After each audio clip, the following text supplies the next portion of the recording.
What's up, y'all? Get things set up here. Give me just a moment. All right, so what up, SciTech Cake? How y'all doing? So I started this explosive trap Falconer,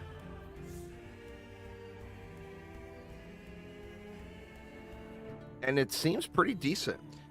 The Necromancer is crazy strong. I've already pushed 300 corruption with it, and it just one taps everything. But it's extremely boring. I mean, when you're a spin to win guy and you say a build is boring, that's saying something. Now it is like it's the perfect boss killer. So like when it comes to farming dungeons or whatever, that's probably going to be my go-to because it just annihilates bosses. It makes them just a complete joke. I mean, when you got shots popping off for over 1,000,000 just left and right, and you're not even in an optimized set yet, that's something seriously strong, you know? But this Falconer, all I've basically been doing is slinging traps, and it's kind of fun. I feel pretty good about the gameplay. I mean, so I'm at the travel to Majelka stage. So what we're going here now is we've got the ballistas, and we're going to go the explosive ballista. Of course, right now it's very underwhelming as it's a deck stacker build. All about the decks, everything with the build. And then we've got falconry, of course. Just using it for single target. It blasts. And then the explosive trap. Now, the explosive trap is going to be the prize of the build. So I've got it where there's a chance to summon a ballista.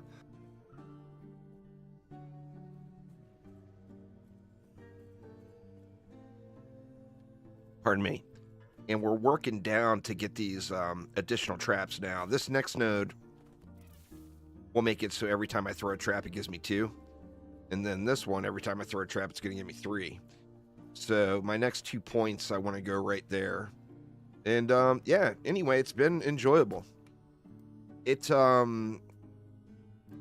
feels strong, but additionally, it feels like it could be quite dangerous.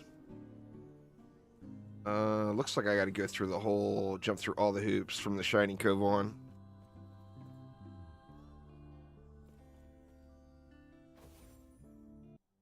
The totems I kind of want to do, and originally I was thinking I would want to do the explosive totem thing, but I think maybe just regular thorn totems will be the way. So yeah, basically I just been slinging traps and then popping my bird anytime something gets overly strong. Oh shit, I never did a loot filter. It's time to definitely start doing a loot filter. Maybe I'll just download one real quick. Now let me get to a safe spot. If there is such a place. I'll just get a little leveling loot filter real quick off of Max Roll or whatever. Their loot filters I'm not a big fan of. But it's convenient, you know, and you can't deny the convenience. So yeah, this just, I mean, it shreds, and I haven't even popped the bird. You pop the bird, and I mean, shit's going off, you know. So is that how it works? You have to be in that Spriggan form or whatever to drop totems?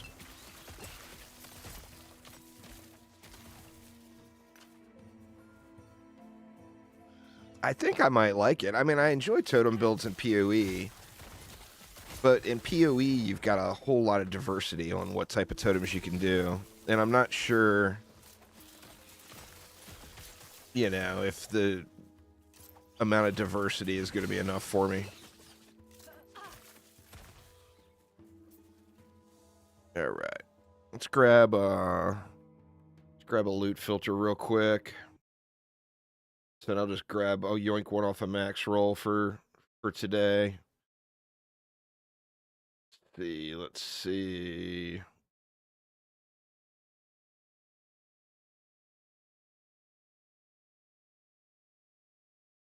Explosive, where are you?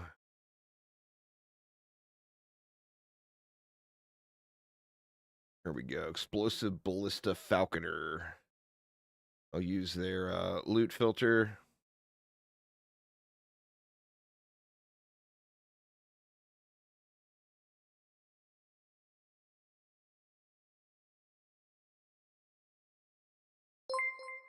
The format they do it in is kind of goofy as well. Thank you so much for following there, Sacred. I do appreciate it. All right. Sorry about that, y'all. Did not come prepared here. We want to add a new filter. Create, paste clipboard comments, confirm, and one thing I always like to do on their filters is just instant hide some of the stuff. There we go. All right, so I've got the twink set up, basically. I got 2 shitty rings, but I've got the throwing cost -3, and then I'm using the Bose Anarchy. So I got 0 cost explosive traps, and I was mainly thinking for downtime as you're leveling, you know? You want to eliminate the downtime as much as possible. And since I can just spam traps, you know? I need to get that next node unlocked.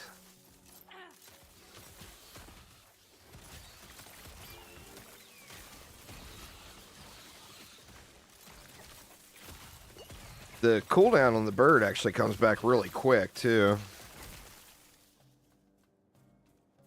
I haven't done lightning traps. I've done, what is it? Poisonous, shit, I can't remember what it is. That one super broken build with the poison. I can't remember the name of the trap. No, not poisonous concoction. The poison trap build. And then I've also done ice traps. I can't believe I can't remember the name of that build. I used it so many times. It's like a damn near cheaty boss killer. Like, they don't allow the build in speed leveling contests and stuff like that.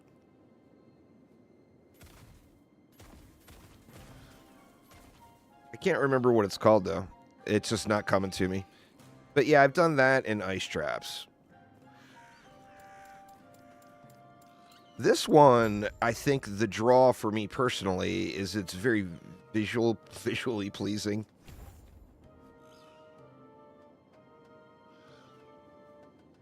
Seismic trap, that's it. The poisonous seismic trap build.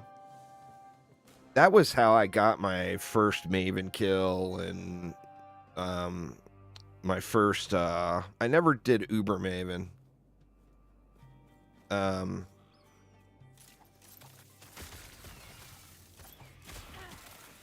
I've done Uber Eater and Uber Shaper, but the Uber Eater fight. I've never done Uber Maven though. And then as soon as I hit 35, I'll be able to spec into something else, and I think I'll go into the smoke cloud and start using that for mobility. Because it also gives so much survivability too.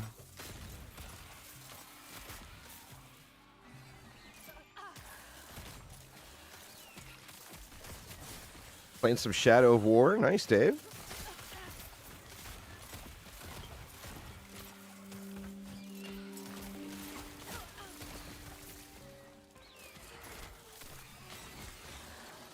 When you pop the birds, man, that is crazy burst damage for not being geared for it at all.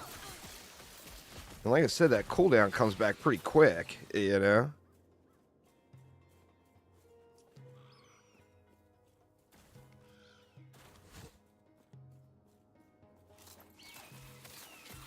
I got to get used to throwing the traps in front so they run into it. It's going to be a Falconer explosive trap build. I guess it's pretty popular. A lot of people are playing it, but it does look very, like I said, it's very visually pleasing once you get the build going. There's like massive screen-wide explosions popping off like crazy. Right now, obviously just going through the campaign, so I don't have things completely dialed in. But the whole premise is you're using explosive traps at 0 mana cost to proc ballistas, and then the ballistas then explode on expiration.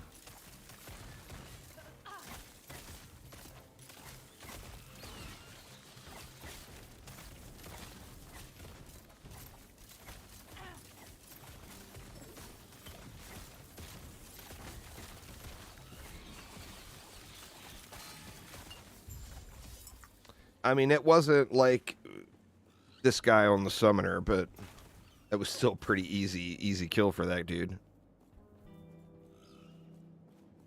Some builds, some of those super powerful builds are not visually impressive at all, which is good if you don't want screen clutter. Like that Necro build I was running is insanely powerful. And it's like, on the screen, it's very dull. It's like there's nothing going on. So if you don't want a whole lot of screen clutter, there are crazy powerful builds to use. That Necro build will become a little more popular now that Rax is advertising it, but he's actually not doing it right. He's not doing it right. He's missing out on a little bit of power by having, he's wanting to get all those wraiths going everywhere, and that's definitely not the way to play it. You want to limit the wraiths in that build, not increase the wraiths.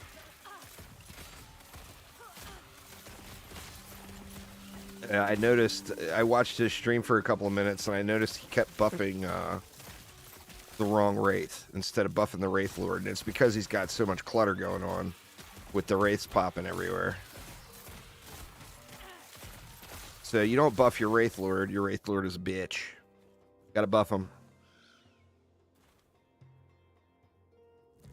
I still don't know which one I want to push now. I've got the Wraith build and the Spinny Boy both up to Corruption 300.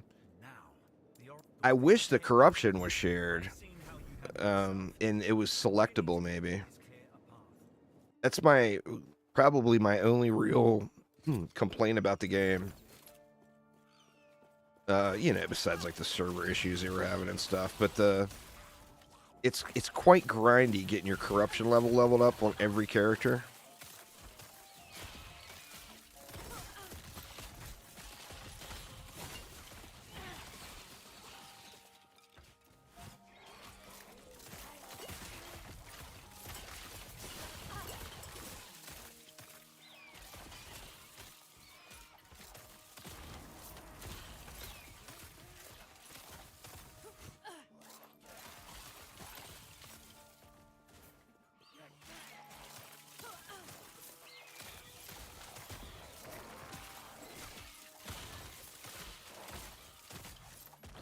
Yeah, there's a lot of games like that. What was that one roguelite? There was a roguelite that it was like impossible to see the boss fights in higher difficulty content because there was just so much clutter on the ground. So you ended up having to turn all of the visuals off. Okay, there's 35. So I'm not going to have points to go into using it as movement quite yet. But I do want to get there quickly. Let's see, where do we go here? I think we get that block chance. We can go one more point there. Here, I think we want to go out this way. And then our explosive traps. See, now we're going to be throwing 2 traps every time. one regular one, and then one lightning. So a fire and a lightning. And one more point, we'll be able to add a third trap, a cold trap to that. But then it'll, you know, the more traps, the more ballistas, the more ballistas, the more explosions, etc. So that's what we're shooting for. Now, what do I want in this next slot? I can't go aerial assault yet. I mean, smoke bomb is the thing. And then what are we trying to get to? We want to get to this and use it as our mobility. So if we go 2, 1, and 1, and it's now a mobility tool. Let's go into that. I can move that to there. Don't even need to have anything there yet. And then now we'll be going with a leap and a smoke bomb, which will give us mad survivability in comparison to what I was doing. I guess we can leave the sprint there as well now, just for getting around the map.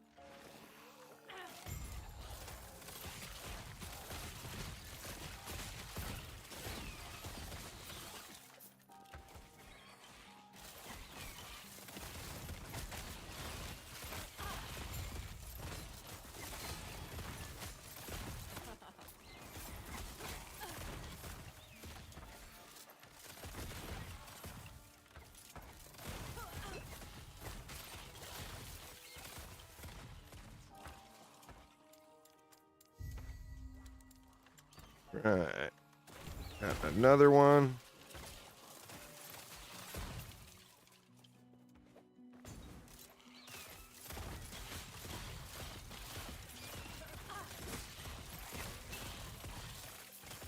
Let's do that. Hopefully I'm not blazing through all my mana by doing this, but having 2 mobilities going through the campaign is not exactly a terrible thing. And then there's an ability I can get to later as well, which will give me, it will turn the explosive traps into a generator, and then my mana will stay full as well. Where is that one at? I think that might be in our base trees.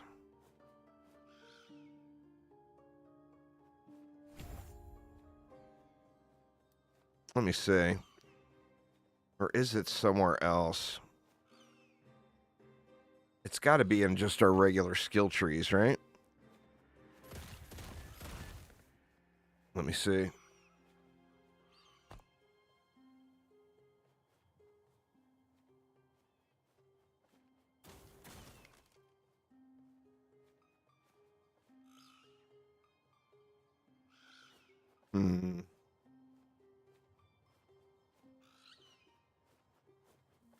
Gain mana when you dodge. Where is that? Here it is. When you use a skill that costs 0 mana and hit an enemy, you regain health and mana. So I need to actually put points into that. And then it'll turn my explosive trap into a generator.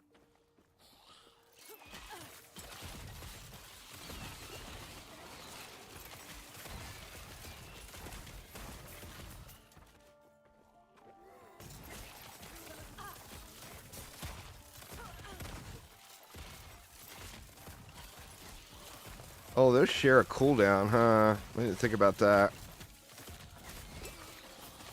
The 2 movement abilities share a cooldown.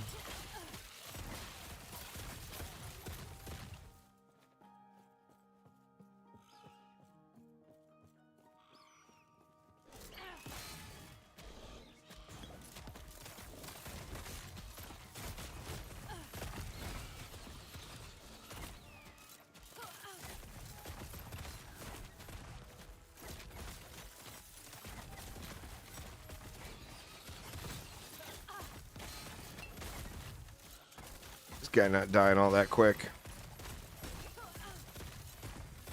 I mean, wasn't quite to spin to win levels of slow boss killing, but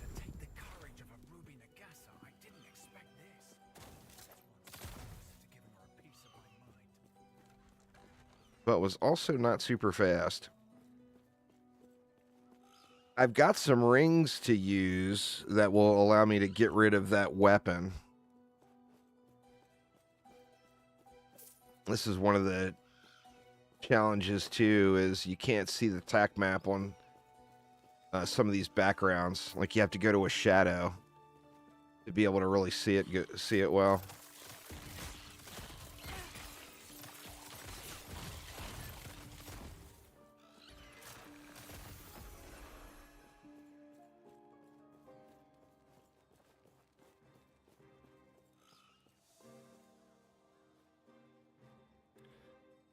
The Lich had a talent where movement skills didn't share a cooldown.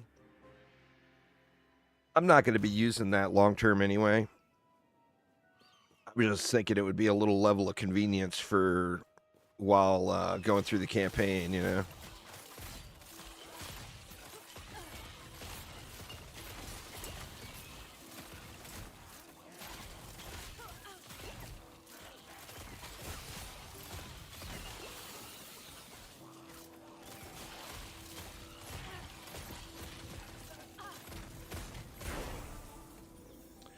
All right, that point will turn that into a generator. So I'm thinking I might even max that out.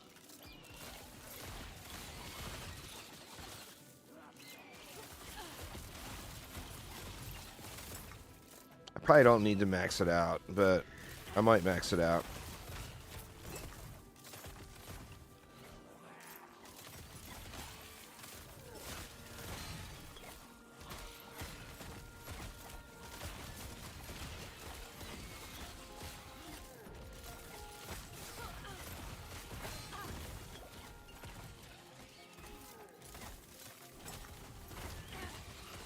Get them, birds.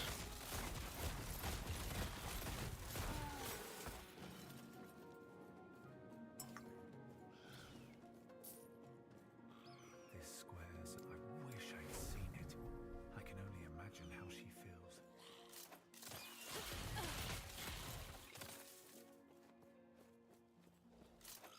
I need to get that trap point.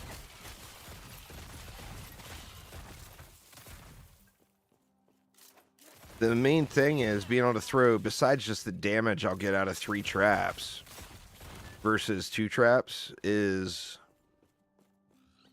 the ballista procs. I'll be getting mad ballista procs, you know? And that's where the damage will come from, is the ballistas exploding. But I need a bazillion more decks until it's real glorious.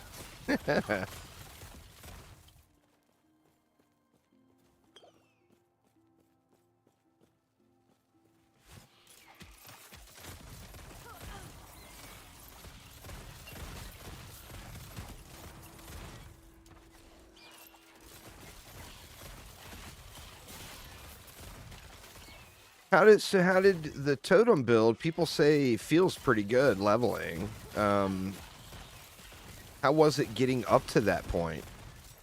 Like, cause you got to be level what, like level 20 or whatever to start using them. Was the super early game real slow, or was it fine?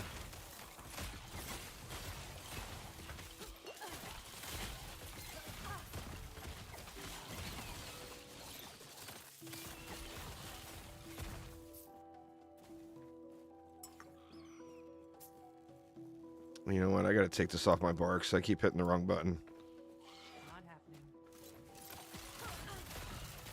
It was a bit slow.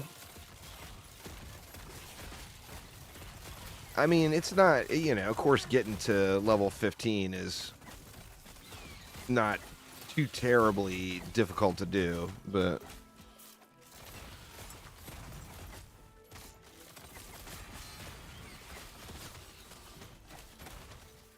I don't know, man. It feels like the damage fell off a little bit or something. I was wrecking through the last chapter.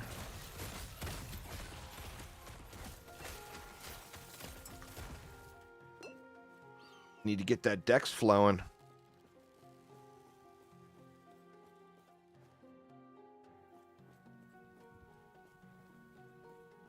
Hidden so close. A word of advice. Don't ask her about the diamond matrons. You'll regret it. You will regret it.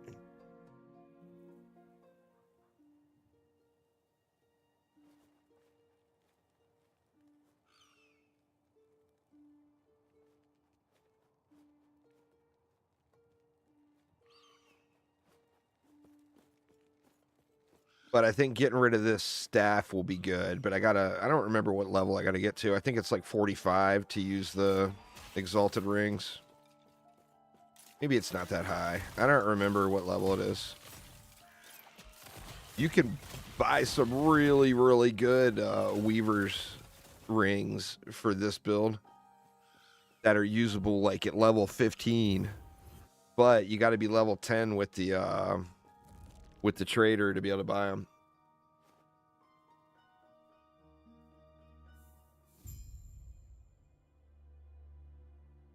I got mixed emotions on switching to the market, to be honest. I think it had some great conveniences, like getting that axe for the spin my spin to win build. But the stuff is really, really expensive. You know, people are really charging. And one of the biggest differences I notice is when it comes to like getting that exalted piece that you want to slam into your unique. They're so easy to get those exalted pieces in COF because of all the prophecies and everything. And it's quite difficult without it. And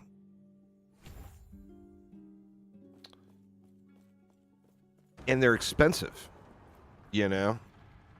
So, I mean, obviously, if you're farming those pieces, you're going to be able to make a crap ton of gold. And that's the thing is I'm not making any gold off the market yet. I need to get to a point where I'm doing that. So it's like you set up a filter with super high-priced affixes and then just run your normal gameplay and make sure those are added into the mix.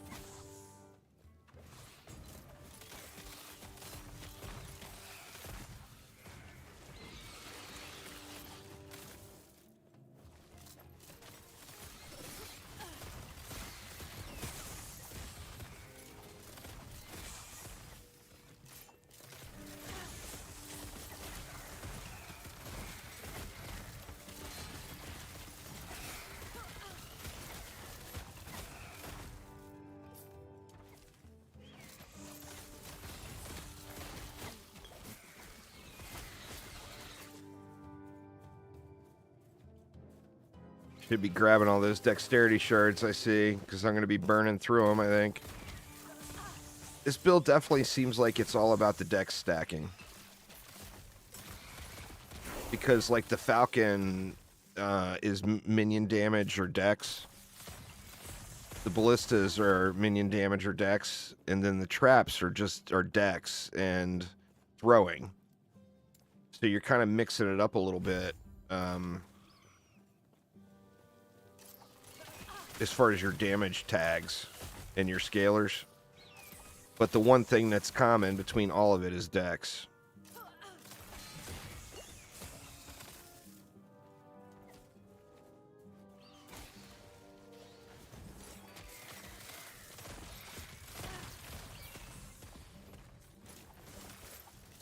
And then dex also scales like the range of your explosions and whatnot.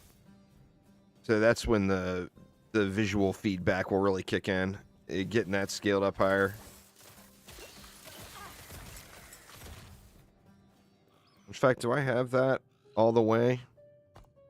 See, that's in the Falconer tree. Which one is it? Oh, there it is. Or no? Or that's just regular dex. Oh, it's in the explosive tree. Or the increased area per more dexterity.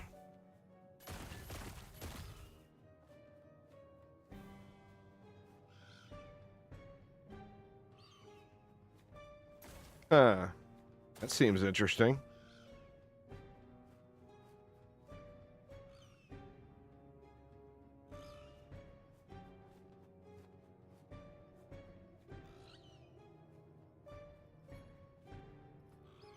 I think we go there. I'm not sure where we want to go here. I think the area would be a good thing.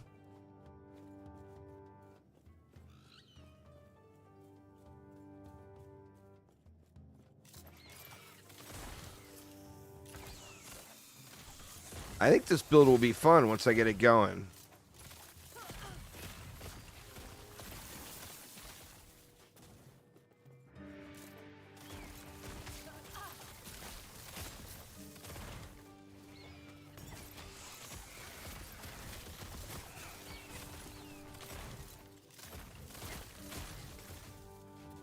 Get some trap throwing speed so I can really sling these guys out here, and just getting a bunch of decks to get make the explosions bigger. The explosions are starting to get visually a little better now, but they will be like screen wide once, you know, I get fully set up.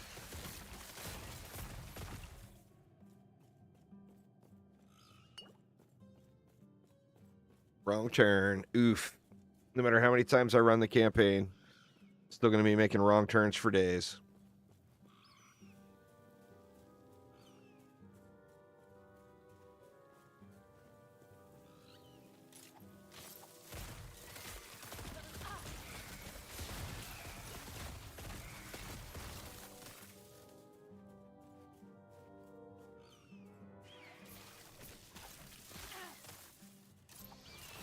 You can almost run through the small packs, and the bird just kills them. Just the bird's auto attack, you know, without even doing anything.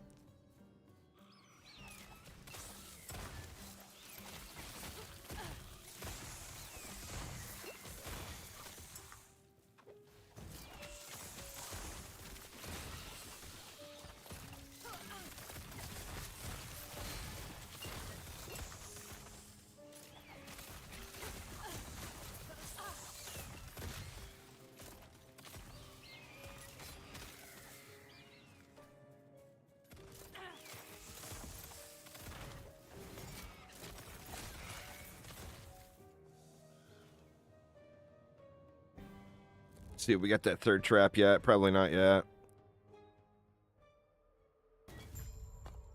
Nope, not yet. We need that.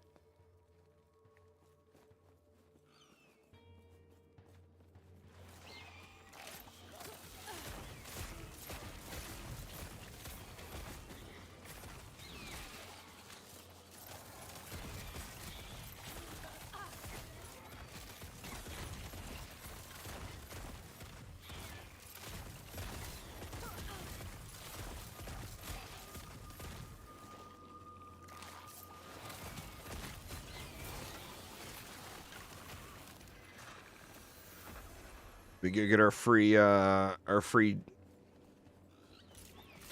to leave laying on the ground. Might as well. I guess the only time you would use that is in a full dot build, huh?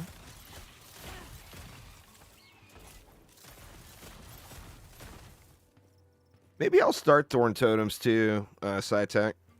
I do think that I'll enjoy this build once I get it dialed in, but it'll take a bit of dialing, you know, to get it fully squared away.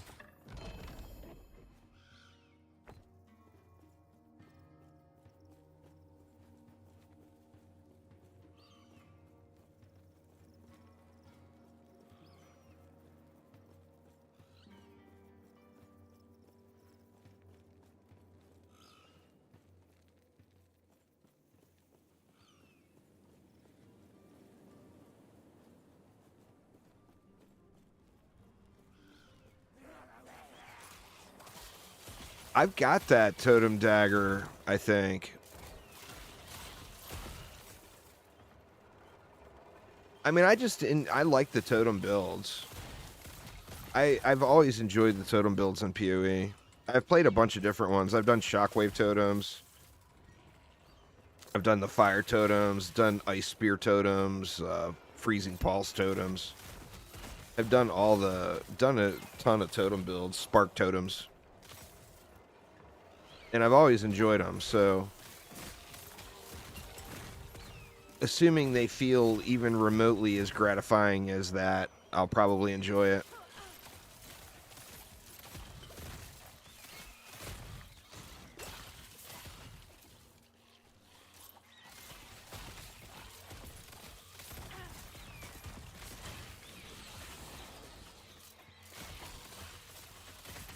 But one of the things I like about this type of build is you've got so much full clear kind of built into the kit.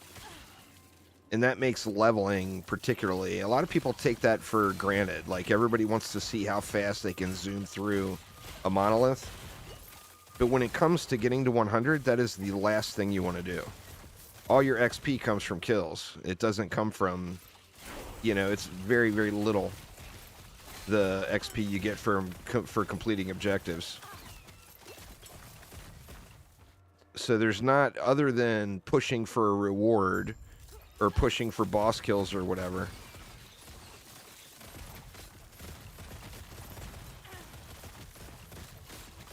Oh, this guy could end up being irritating, huh? I gotta keep in melee range of him to keep his little skull out.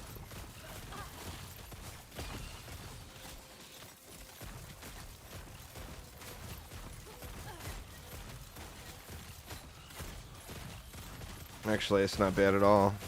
I'm surprised he's not doing more damage to me. I guess I got enough avoidance, even at low level.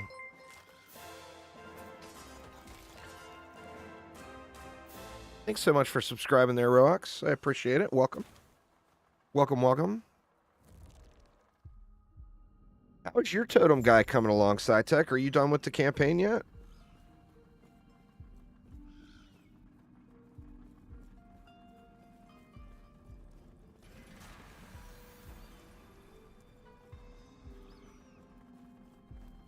Got one more point. I guess we go here.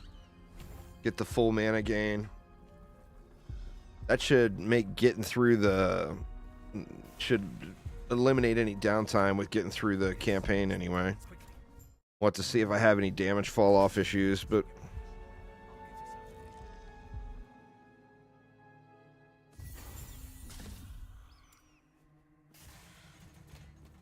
that and being a dex stacker, I don't have those boots. Those unique dex boots that make leveling so easy.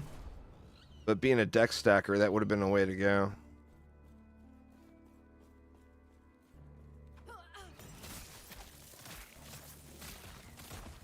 Let me see if I got that point yet. I got it. Okay. So that puts me at 3 traps.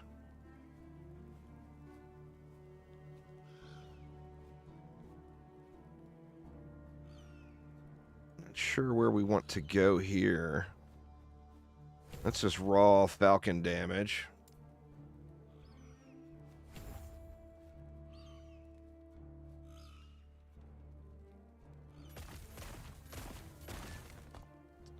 And then let me see. We've got only the one dex node there. We've got... we want to increase bow damage as well.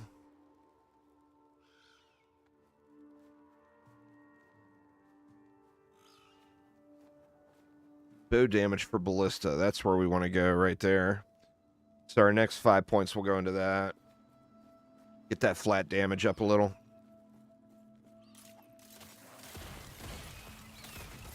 Alright, the explosions look a little bigger now. I didn't even do anything. Maybe it's just you notice it more on this screen. Or on this map. Now the explosions are only popping when a ballista goes. So it's all about... I think I need to get my throwing speed up to get these traps out quicker to get more and more and more ballistas.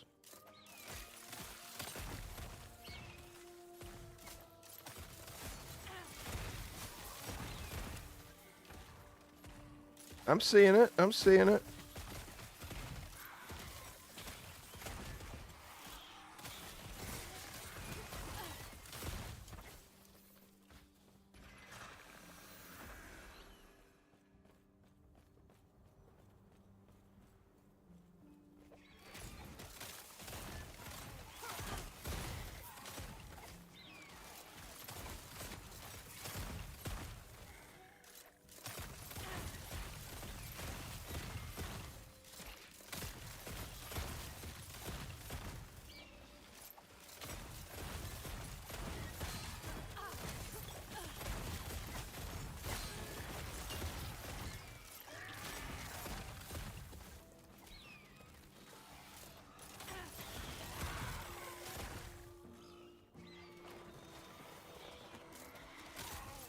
Oh, you're gonna do the Swarm Blade. Is that the one where you said you're floating above or whatever?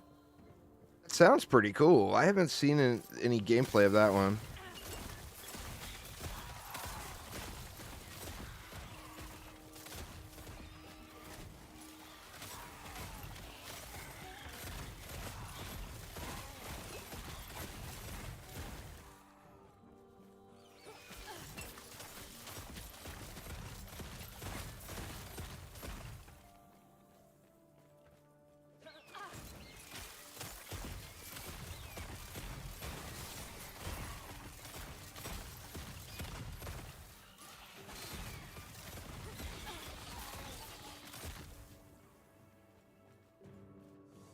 You transform him into a flying mantis guy and create tornadoes. That sounds kind of cool. That's the challenge you get to in a game like this, where there's so much diversity between the various classes. I mean, there's a lot of stuff you could do, you know? And, you know, that's where I wish the monolith was shared. Because you don't even really know until you get to, like, Corruption 300-ish. I mean, everything feels good at Corruption 100. Like, every build, you know? But you have to really grind it out to get up to where you can actually even really feel if the build is going to be super gratifying or whatever.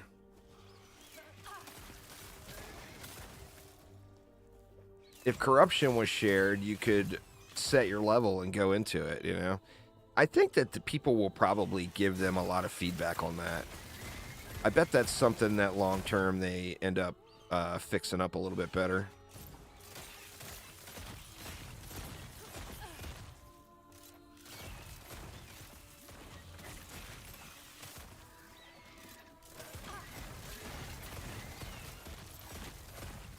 But the game is definitely, you know, even though you have to go through the campaign again, it feels super alt-friendly. Here's some wraps.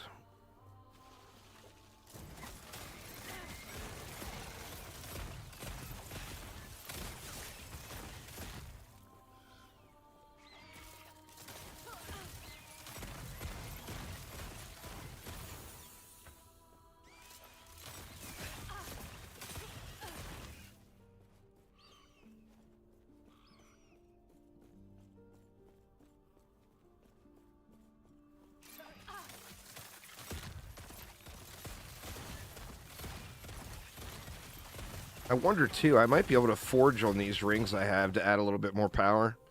I was afraid to forge on them because I didn't want to raise the level requirement. But I can, now that I've leveled up a few levels, I can could do that, I think. Forge a little throwing damage or dex or whatever on them.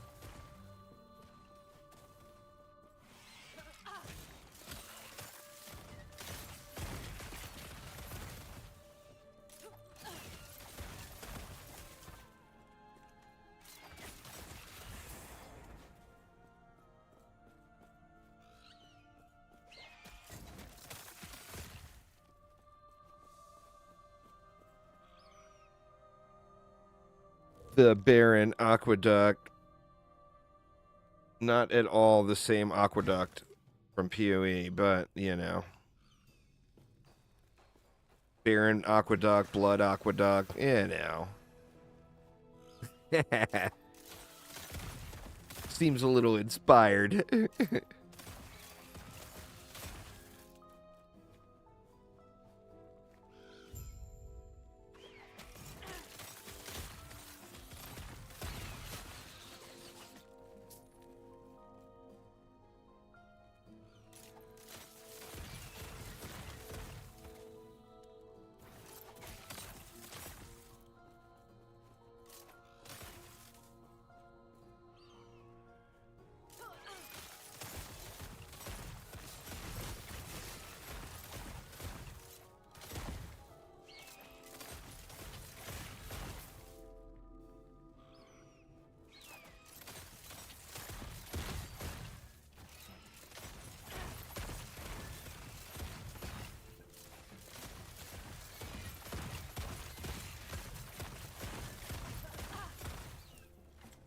I think one of the good things about the totem build, too, is there's different options. So, I mean, if you get shaman going,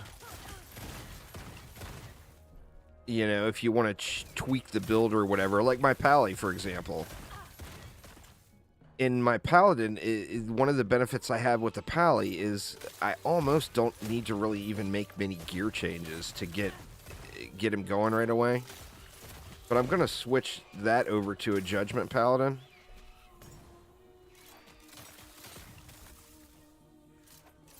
And I have to make very, very little change, you know, to get things set up. Let's see how I do against a mage. I don't need the experimentals on this guy, but it'll be a good little gear check, I think.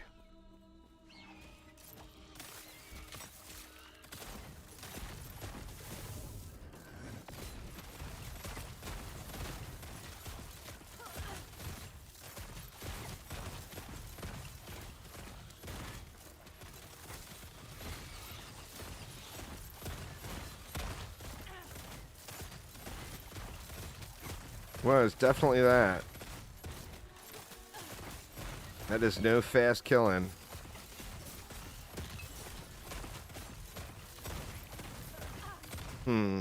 Yeah, certainly not super zoomy there.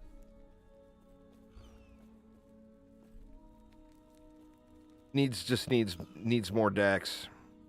More dex. As soon as we get into a town, I'll try to do some crafting on my rings.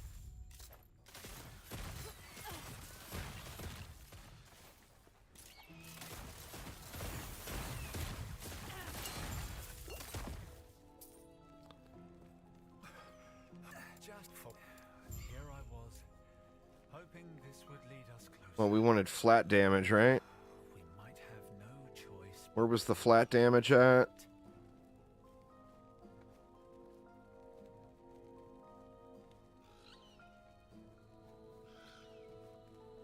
What the hell? Where was it?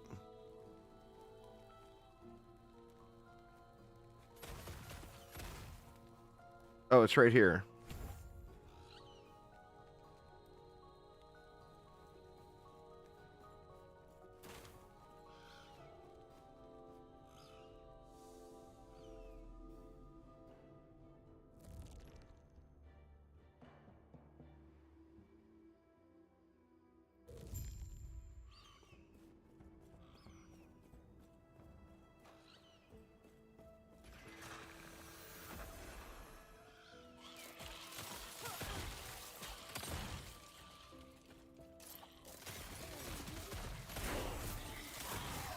Level 40, I actually might be getting close to be able to use those other rings.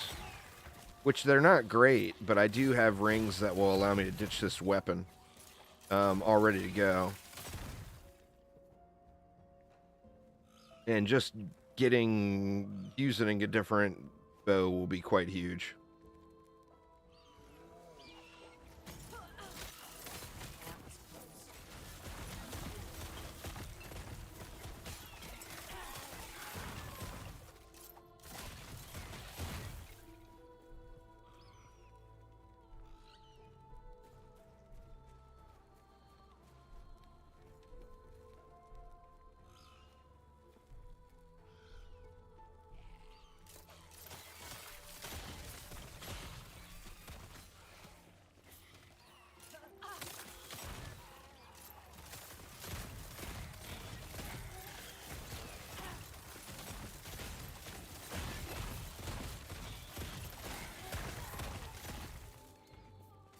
Another mage. I think I'll pass on the mages for now. They're just taking too long to kill.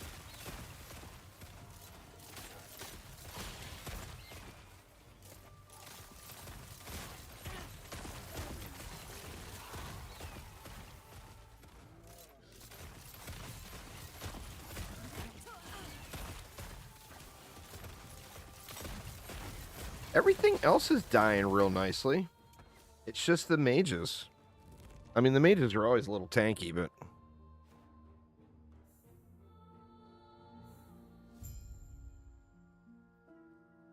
That, and the other thing with the Necro is, I think For my personal playing enjoyment, I think I might like a different Necro build better.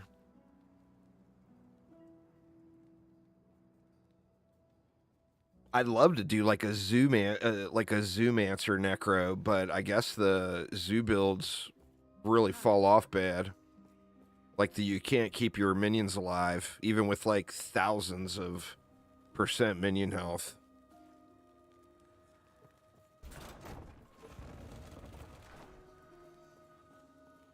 I'm glad. And when he fled, I saw him heading deeper in. I become from the heart of the citadel is beyond. All right, let's get that flat damage.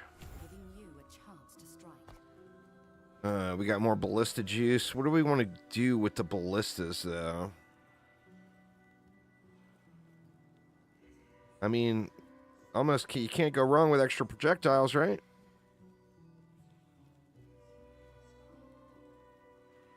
This might actually be good because it does cost mana. That one's a straight damage buff. See, they explode when their duration ends, so you don't necessarily want a long duration. You know? Alright, let's see. What level were those rings?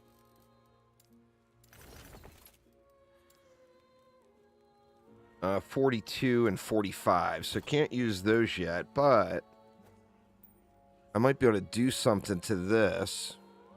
Let me see, it's level 32 now. Do we have dex? We do have dex. That made it 33. Is it every upgrade adds one? Is that how it works? There's 34. What level am I? I'm 40. Okay.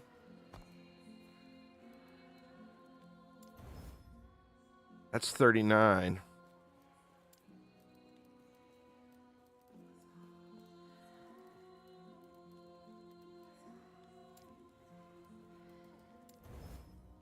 And that's 40. All right. Well, that gave me 3 dex was it. But, I mean, it's 3 dex, a little health, a little crit strike avoidance. What is this one? This one's 32. There's 38. Let's go health. And...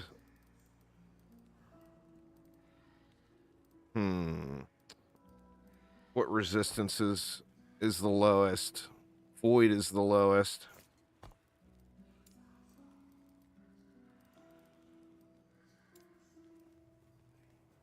Oh, no forging potential left. That's all right. So I got 4 dex off of that, but that's a 7 dex gain right there. So that should have helped with my like explosion radius and all those whatnots. A little bit anyway. Plus it just makes my bird do more.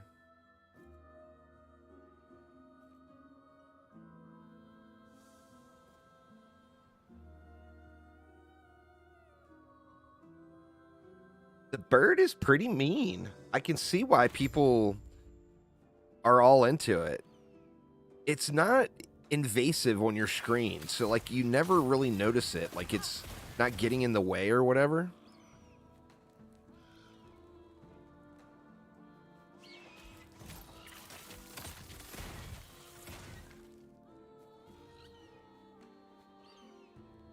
And it does really good, like, incidental damage. Just as it's flying around, pecking at stuff.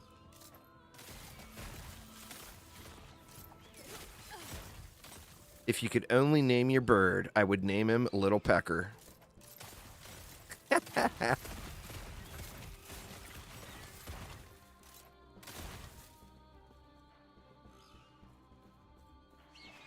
Yeah, the experience nodes would be huge.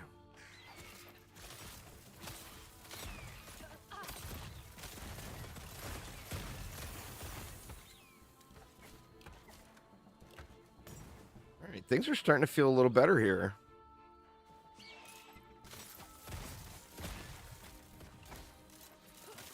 For the campaign experience, the main thing I want is to be able to just keep running.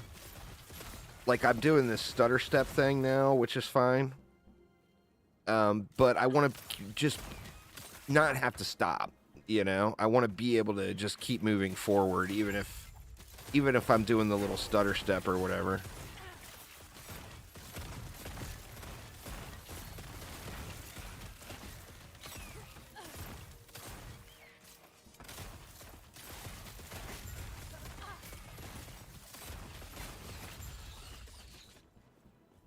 Get packed.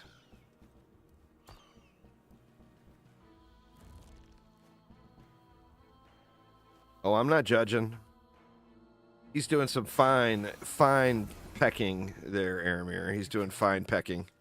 If we pull this off, maybe I can give us some. All right, what do we got? Let's get that flat damage going. I'm feeling like I go all the way to 7 in that, maybe. Oh, shit, that's the wrong node. God damn it, the flat damage is down here. That's all right. That's good, too. I think I want to at least get 5 points into this one for that 5-point bonus thing.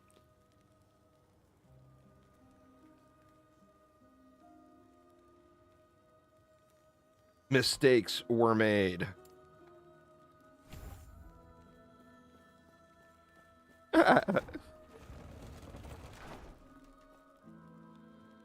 What you up to today, Aramir? Are you still doing Terraria, or are you mixing it up, playing different stuff?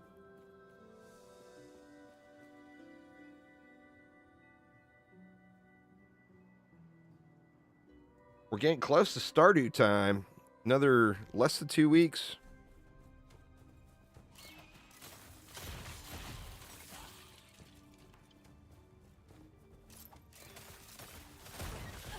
Easy.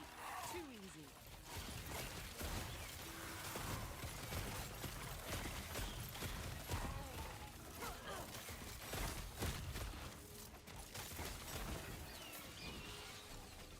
Oops, I popped my little pecker too late. Oh, bird cleaned it up. Nice.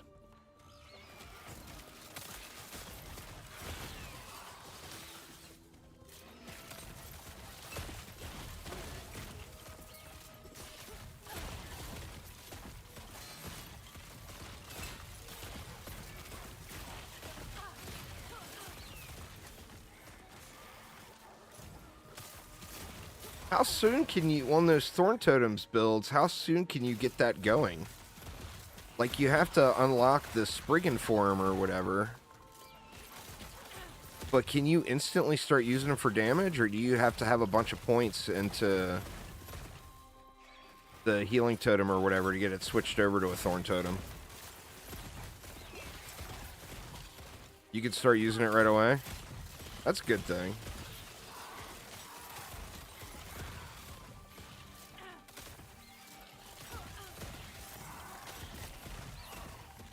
Yeah, this feels pretty decent so far.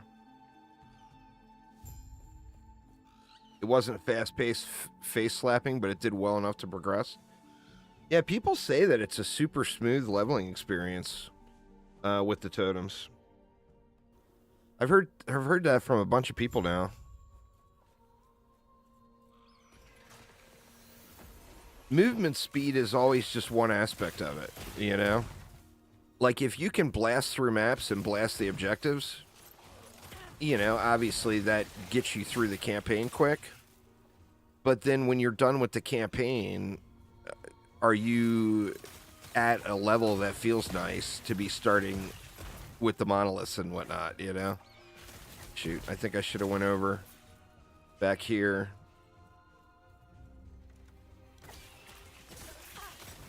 So, I mean, I'm always a fan. I mean, I don't want to go out of my way and spend a million years clearing every single mob on every map. But I've always been a fan of killing more than running past. That always drove me nuts in Diablo 3 playing Impale Hunter, Impale DH. You just always have to ignore all the mobs, you know?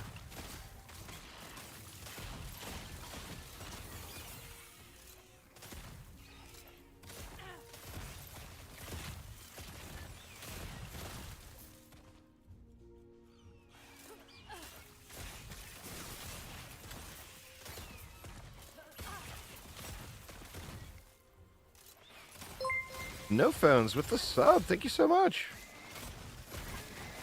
I do appreciate the 3 months.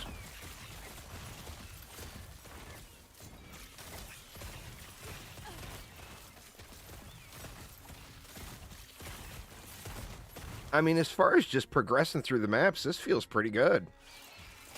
You know? Now, I haven't had a boss fight in a while to see how that's doing. But as far as just the basics running through the trash mobs, I mean, it feels nice, you know?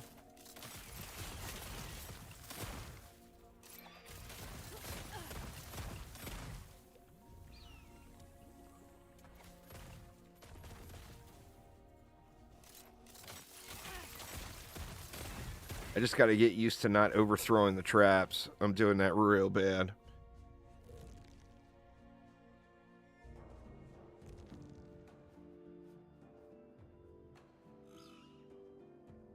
I haven't played that one.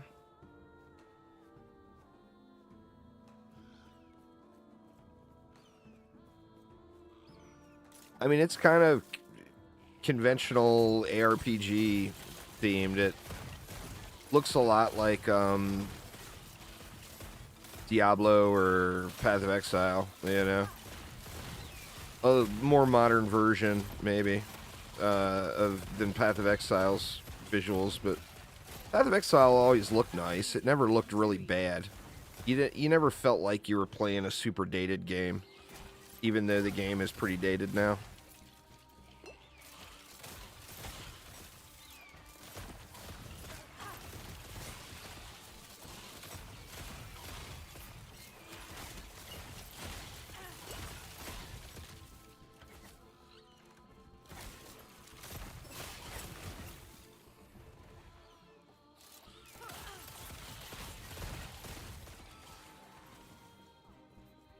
And get these explosions to be a little bit better, I will be very happy about that. I'm not sure how you're getting them to proc as often as you do. I guess it all comes down to the gear. Probably how fast you can sling your traps. Because the trap is only a 20% chance to give you a totem. And then like there, it popped totems really quick and blew up that whole area. So, I mean, when it works out, it's awesome, you know? It's just sometimes it feels like the explosions are not going off quite often enough. Or quite as often as you'd like, anyway.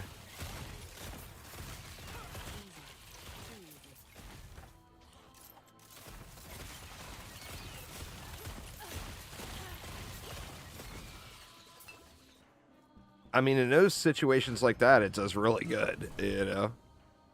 I don't know, I'm digging it so far. I'm anxious to see what it feels like, in Monoliths. Emperor, huh?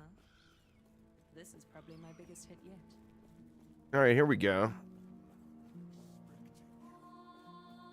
Get a little bossery here. You know, yes.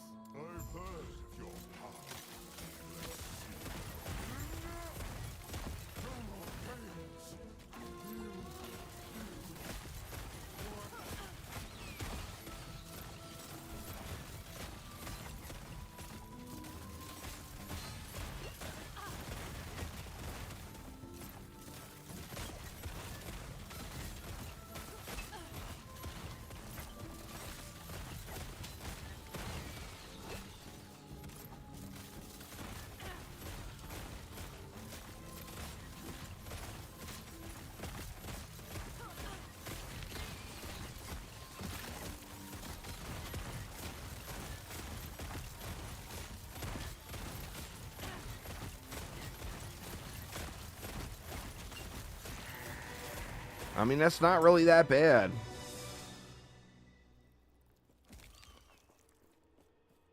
I mean, it wasn't no Necro kill, but it was faster than a Void Knight.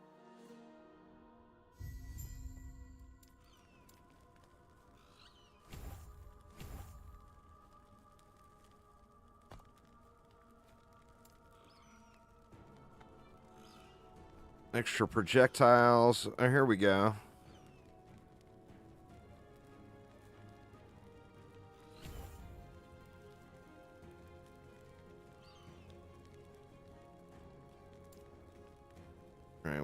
go here. Black arrow chance. Closest recent target.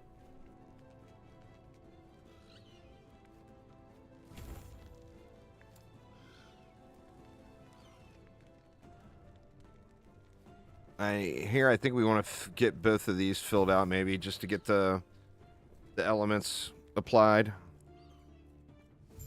What would it level 42? I think on those rings. I'm 42 right now. Oh, that was almost bad. Oh gods, where am I now? Now you can see the explosions better because they're cold. I guess be careful. So at least be able to see them popping off a little better.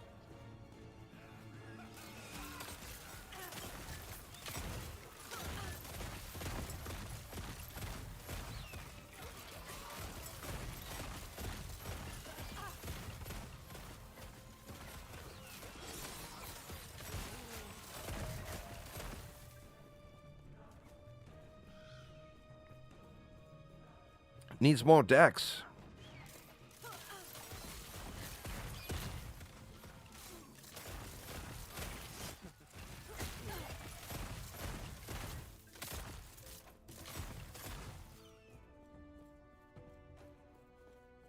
Void Knight F tier. The Void Knight is awesome for just the grind, you know? But the problem with the Void Knight is just that single target damage. So when you're doing the grind, you know, a lot of times it's all about getting to the boss fights, besides just base leveling or whatever. You know, you want to get to the boss fights, because that's where the drop is going to happen, in most cases. Or in a lot of cases, anyway. And that's just, getting to the boss fights, the Void Knight is great. It's just once you get there, the boss kills are so slow, and you got to pay so much attention to the mechanics. Where, like, the Necro is straight what mechanics, you know? You just ignore every boss mechanic on the Necro and just blast.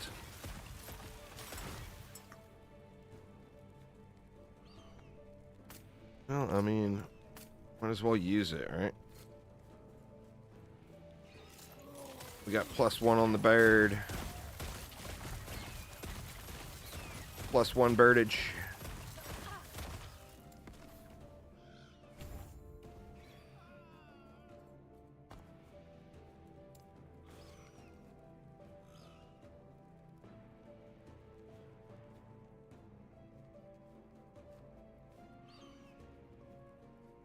Helmet chances. What do we have here? Inflict Falconer's Mark.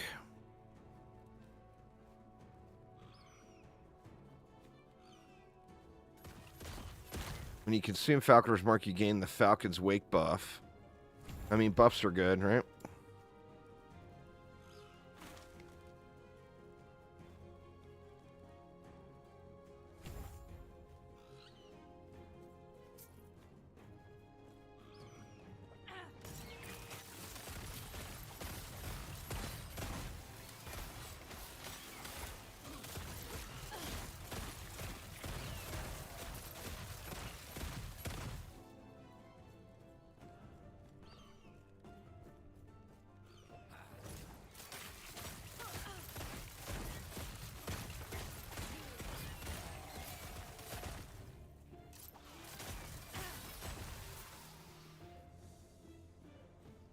The other thing to think about is this is cycle 1, so this is seasonal play.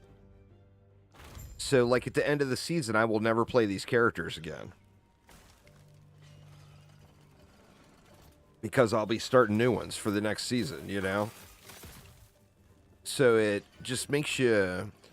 I mean, right now I'm having so much fun in the game that I got no problem with just making tons of characters and kind of experimenting around with them all and just... Ooh, there's a little lag spike. And enjoying, just enjoying the game. But down the road, you know, I probably won't want more than say 2 characters per season. And just focus on getting those dialed in. And like I said, still pretty mixed emotions on the trade. Although there is, like, everything that you could possibly want to buy, you will always find it there. Oh, damn, Flanagan. Let me get to a safe spot here. I'll get you hooked up. Congrats. Let's see.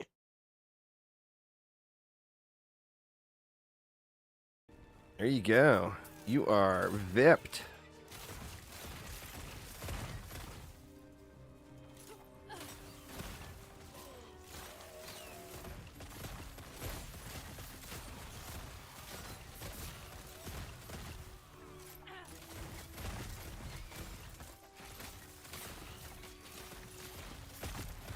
Time to ban him. Terrible.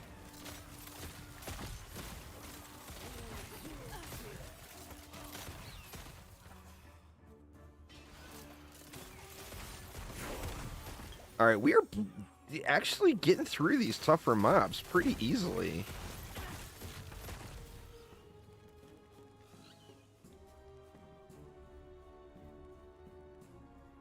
I want to switch my pally over to Judgment Auras, but I don't know. I want to look through the nodes first and see how I want to play it. Do I want to play it like Righteous Fire? Or do I want to not play it like Righteous Fire and instead just have big bombs to drop, you know?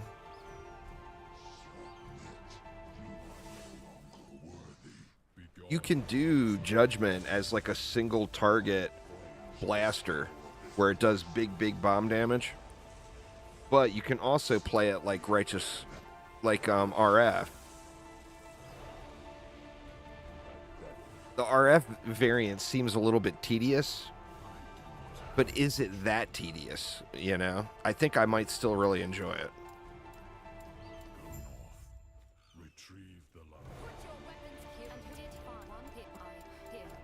We're gonna get that lance. You watch.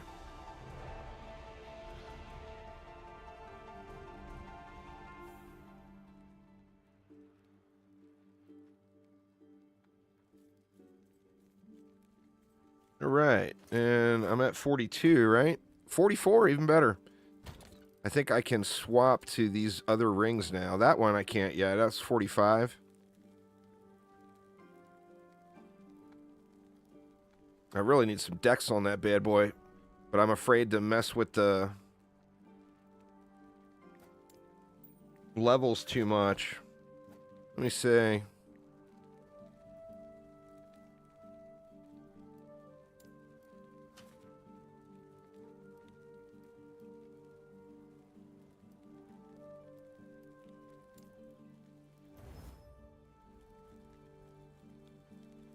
That's 44 now.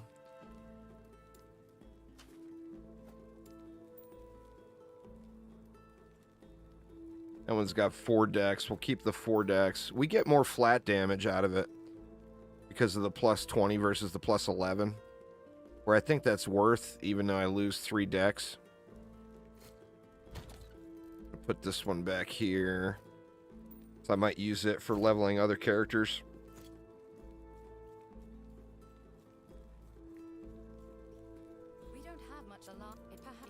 It seems like you can do a deck stacker with those boots and level every single character. Alright, 5 points there, so we get the block chance.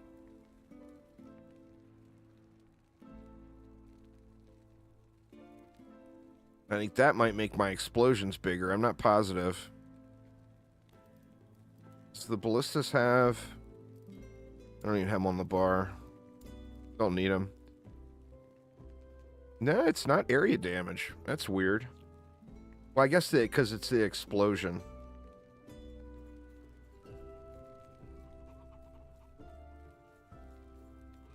Alright, do I have enough to get rid of...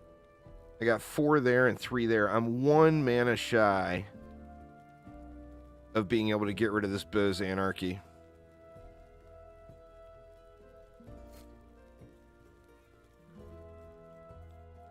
Actually, you know what? I haven't looked at any of the other gear to see. I might have some better pieces now. Let's see. Yeah, everything is unlocked in the leveling tab here now.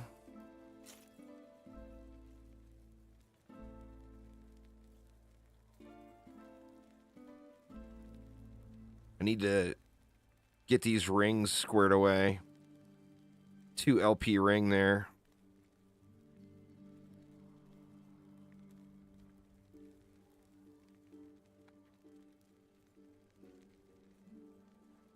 That'll be good once I can use a bow.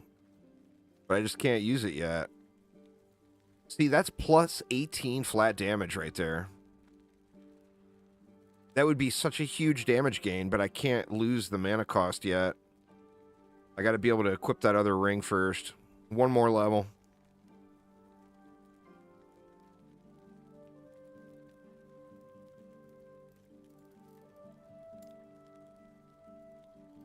There's another quiver. That one's got 2 LP on it too. I could get that enchanted for lobies.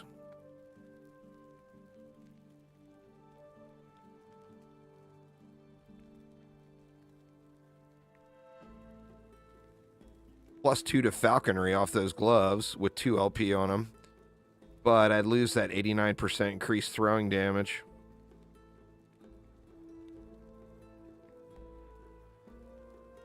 I don't have any deck stacker pieces, it looks like.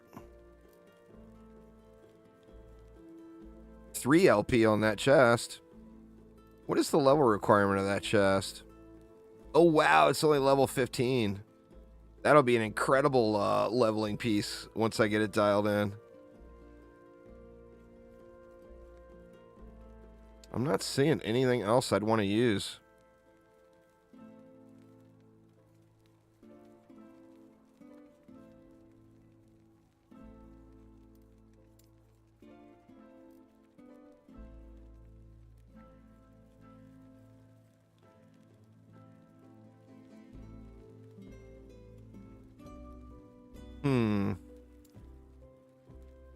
There's another bow.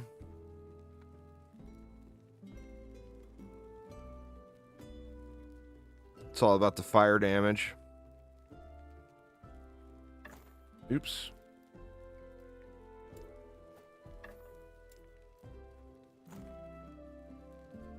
$14 bow cold damage. That would be a nice gain too, but I need to be able to use the bow. So I need to just get to it and get one more level. And when I can swap that other ring out, I can drop this staff, use both that bow and that quiver, and that will be a massive damage gain. Yes. Farewell. Let's do it. Off to Eber liver time. I will never forget those stupid Eber livers now. It is ingrained into memory.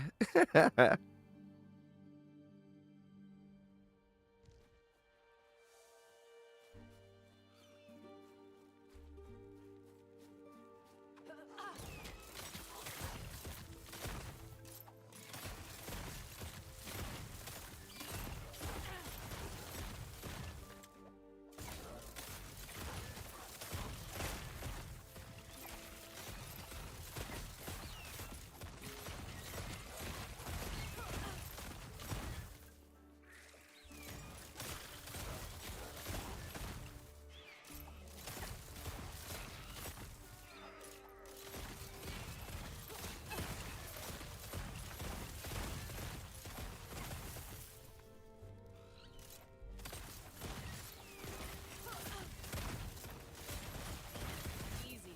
Too easy.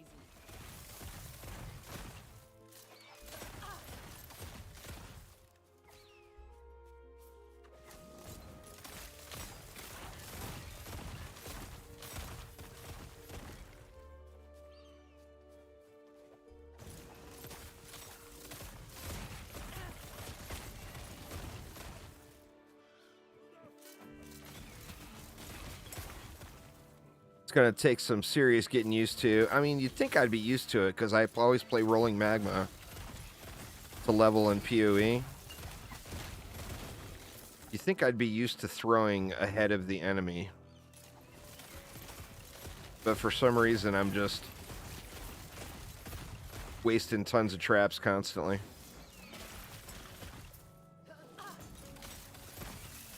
I mean, they're free. So that's the benefit. 0 mana cost.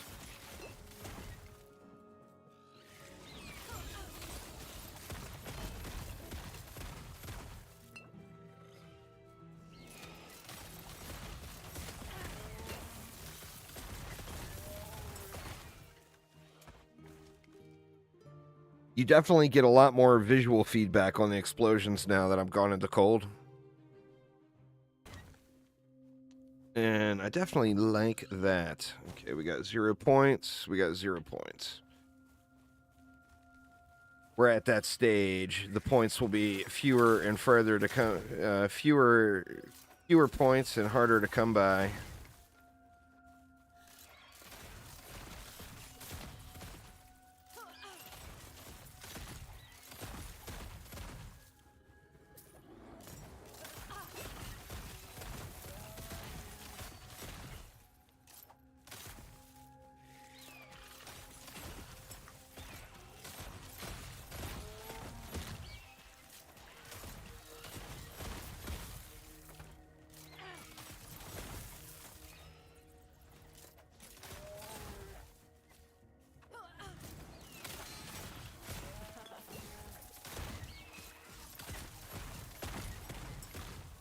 God, it's just too triggering to have that many shards on the ground and not pick them up.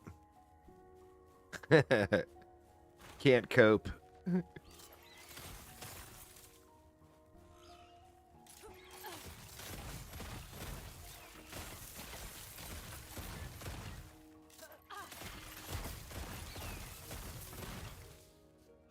The explosions feel like they're going off really late, though. You know, like the enemies are dead before the explosion goes off. I guess just getting into higher zones with more mob density will probably resolve that issue. Because there will be more mobs.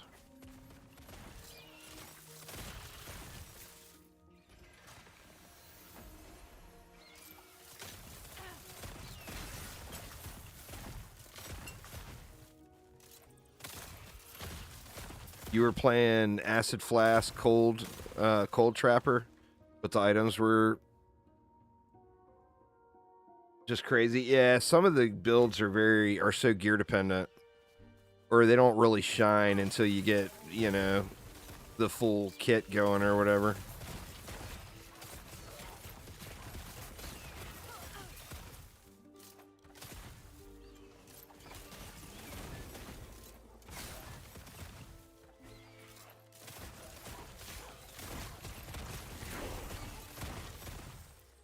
Alright, well, there's 45. That is such a big damage gain right there. Oh, I hear ya. I grinded the living shit out of the bosses on my Void Knight to get the pieces. I still don't feel like I have it completed, but I do have it to a point where going through, like, Corruption 300-ish monoliths is feels pretty chill. I mean, if I, stand in the poison, I'm probably going to die. But besides that, it feels real smooth. I got my crit chance up to about, I think it's at like 75% now. So I crit like crazy. Of course, I want to get it to 100, but not quite there yet.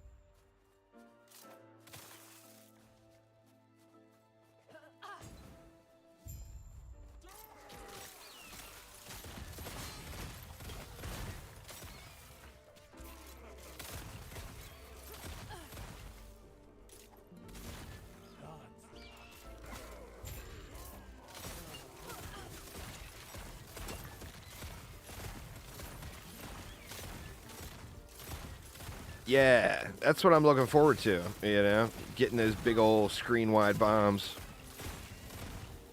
Which passive is it, Blurp Soda? I gotta look.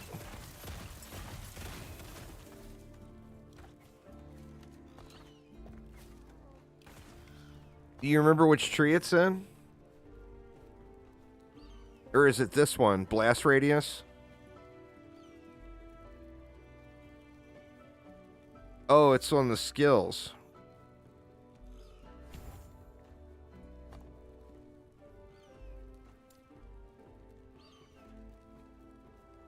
Oh, this one. Yeah, I've got that one maxed out. I just need more decks. Needs more decks.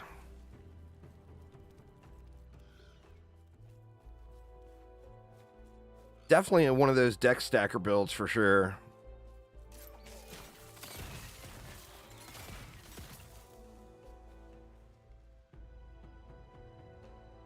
The range is getting nerfed. I mean, that's all right. I can just convert it to something else, you know? I mean, in a brand new game like this, you would assume that there's going to be some nerfs. You hit like 2 screens away.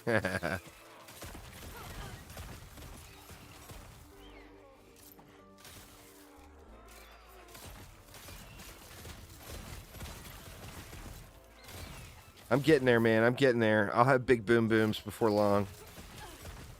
Baby steps. Oh, I'm sure I'm going to enjoy it. It looks just very visually pleasing, you know?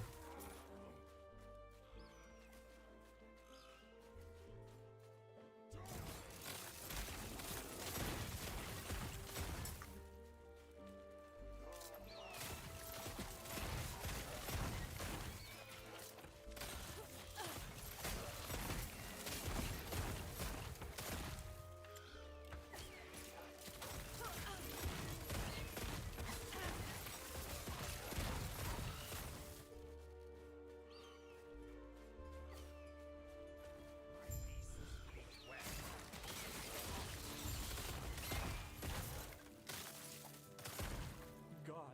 That was an instant slap.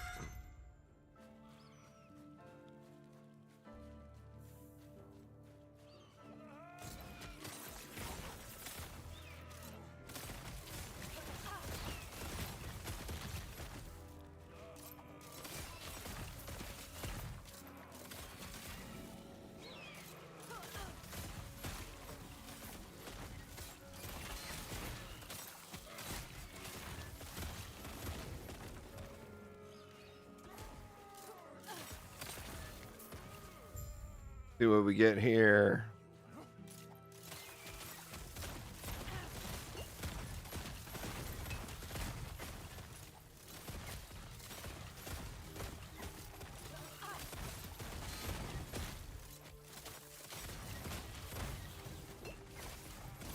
Oh, wrecked. Is that my first death? I think that might be my first death.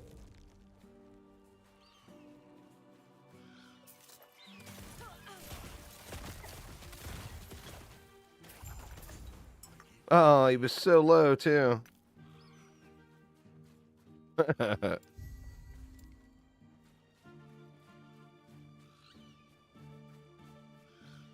we want to go to the tundra now, or do we go down first?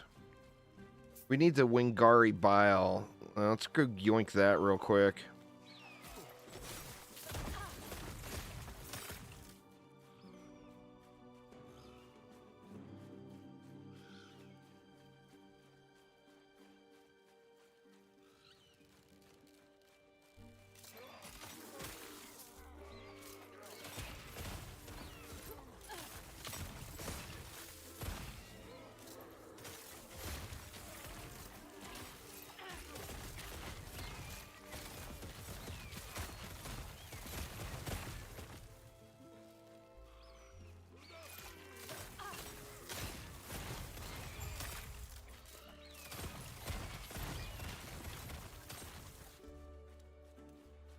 Is that it? Yeah. Head over to the tundra.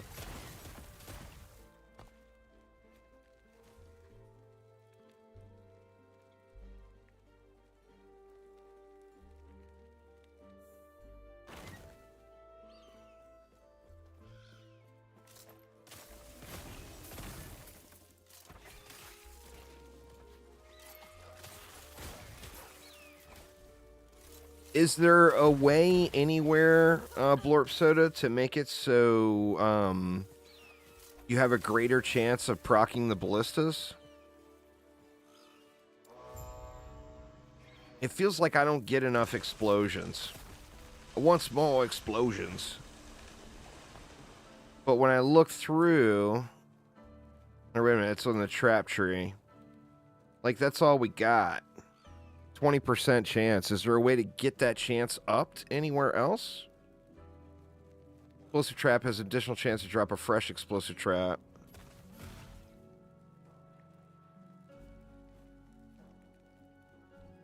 I definitely need to go there, huh?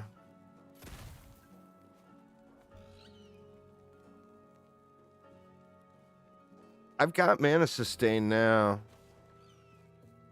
Being the 47th alt, I had the gear already. So I had low level rings, and actually I'm ready to swap out the staff now because I've got the other ring waiting in the vault for me. So when we go back, that'll be a big damage gain, getting rid of that staff. It's like 30 flat damage or whatever I'll be adding by getting rid of that staff. It's quite huge. So I can't wait to get back. Get back to town.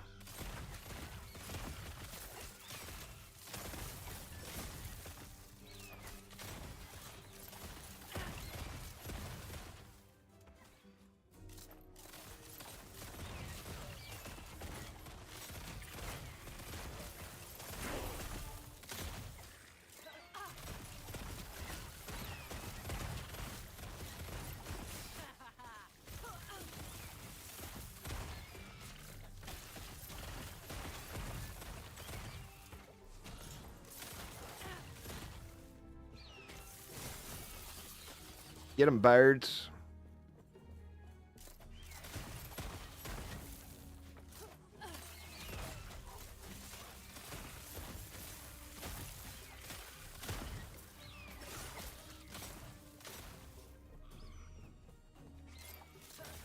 The main DPS increase will be throwing speed. Yeah. I mean, that makes tons of sense. The more traps, the more ballista procs. The more ballista procs, the more boom booms.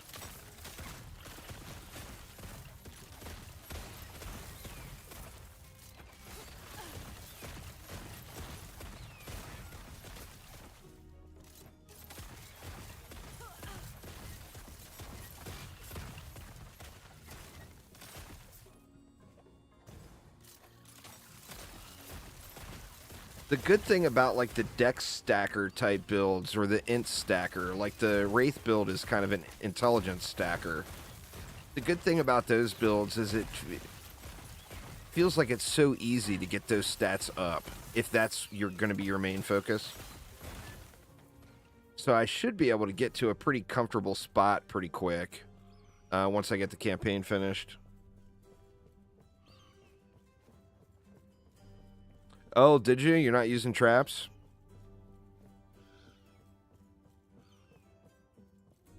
Do you have mana issues when you're manually placing them? I guess they're still consuming mana.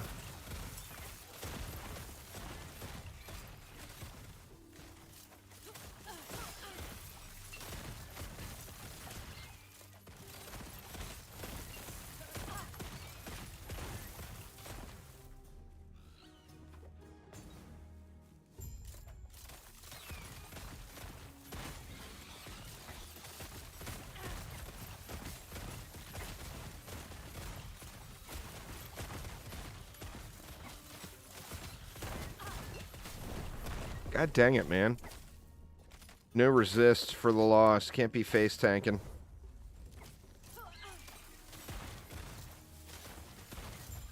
Once again, they were just so low. Why'd I have to die with them so low like that? The big face palms.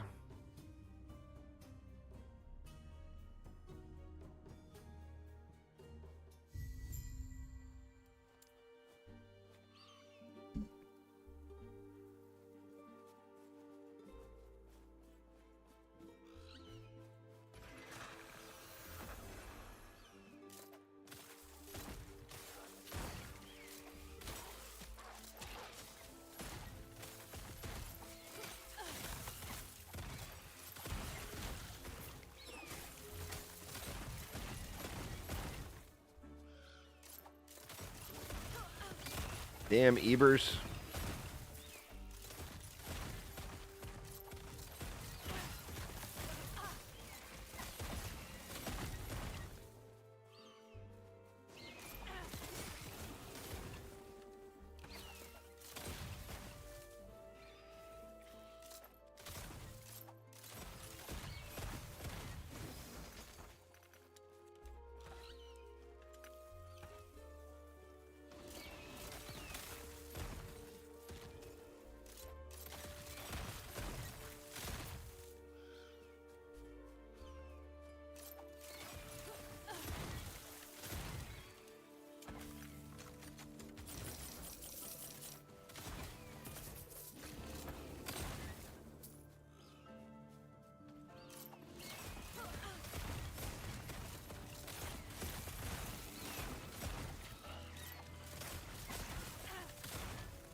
wonder what the best way to make gold is going to be now that they nerfed the key sell rate.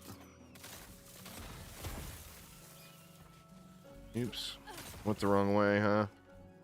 What did I miss? Or did I just need to go further over this way?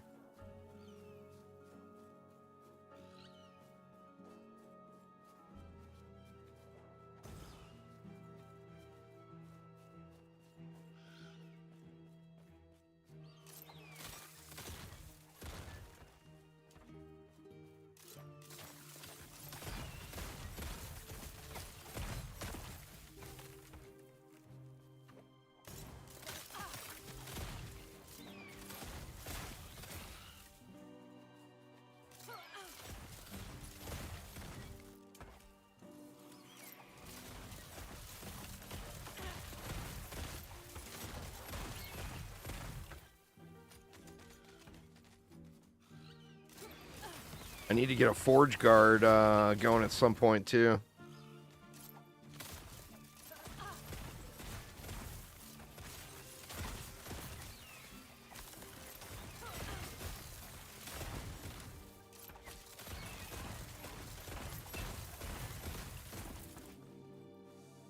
I didn't give Forge Guard a real fair shot during the early access.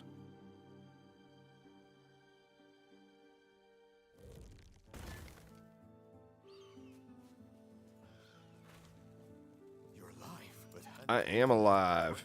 damn it, you not until I want. But who cares about that? I must deal with Rye. The lance is just up ahead.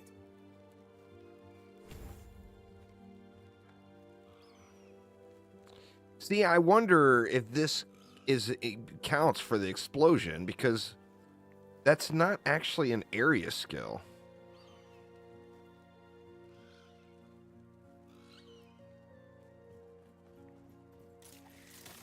They were really, really powerful in early access, but the problem you had in early access was keeping them alive in the harder content.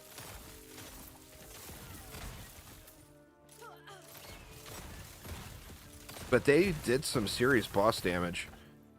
Like in early access, when I went into the empowered crab cakes fight, I was at the second phase like almost instantly. But then all of my swords all got killed during the second phase, and I wasn't able to keep them alive long enough to stack them all back up again, you know? Has the same issue as B builds. They die too easily. Yeah. I mean, people were saying that even if you get them up to like thousands of, even if you get them up to like thousands of minion health, they still just don't do very well. That guy was telling me he was at like 2,000% minion health and his swords were all still just dying.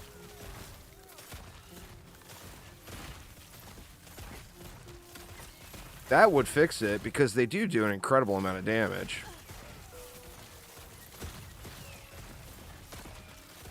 If their damage was nerfed but they were consistent, I think it would still be really good.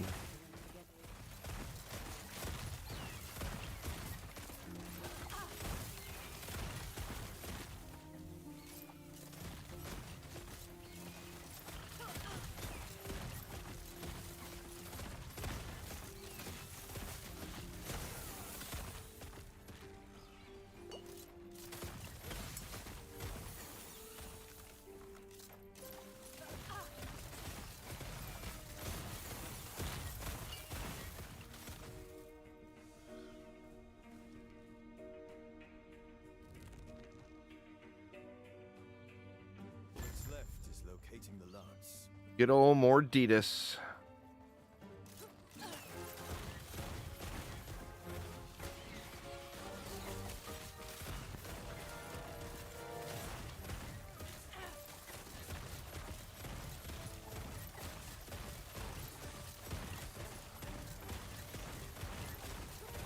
I mean, he's not gonna die with me just standing here, is he? Huh.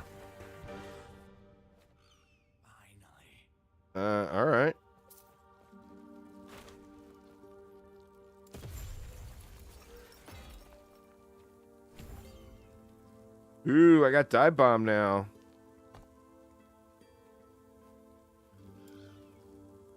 Let's see, where do we go? Attack speed. That's just raw 40% damage multiplier. About the birds. We were getting into the buff stuff up here.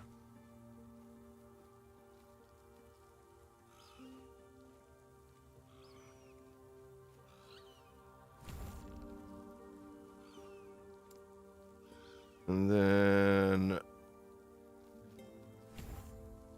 think we go that way. We have the lance, which you would want. Tell me more. The Emperor on our journey.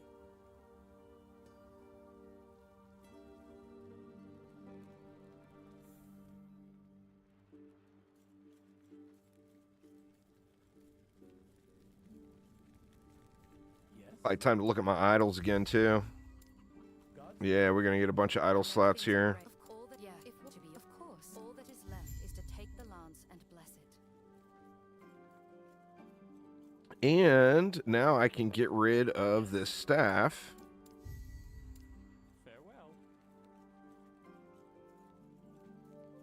I think we just throw a bunch of dex idols in, right? Dex and health. But we can take that and put it there.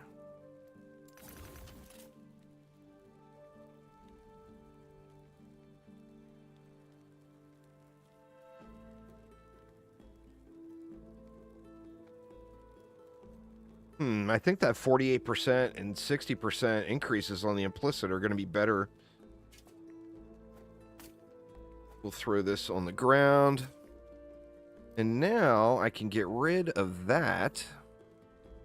That's 18 flat damage. And then we want to use that other quiver. Which one was it? Not that one. Was it this one?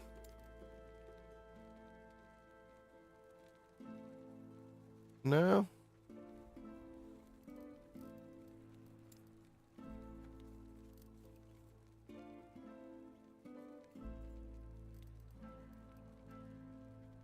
Definitely was not that one. It's this one.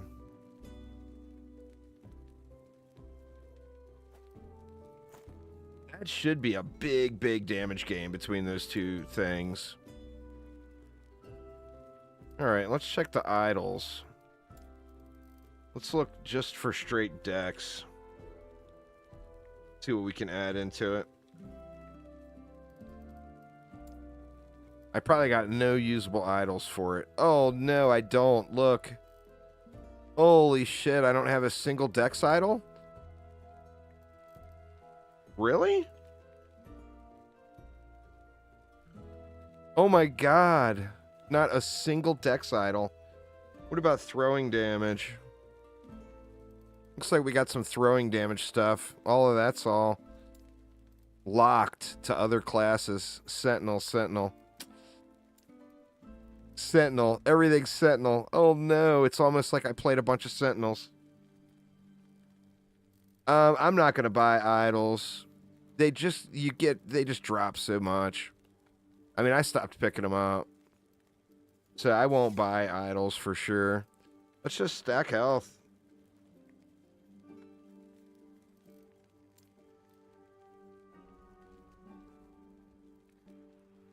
What kind of damage is my bird doing? That's physical and melee. So we can go with like physical damage, health and physical damage. Nodes, what do I have? I got a bunch of open slots. Player's health on kill and void resistance. We'll call that one a maybe. Vitality and physical damage. We'll throw that there. You know what? Let's just go ahead and throw that there. Oops.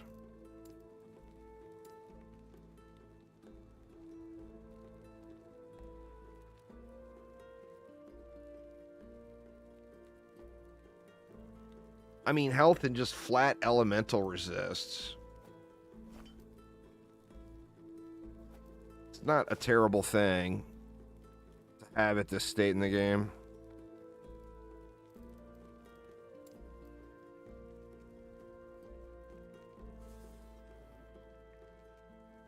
Health and cold damage.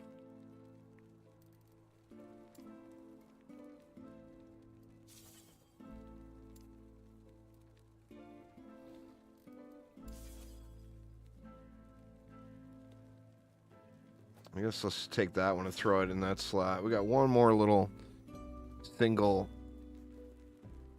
slotter here.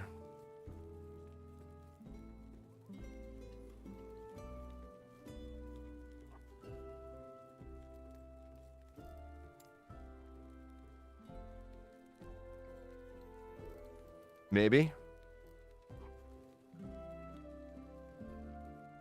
I mean, that's just raw 9 health, and I don't care about the ward retention, but...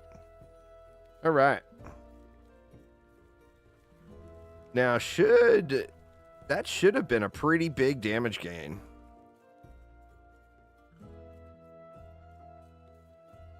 Let's see, though.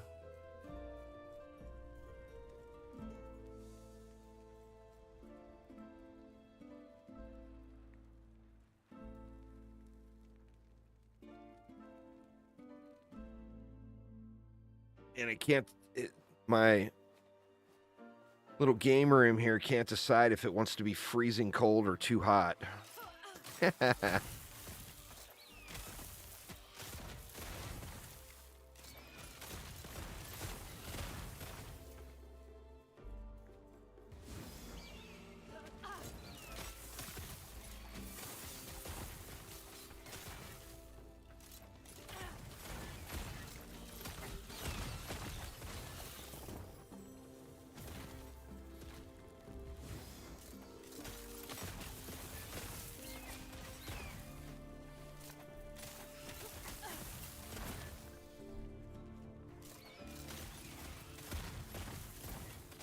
I'm curious. I'm very curious to see how they handle nerfs in the game, though. When it comes time. I don't know the history of how they did it through early access. But do things get nerfed into the ground and become unusable? Or are things still usable after they dish out some nerfs? You know? I'm very curious to see how they handle that.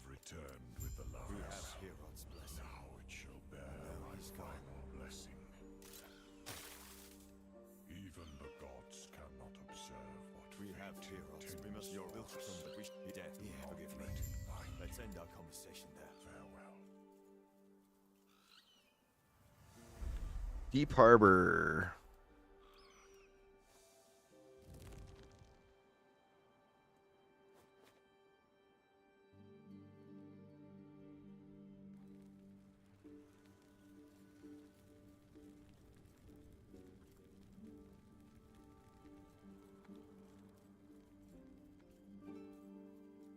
Let's get it. I am at 0, right? Yeah, I'm at 0.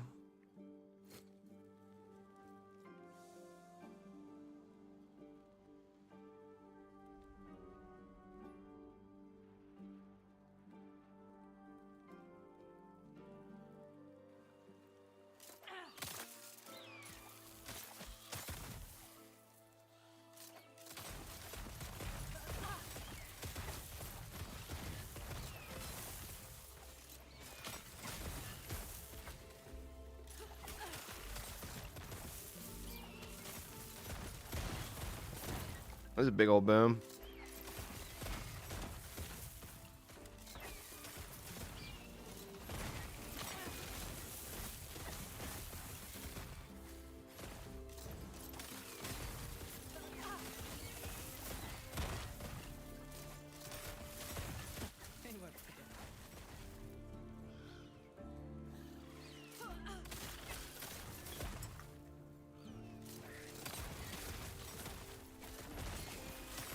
I do feel like at a minimum, I want to level up a totem guy and see if there's any shaman builds I like.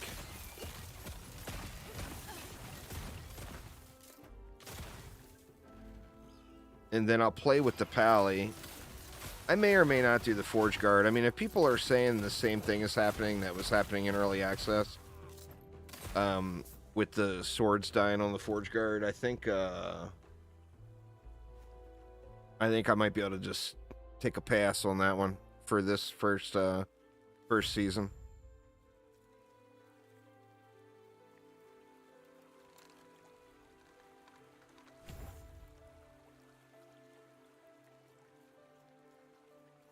Little rubber bandy, huh?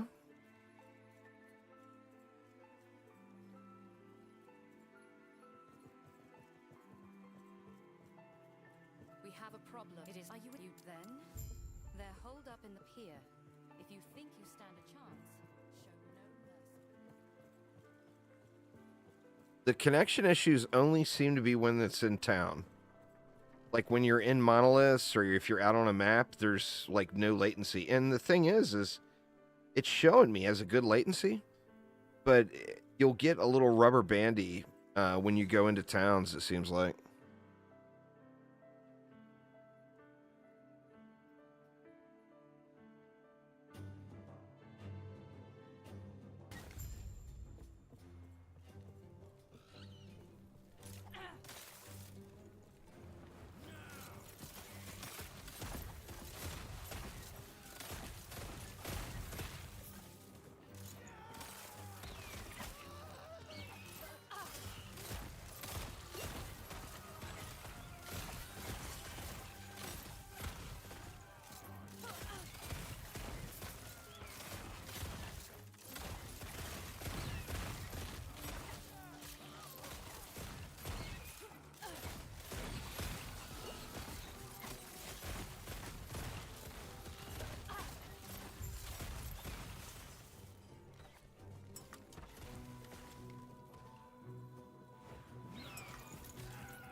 Need more decks. I want to see the big boom booms.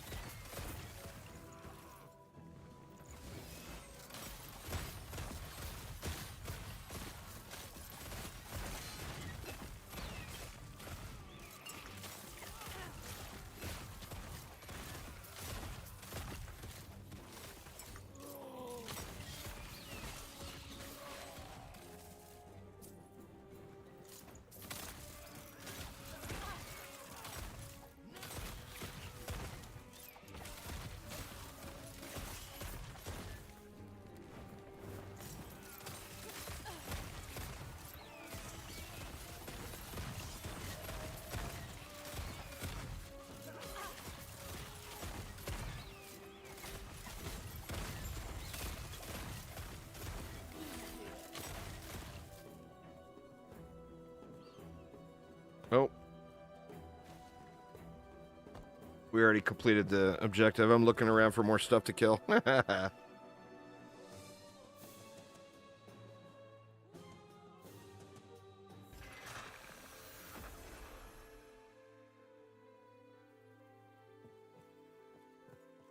help you?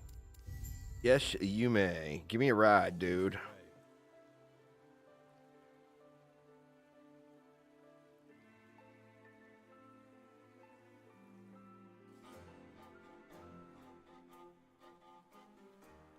Can I help you?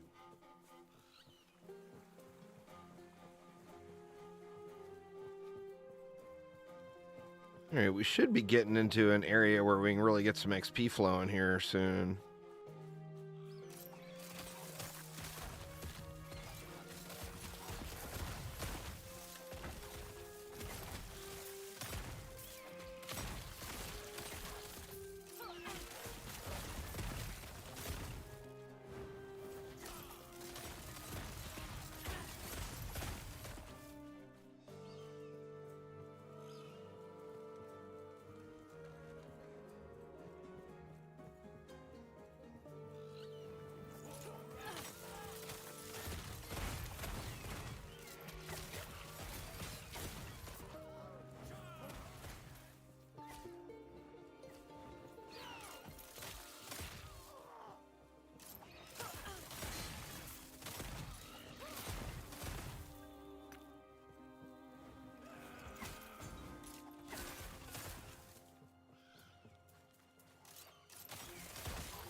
Stood right in that one.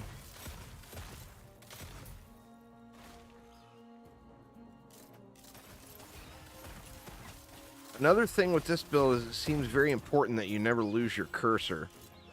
I'm wondering if that's going to be a problem once I get scaled up. If I'm going to have issues with losing my cursor.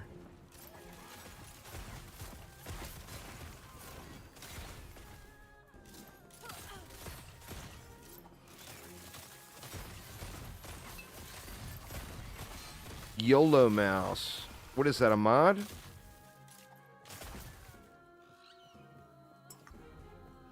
I think you mentioned that before, but I had no clue what it was.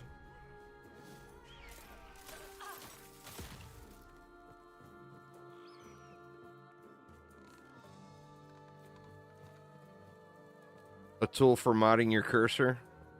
So it's not specifically for Last Epoch, it's just a generic tool. I've never heard of it. Oh, you get it on Steam. Huh. I've never had a problem in PoE or in Diablo games. But I feel like I might have a problem in this one.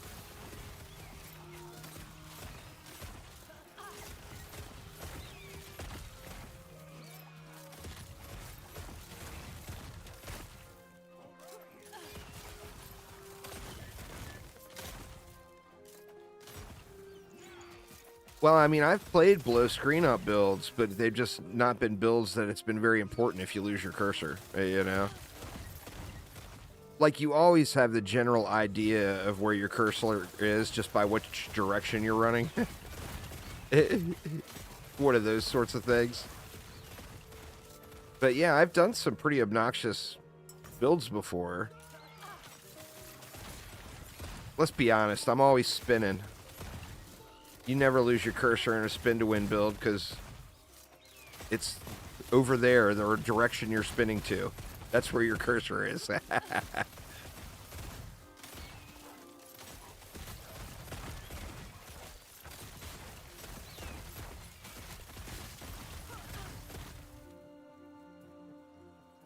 I mean, this is starting to feel pretty decent. Now, obviously, I'm still in relatively earlier stages of the campaign. But, I mean, we're to the point where we're killing crabs. And I feel like it's just blasting.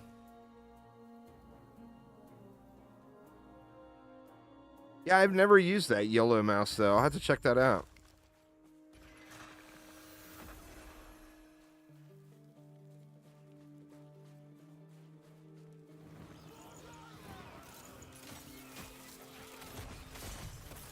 Works well. I mean...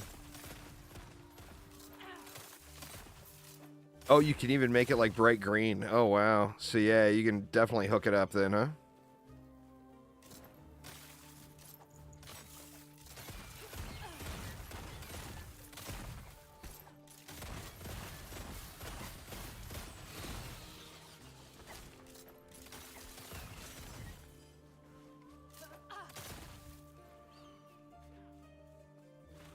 Oh, that's kind of cool. Make your own cursor.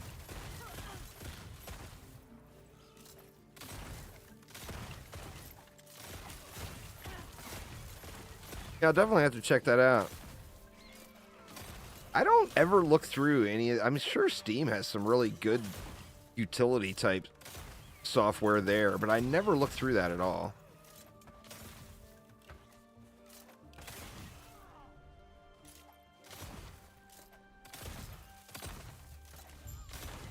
Well, I think I'll pass on the penis cursor cake. I'm pretty sure I don't need a penis cursor in my life.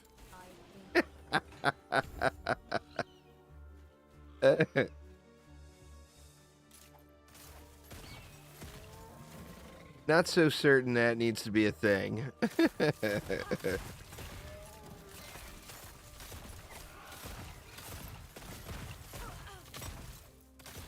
Not the greatest for stream either. Yeah. Well, I mean, it would fall into Twitch's artistic nudity category, though, so I'd be fine. As long as it was a hand-drawn penis, then it's artistic nudity. None of these fake copy pasta Google penises. You gotta get the real deal. The real, true, hand-drawn schlong. Man, if it only had Dex on it. Draw your own penis in paint. Oh, shit. Let's go back and do that Leas Tower. I always forget about it. And I run way past like I just did.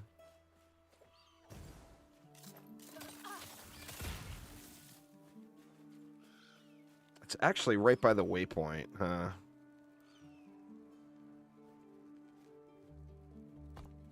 Here, let's save the run. What's quicker, the run time, or the loading screens? It probably would have been quicker to run, because I got one more zone after I zone here. Oh yeah, Twitch rules are indeed a little off.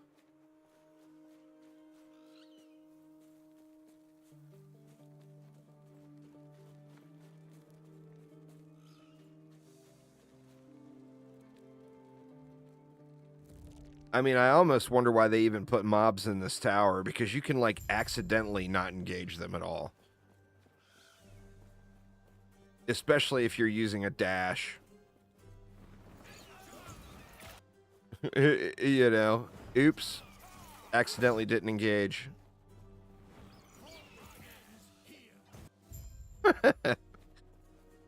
You know, it's a little...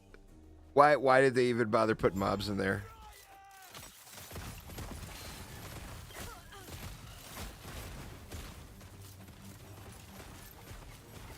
Get him, bird.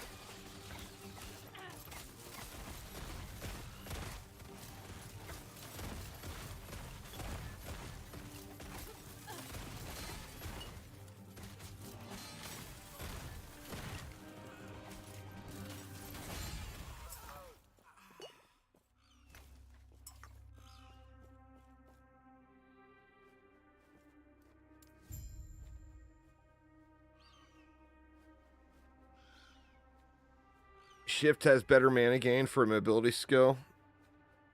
I like using the smoke, though. I don't dislike it at all, you know?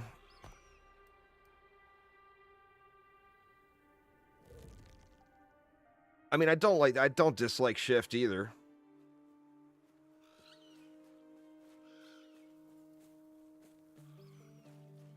Use them both. That's fair.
We have arrived at...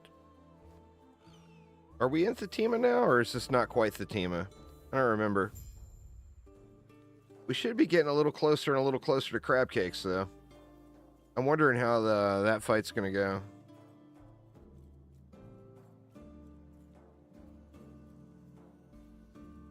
I'm glad you are saying I stitch. That would not be wise. Liath's been known to be tense. Though I see her Gods be with you. she will consider me as a threat. Good boy.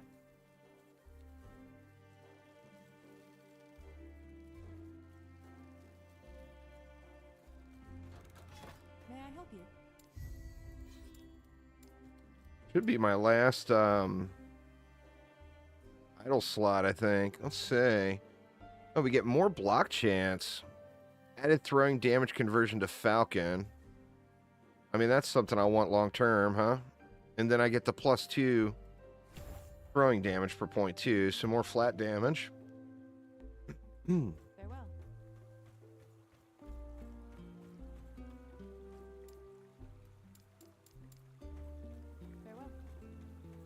See you, homie. How you like my fancy hat? Farewell. These waters are of my eye. Are you ready to? These waters are dangerous. Yeah, let's get it. My eye. The traveler set sail. The Traveler skipped cutscene.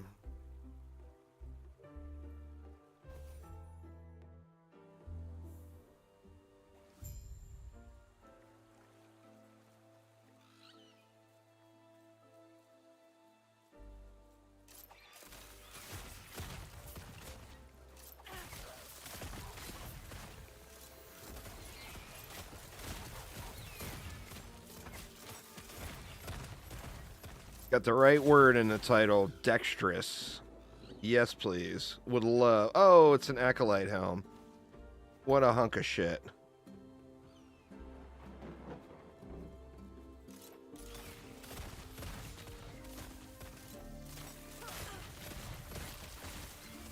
And here I got all excited because I saw the word dexterous.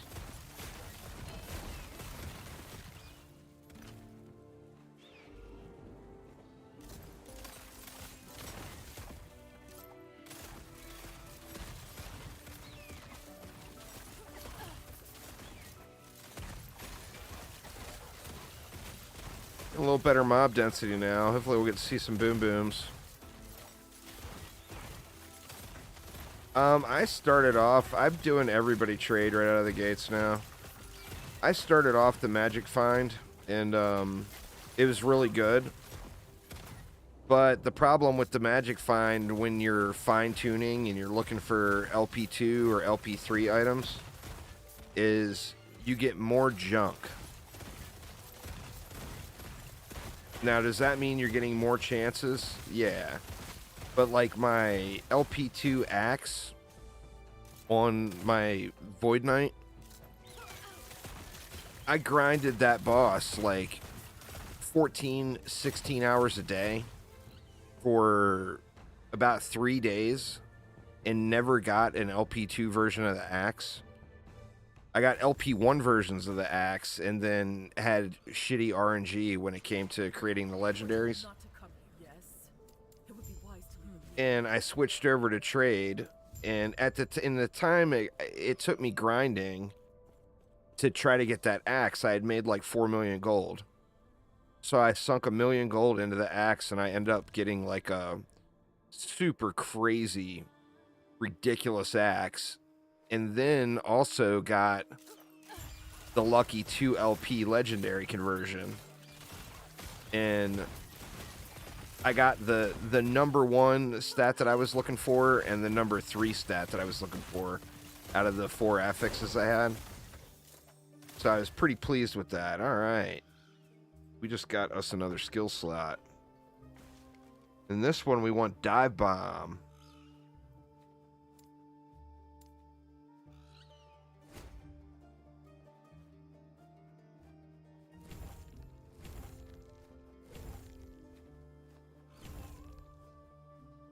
If you're wielding a spear, you leap to the target location.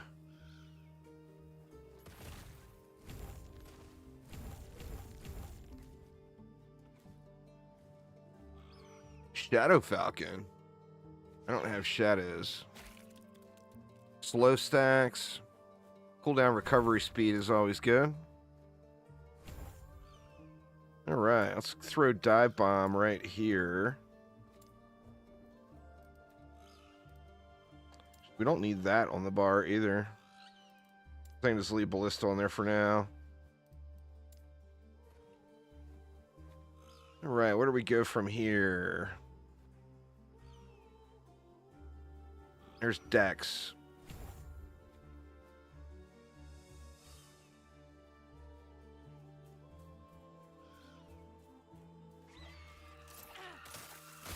Well, yeah, I mean, something like that is, you know, obviously that's unstable market pricing there.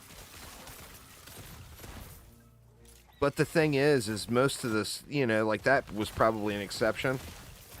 But most of the stuff that you see on the market that's 50 million, like you could literally put 1,000 hours into the game and very realistically never find that piece. So it depends on how you look at it, you know, like with my trash tier RNG, getting more items that were all bad was just not as good. But I will say, when it comes to like getting the exalted bases to slam into something for a legendary, being COF is real easy to find those pieces because you got, you know, all the extra loot from prophecies and stuff.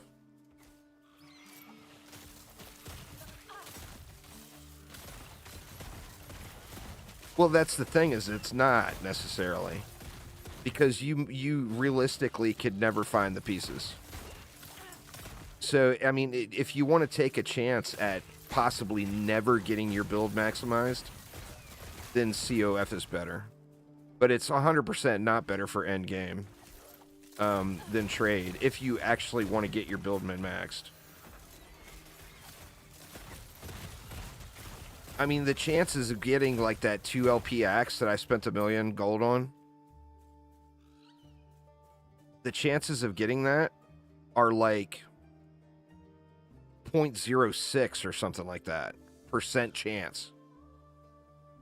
I mean, you could literally kill that boss 1,000 times and never get a 2 LP axe. Like, the chances are you won't. That's the problem with COF.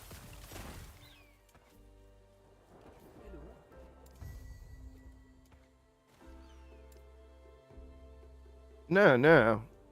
I'm talking 100 corruption axe, and I was doing 300 level, like 300 plus corruption and not seeing it. The drop chance is stupid low on some of the pieces. I guess it depends on what character, you know, you're playing. Like, COF to me felt 100% not worth, after thinking it was the most valuable thing they've ever put in any game for a long time. After playing with it for 100 hours or whatever, it feels completely not worth. Because you just get spammed with more trash, and you still never get the item you're looking for. You know? Well, I mean, getting a 4 LP thing is a 1 in a million shot. You got absurdly lucky. Either that, or it's something that's super common and has, you know, much friendlier drop weighting, which the drop weighting is ridiculous when you look between the various pieces. Like, some of the stuff is just insane. Like that chest from the spear guy. Just the chance of getting that at 2 LP is like a once-in-a-lifetime opportunity. Like, you will never get that at 2 LP ever again if you find it.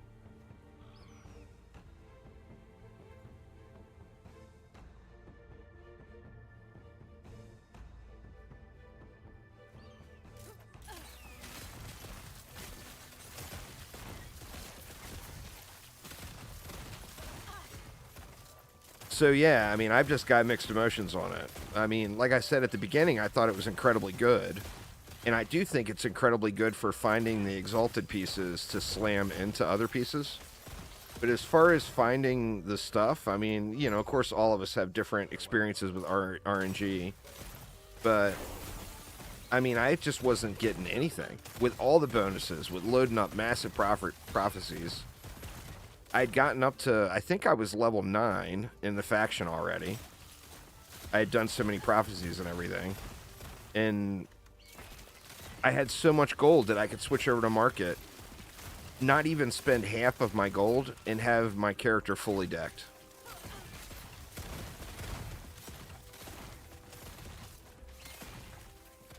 Well, yeah, absolutely. But, I mean, it just so happens that in a lot of cases, process of raising corruption, you're farming the bosses at the same time, you know?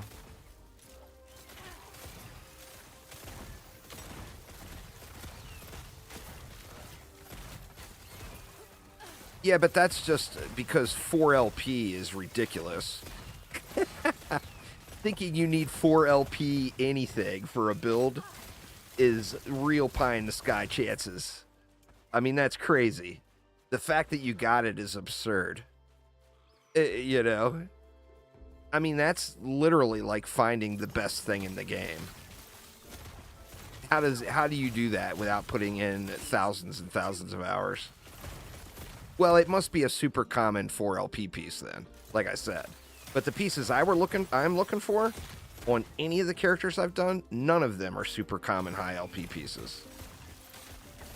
Well, the boss drops all vary. Every item has a different weighting. They're all published. You can see it all from data mined info. Some of the stuff is much, much more common than other things. You had to have been doing a super common piece.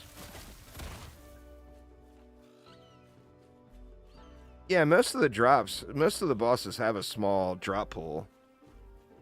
But the world drops are also in that pool too, is the thing. It's not that they only drop those uniques. There's nothing worse than farming that two-handed axe and having two-handed axes drop, and it's the wrong axe. Because it's some trash world drop that dropped, you know?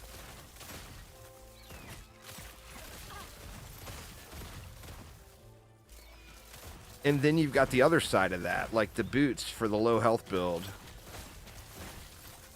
The boots for the low health build are super common.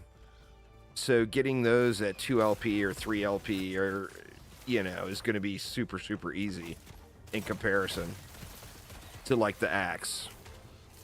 And then the chest piece that I would assume most people give up on off the spear guy, that is insanely, insanely low.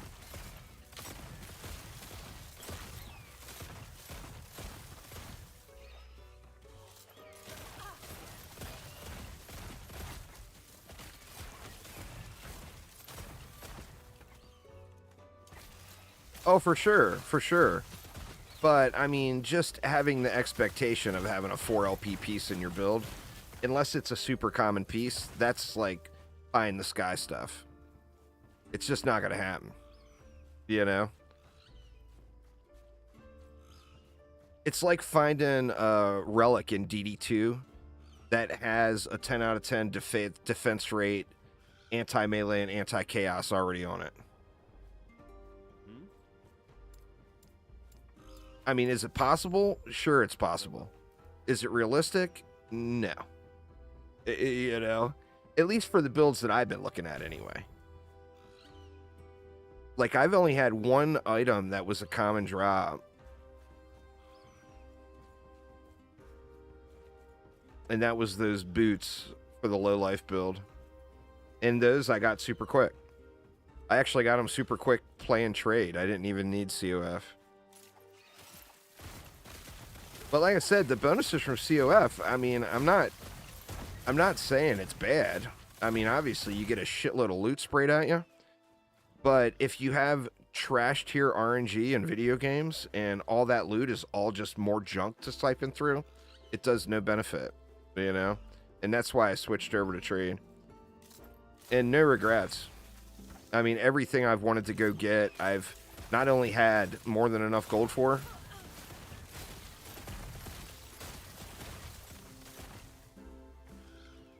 but it was also available. But I mean, I also put the grind in too. Like, I'm not trying to go buy whole sets, you know? I was trying to get one piece or whatever that I was having a tough time finding. And again, yet you persist. If you wish for Lagon's temple to be your tomb, then so be it. Yeah, I think the majority are going to go the opposite direction than that. They don't exist on the market yet because the game just launched, what, 3 weeks ago? The market's going to take a while to stabilize. It's not PoE, you know, with a well-established trade system that everyone is aware of how it works and everything. This being a brand new game, everyone looks at COF and instantly says, "Oh yeah, that's the best thing in the world." So, I mean, I'm sure the majority of players started as COF.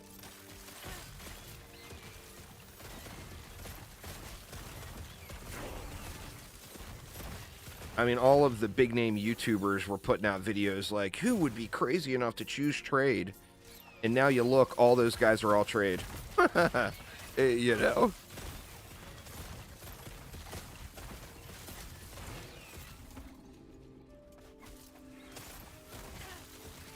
Yeah, I mean, people are going to go multiple ways, but I think most people are going to be going the opposite direction.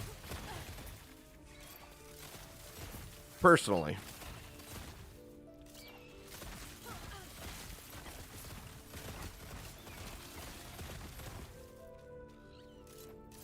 I mean, I don't know. The people that were throwing pieces up for 50 million gold on day 3. I mean, nobody's going to have enough gold to buy that. That stuff's just going to sit on the market, you know?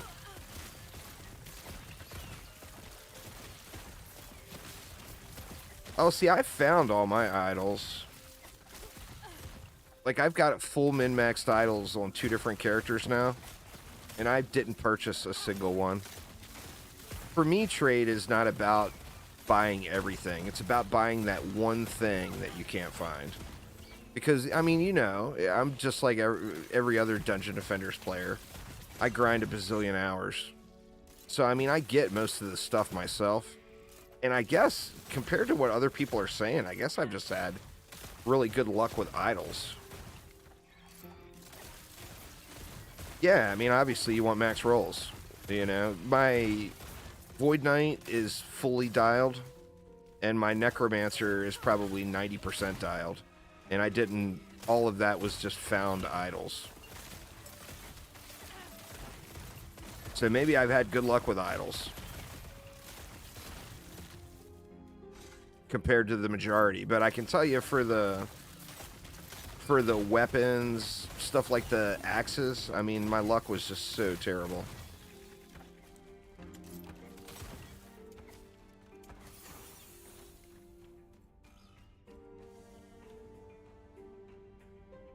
Well, I mean, there's a maximum roll. You know what your the max rolls are. So you just want to, you know, obviously you want to get the maxes or as close to max as possible. Or just any with the right stats while you're first progressing. But yeah, idols, I just didn't have any problem with at all so far. I don't have any rogue idols, so I'm probably going to have problems with this guy. I think that's part of the deal too, is I went back-to-back Sentinels.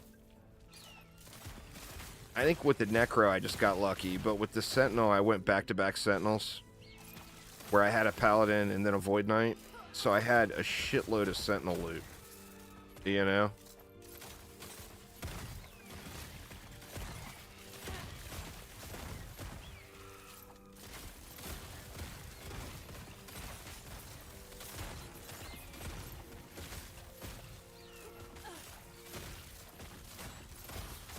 I wonder how this boss fight's gonna go.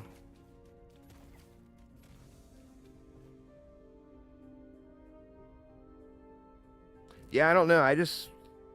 The idol pricing is crazy. I think idols is a seller's market, not a buyer's market for sure. So I definitely won't be buying any idols. Especially not since I've been finding them, you know?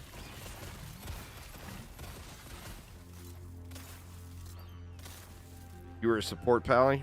Nice. It's nice to have a well-formed group, you know?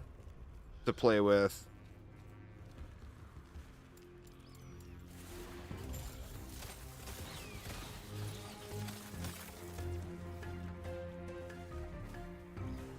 This fight here is one fight that I just so wish you could zoom out farther.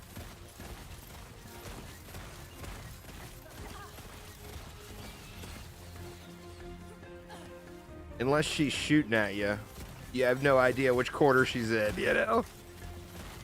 Or does she go in a pattern? Maybe she goes in a pattern. I don't even know.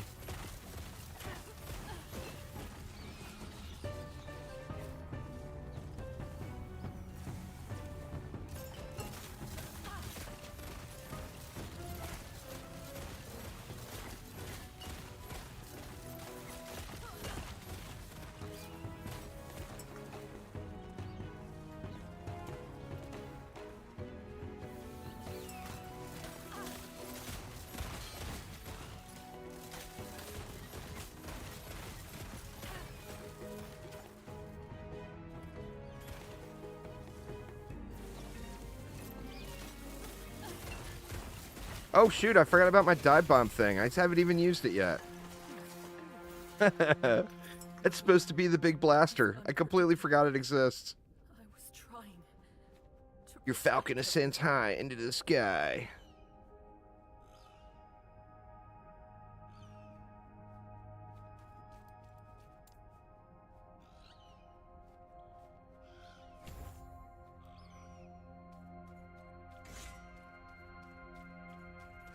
All right, the moment of truth. Will I get my butt handed to me? This calls for a quick coffee break, and let me take a pee.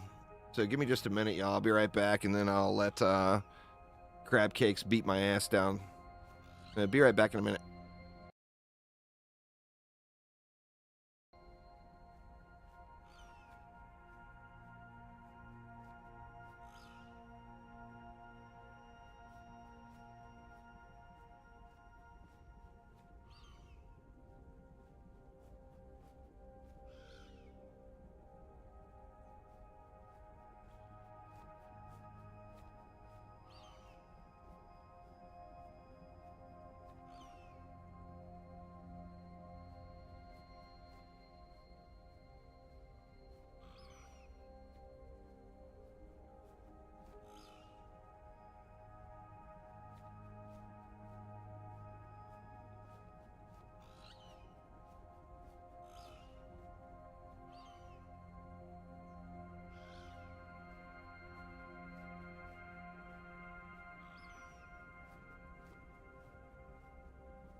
All right, time to get beat up by a big crab.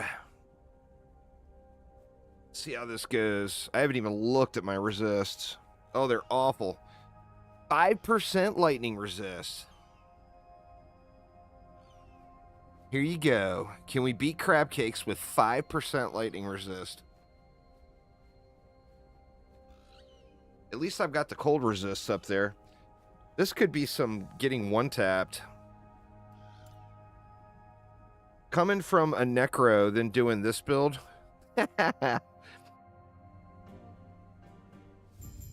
These bosses make you wonder.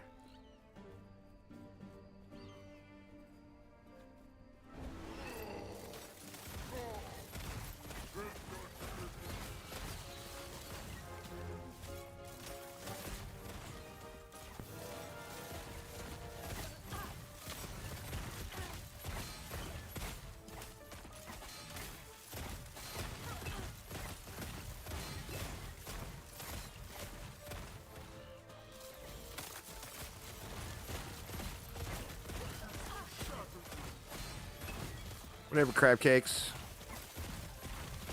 Oh, and there it was. That was cold. That was cold and lightning.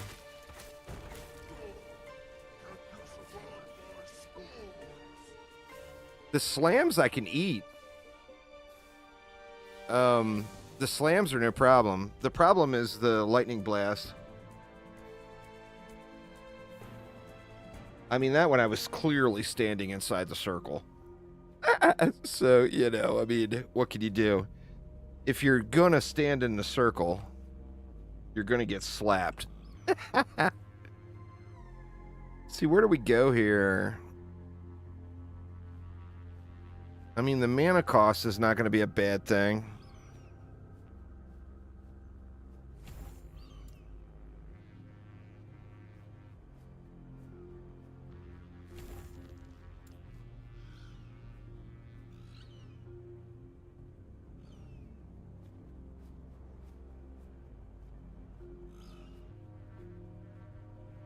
I don't want to be adding in a cooldown. The beam of lightning. It'll get you. That is for damn sure. All right, now I don't even know where to go with this tree.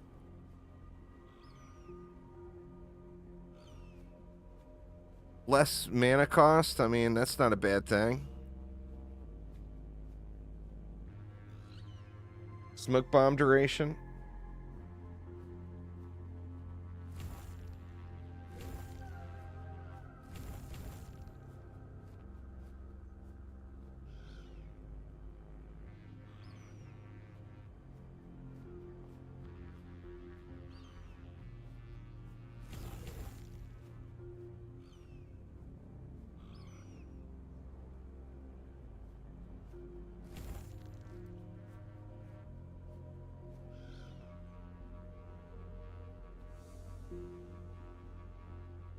I tell you, on the Necro, I killed it in like 4 seconds. That's the trouble. My last character. When you go Necro, everything boss related becomes instantly trivialized. Oh, really, dude?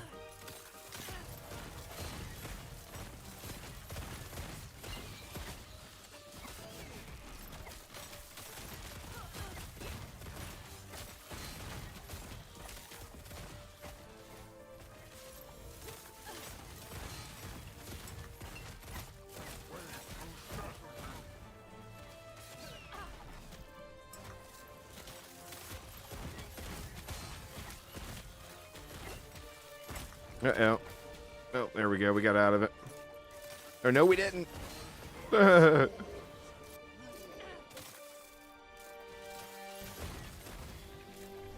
Oh, god dang it.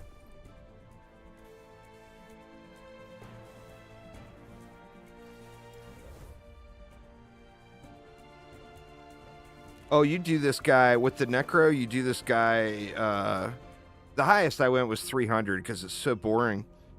But you do the crab cakes at corruption 300, it's literally over in 2-3 seconds still. It's so busted. That'll be getting the nerf bat for sure. I gotta stay out of the stuff. I got the cold resist at least. But no lightning resist on this fight is just brutal.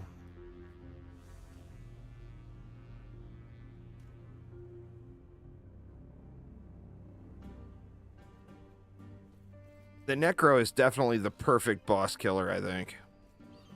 In my opinion, anyway.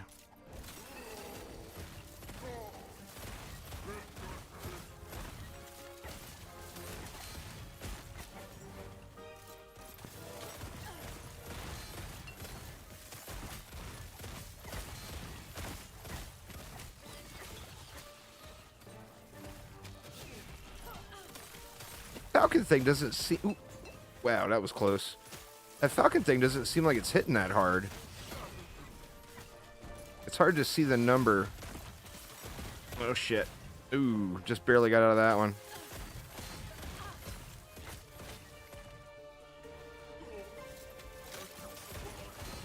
Let me see. I can't tell what it's hitting for. Oh, I am so screwed, huh?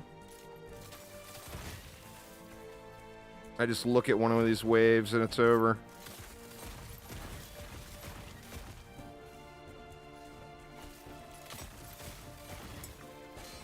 Ooh, well, I ate that one.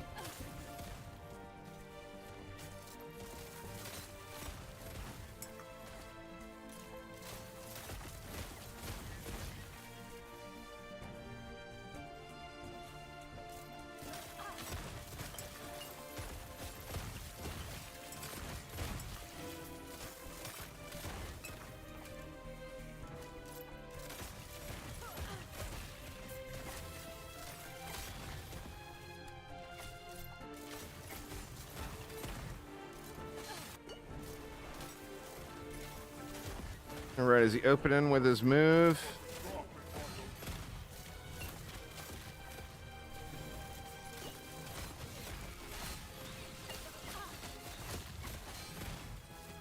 Out of potion, stunned. Oh no! God dang it, man.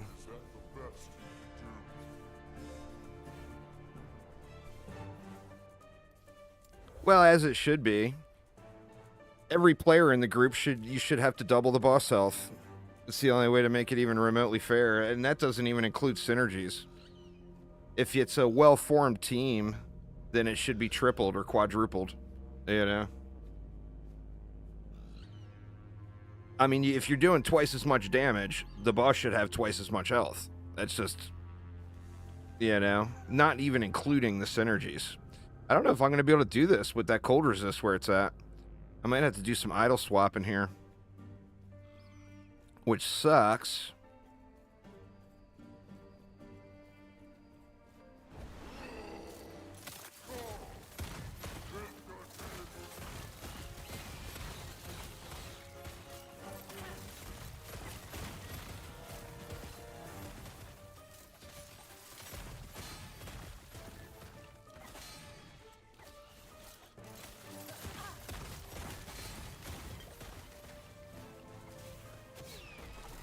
Oh, it was 14K. I saw the Falcon shot number that time. So that's pretty good.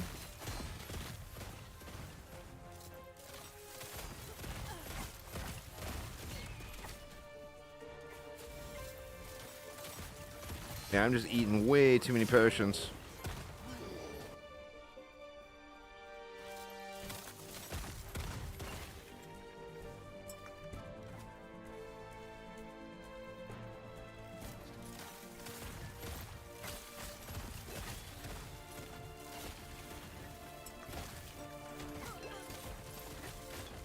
Yeah, but I'm confident with that Necro build, even without having a synergistic team. I mean, solo, you're literally one-cycling it at 300 corruption. Without ever even making it to this stage of the fight, you know? So there's no doubt in my mind, even on a 4-player team, it would still be a 15-second fight. Unless the scaling goes up like 8-10 times. The damage output on the Necro is ridiculous. I mean, 1 million crits just pop it off like multiple times a second. You know? It's crazy.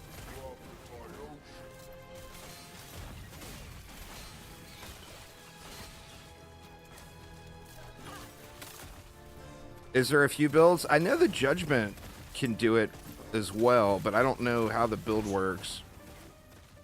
I gotta say the Necro build was crazy dull, is my main problem I had with it.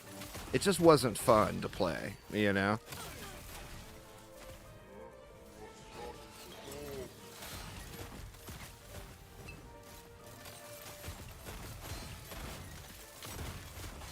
Oh, son of a bitch, are you kidding me? That was like a 1% a 1% fail, wasn't it? Was he at like 1 HP? What the hell?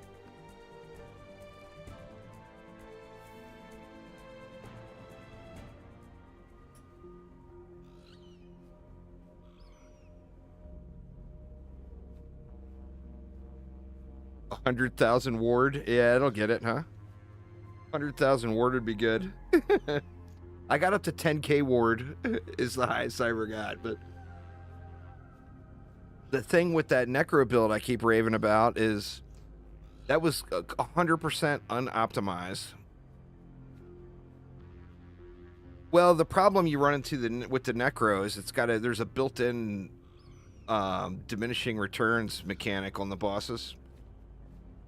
So if you don't have culling, some sort of culling into your build, I don't know how it works, but if you do too much damage to something too fast, it gets like some kind of damage resist thing going.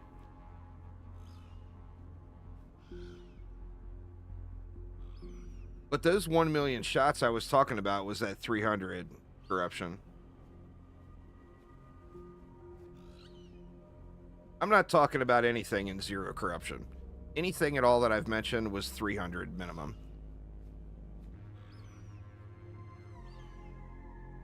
Yeah, it's millions in 300 corruption.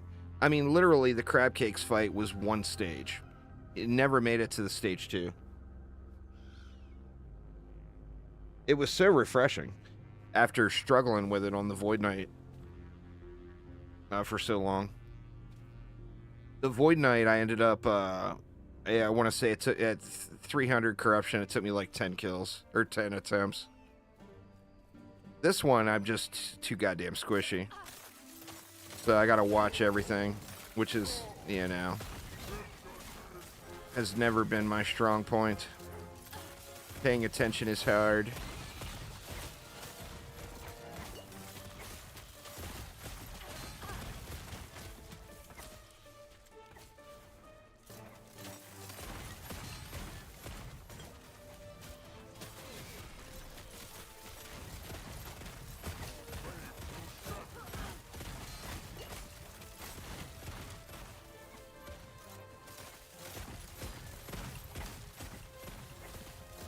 Uh-oh. Shit. Oh my god, saved by the zoning. That was just fail. Running into that corner will get you sometimes if you're not careful. It's stupid. It's stupid OP. It's the Wraith Lord. Nobody's playing it. Like, Rax just started playing it, and he's doing it kind of wrong. Now that he's playing it, though, I'm sure a lot of other people will. But he's got an unoptimized version of it going, and still just one-tapping everything. He hasn't figured out yet that you can reduce the amount of wraiths that are on the screen. So he's constantly buffing the wrong wraiths. You only want to buff the wraith. Oh shit! You only want to buff the Wraith Lord. Yeah, I mean, you would think for sure. The difference with the Wraith Lord build is no one's playing it. Like, if you look on that little percentage breakdown, like, everyone is going those Fire Wraiths, and nobody's playing the Wraith Lord build. It plays just like the Archmage, like, but when you're double buffing the Archmage, except it's the Wraith Lord instead. Am I ever going to get through this goddamn fight today? Jesus. Maybe I should do something for survivability at some point.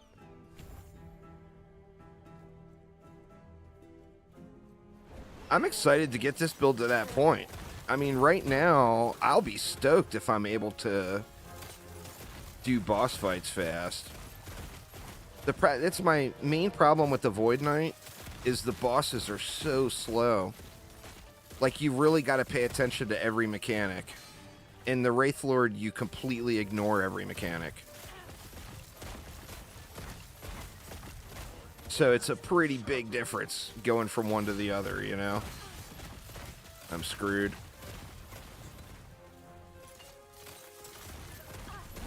Yeah, I saw that coming. Yeah, it just doesn't put out big numbers. It puts out good numbers, but it doesn't put out big numbers. It's a spin to win. Spin to win will never be big boss killing damage in any game. I mean, in PoE, if you invest 2 bazillion divine into it.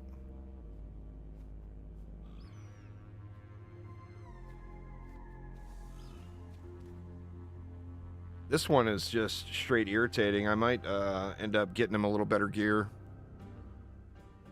Or I can beg SciTech to come nuke this guy for me. Because it's just irritating.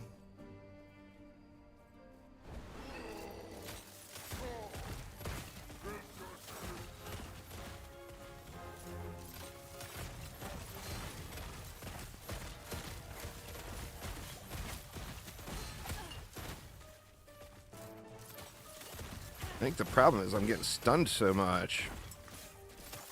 I'm not used to that.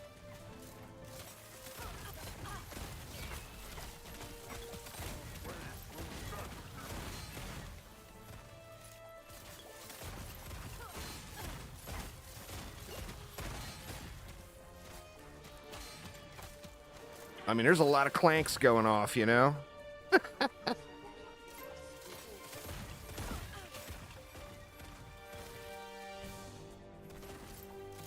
We got too many clanks.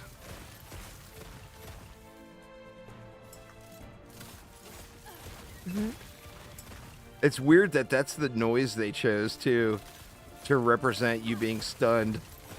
It's like such a awful noise to hear.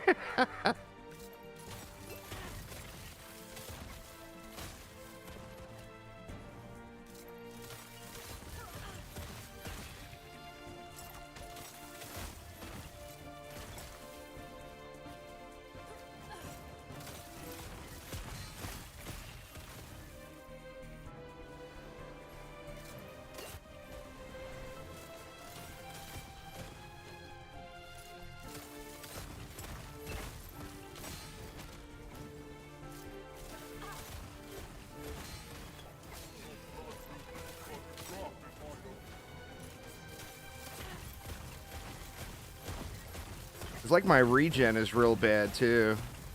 I'm not getting much health back out of the 0 mana thing.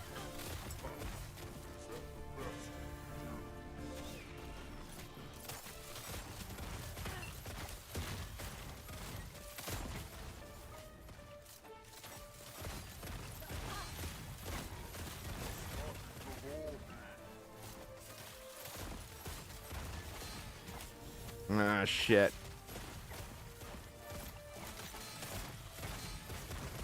Oh my god. Woo, Jesus, that was way too close. I was under 100 health. Well, at least it's done.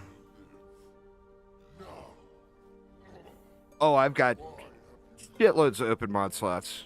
Blurp soda. When I say I was unprepared, I do not mess around. I am unprepared. Yeah, I could have slammed random stuff on it for sure. But no fun if you guys don't get to watch me suffer, you know?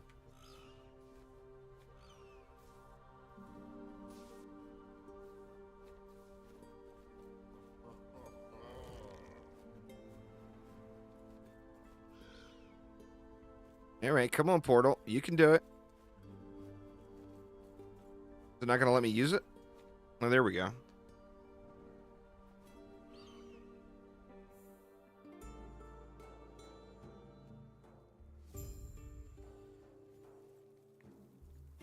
Gods be with you. Good boy.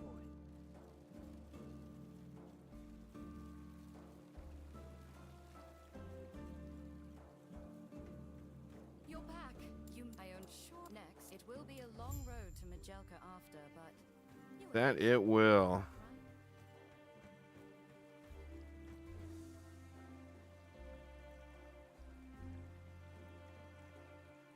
You been playing modded Valheim lately? Just waiting for your PoE League announcement?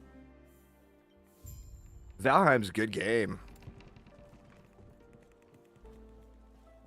That's one of those games, I think it's just going to be way better with friends. How did you enjoy the And trip last when I week? played it, I was playing it solo. As much as it's the own, thankfully, they aren't hard to find. Look for anything big and scaly at the end of the docks. So, I mean, it was still fun, but I didn't have that co-op experience. Most games are. The things that modding communities do for games is pretty crazy, you know? The thing there is the people making mods are always passionate about the game. You know, they're making mods for that game because they love that game so much. I'm going to do a 7 Days to Die server when Alpha 22 comes out. Because it's supposed to be crossplay. And I was going to do a PAL World server, but everybody stopped playing it.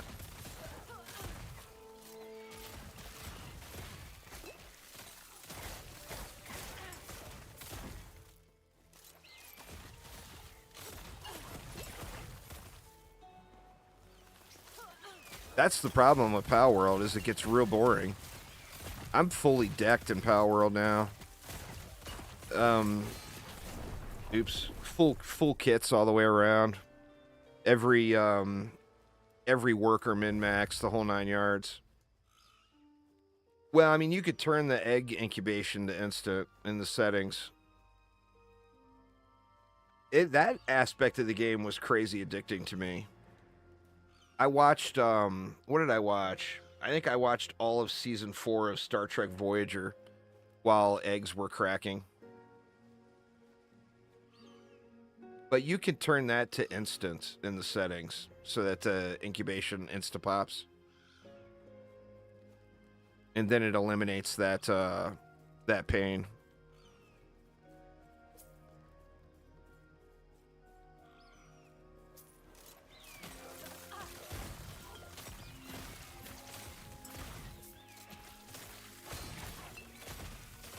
Yeah, I think the gear check is finally here with the lack of survivability. I just been rolling with what I got and not caring about anything because I've been able to kill everything. But I think I may be getting past that point now.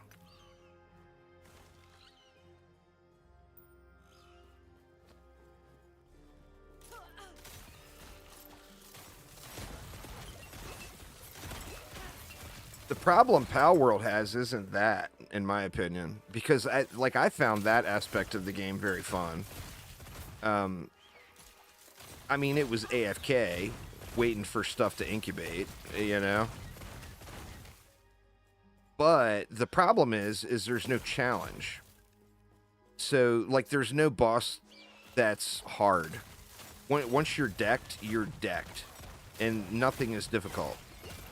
So if you're one-tapping all of the level 50 alpha bosses, literally one shot, then something else needs to be done. And sadly, with Power World, none of the things that are on, with the exception of like the raid bosses, I think that'll be fun. None of the other things on their roadmap look at all interesting to me. Like, I think, I've mentioned it a bunch of times, but I think it needs something like Terraria has, where, you know, in Terraria, you kill the wall of flesh and the world transforms to hard mode. I'm going the wrong way. I think Power World should have something like that. Like, when you kill the last tower, the world transforms, and every alpha boss becomes as difficult as the last tower was. Or something like that. And then it would at least give you something to do. But there's literally nothing to do. And then once you take it too far, which I took it way too far, I'm not going to lie. I sat there for days and days and days of real life time breeding pets. So, like, I mean, even in, like, my mining base, everybody is fully optimized. Every passive perfect on literally everything. So you just, you know, you run out of anything to do. If there was more building tools you could build, you know, and then that would be your out or whatever. But since the building tools are so limited, like, you don't even get a whole lot of enjoyment as far as building out. Yeah, I think they're going to expand the map for sure. And, I mean, there will be more pals and more bosses and everything, but, like, there's a focus on PvP, and, I mean, to me, that's just not a PvP game. I mean, I guess if they're able to capture that Pokemon experience fully, then maybe it will be. But, like, I can't see ever loading up Power World because I want a PvP. Like, if I want a PvP, I'm going to play a different game, you know?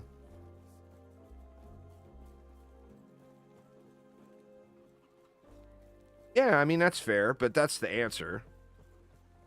You know? Because 4 days is a long time. Just, that's, like, past the default settings. Like, you purposefully made it harder. Because there is, you know, the longest egg was 40 minutes. at default time. 40 minutes of real time.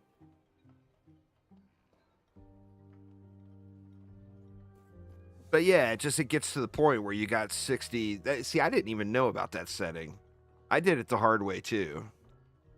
But I had like 60 egg incubators. I mean, that's just too much, you know? And people are like, what are you doing, man? Every other live streamer has got one, and they got it set at instant. It's like, what? What do you mean? What is this instant? But yeah, it always pays to look through the settings, you know?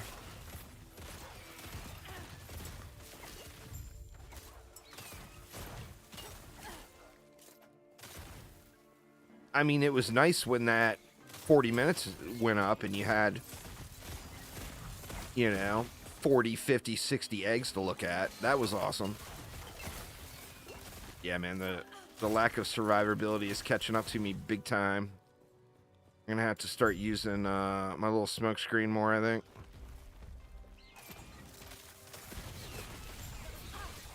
Oh shit, that was a one tap. The dive bomb. I think I unjustly judged the dive bomb. Seems like it hits like a... That was 27k. I mean, for absolute zero gear, that's not too shabby of a one tap.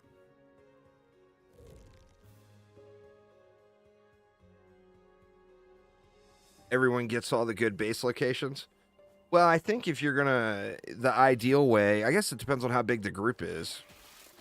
But the ideal way is to be in a clan or a guild or whatever they call it and have just one base. Or not one base, but one set of bases.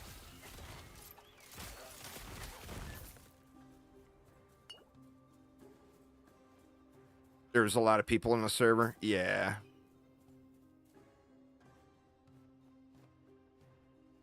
Probably time to get rid of this stupid neck. Not doing all that much for me, I don't think.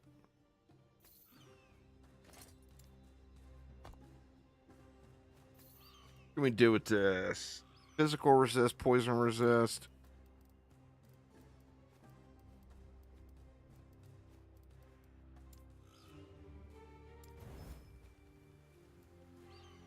Level 39. 41. 44. What level am I? I'm 53. If I can go a little bit further. 48. 52. I think we'll call it good there.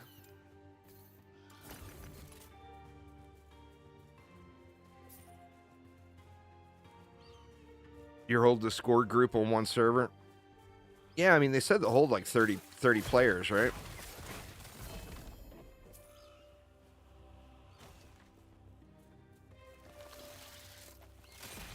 I mean, that would be fun in the right setting. But like you said, the world is just limited. Am I going the wrong way? No, I don't feel like it. I don't feel like I'm going the right way.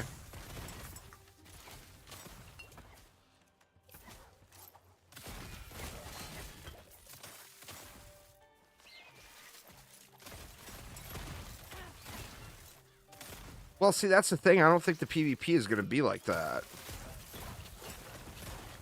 I think it's going to be more like instanced PvP, where you go to the PvP zone. I mean, I don't dislike PvP. I just don't play many PvP games anymore, you know? I used to be all about PvP. Like the World of Warcraft days, and then... Like, I enjoyed the PvP in Destiny 2 for a while.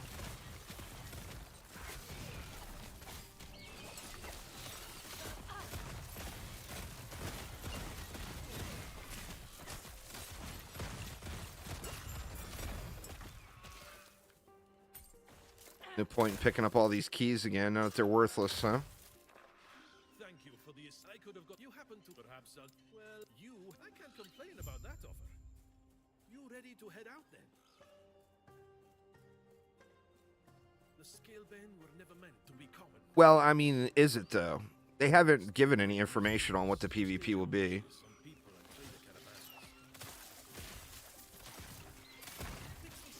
I mean, officially, the PvP isn't in the game yet, you know?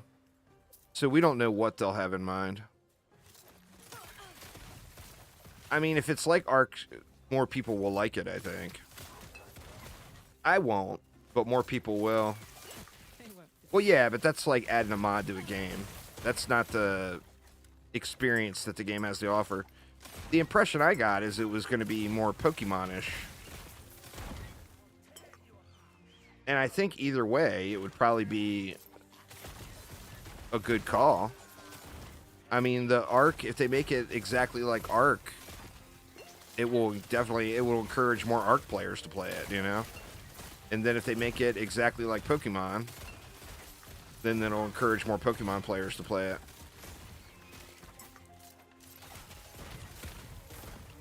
I don't know, man. I think I might like it more if it's Pokemon-ish.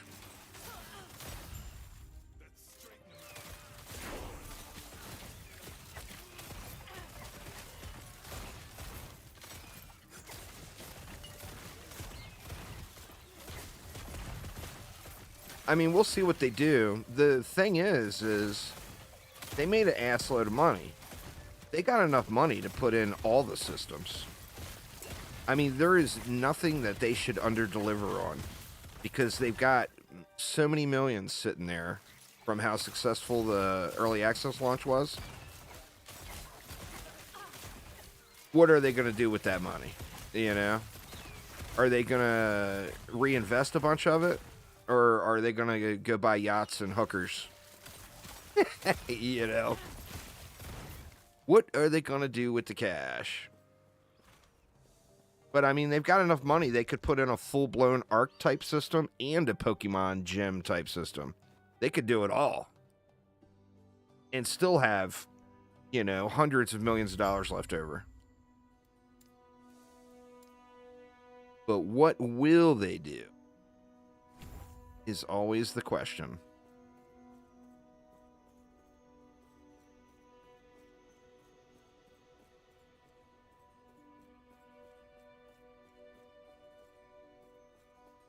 I wonder how much dex you have to have before you're blowing up outside of off screen.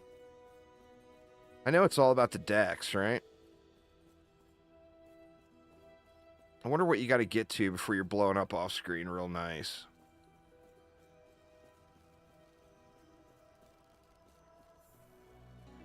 Like 140 dex?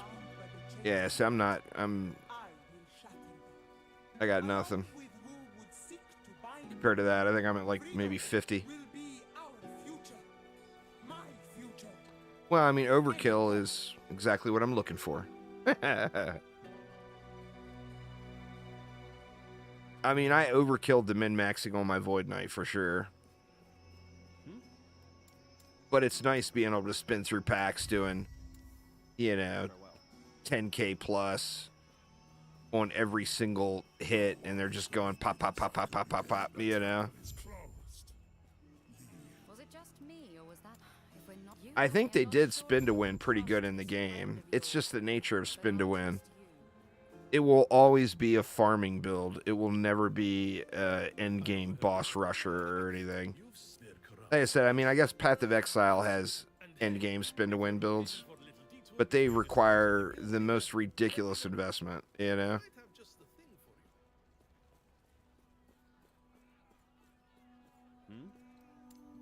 You know what? I'm not even going to pick that up. Ask Zarek about the job offer. I shouldn't pick that up either. It's a side quest I don't need anymore, right? Yeah, I don't need any side quests anymore. So let's not do it.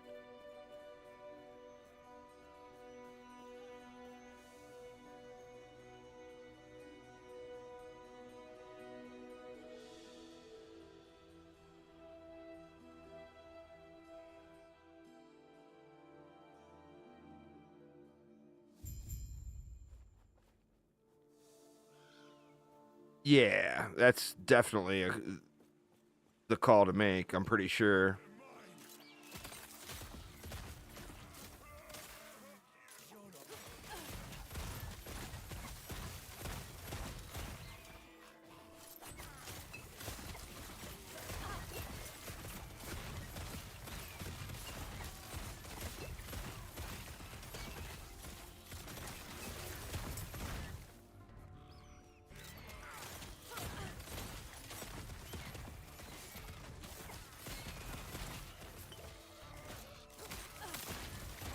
What is it with the ballista build that's one shot in the bosses? Is it the dive bomb or is it the ballista explosion itself?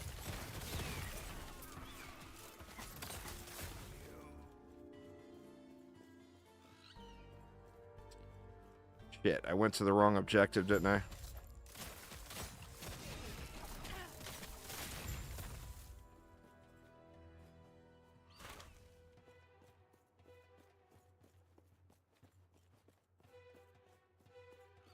Yeah, I need to be entering the slums.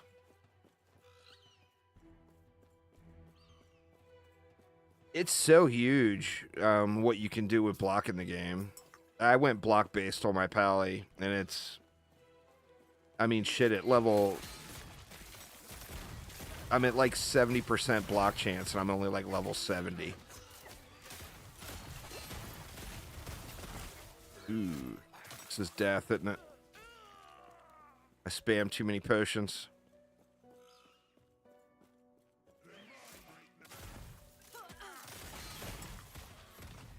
Drop some potions, dude. Oh, where the hell am I supposed to be going? Up and around.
I'm using some Junker Unique. Hell's Reach for the flat damage.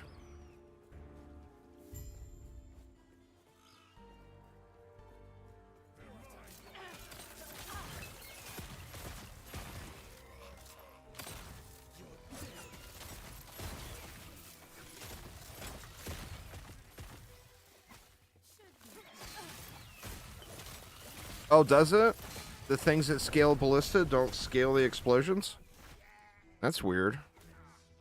I wish there was a tooltip for the explosions.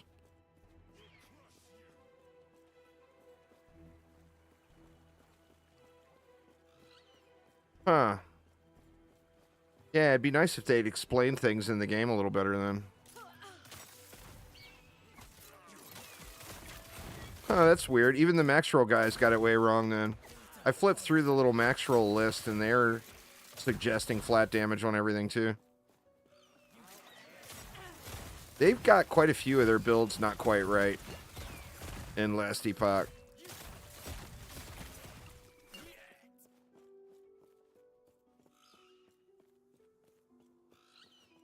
Can I help you?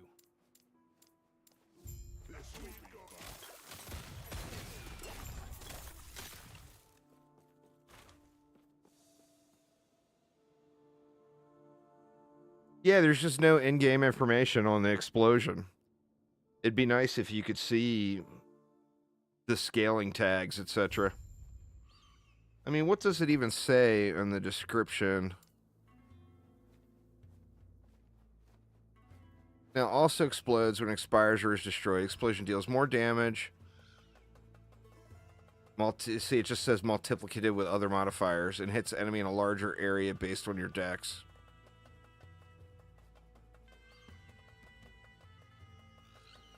But it doesn't give you any of the tags or anything.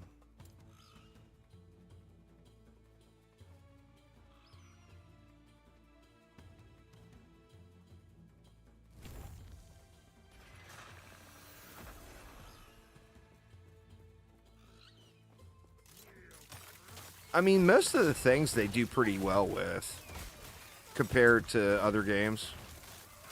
But the thing is, with other games, you know, in Path of Exile, we've got path building, which is so huge, you know?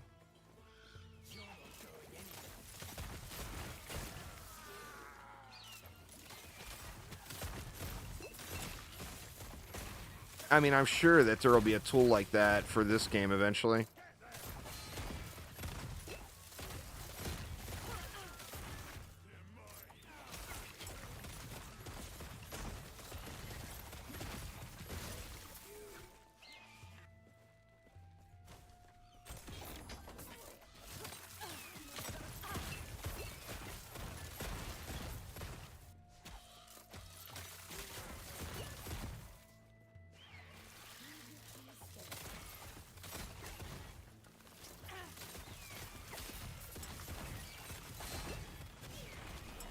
Had so many stuns.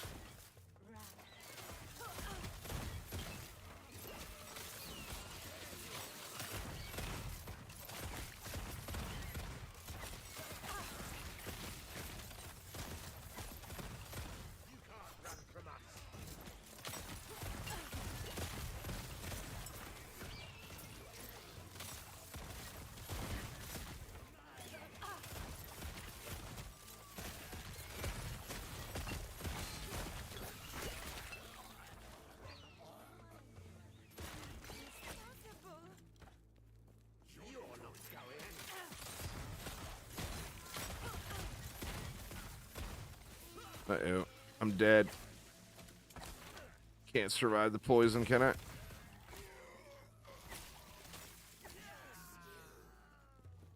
Got lucky.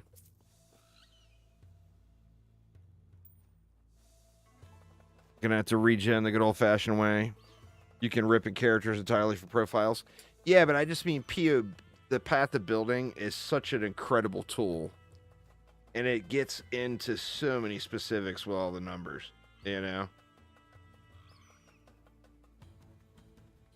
Like, if this exact build was in Path of Building, I think all of that was data mined, and it's just, I think it's a matter of time. I mean, when PoE first launched, it didn't have Path of Building, you know? It's just gonna have to, it's gonna take time, and as the community grows or whatever. Farewell.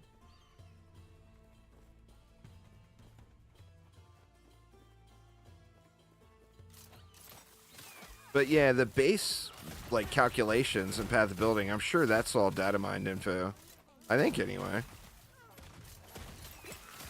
Easy. Too easy.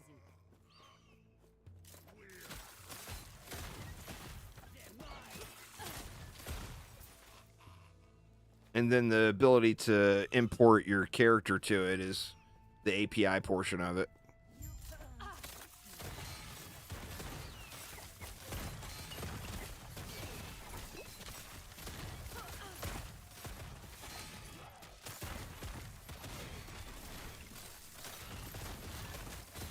This guy hits so hard. Jumpy as a mofo. No rest for the shit. No rest for the wicked. I haven't looked at that one.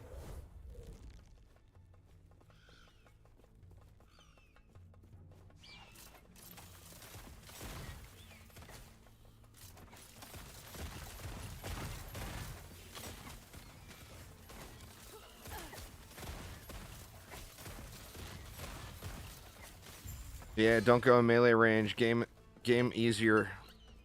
The poison, though. Oh, the poison. Cool take on an ARPG. I'll have to check it out.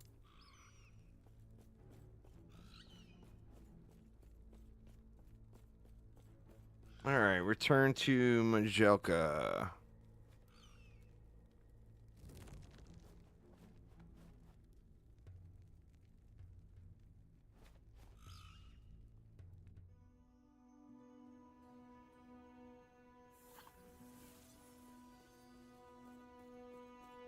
What's up, homie? I never.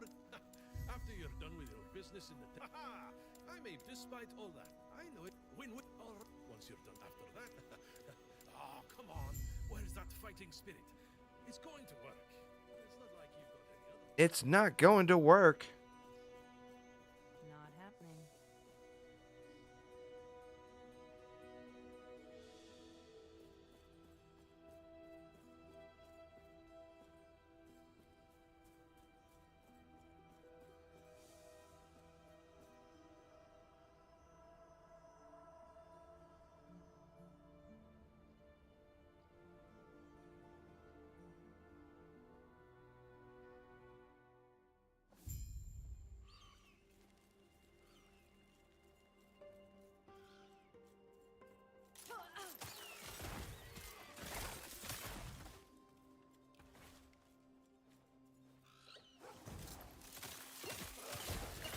Yeah, I am taking way, way too much damage now.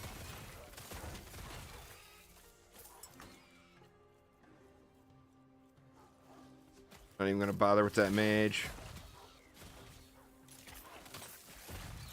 Easy. Too easy.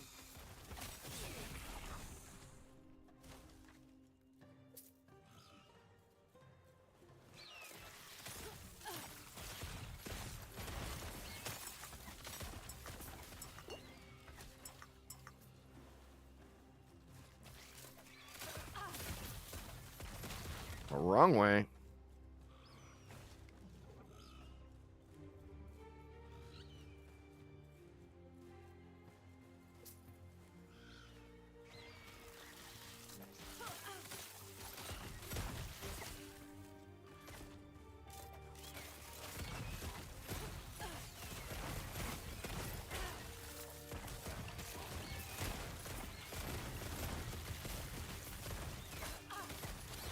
These bigger booms.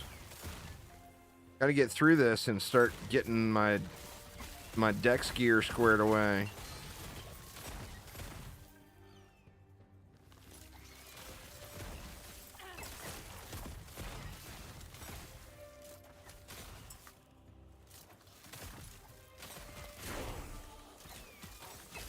Ooh, good lord.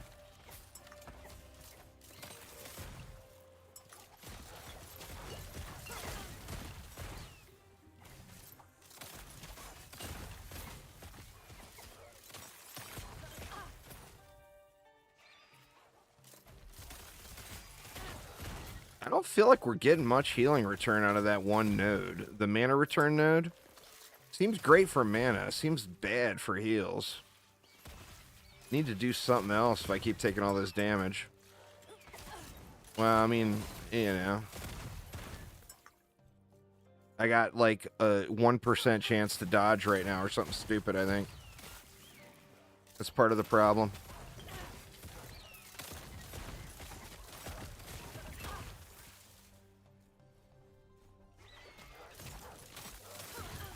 Wow. Yeah, man. So much damage.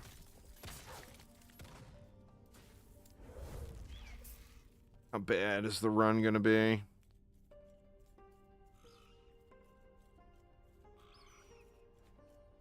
That's crazy. I went from 0 deaths at like the probably 70% point to getting crushed by trash mobs now.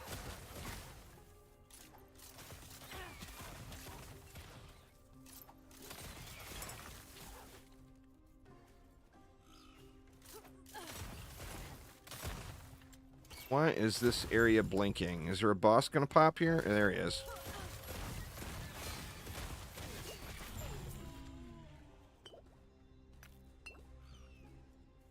Boss with mad bleeds. Good lord.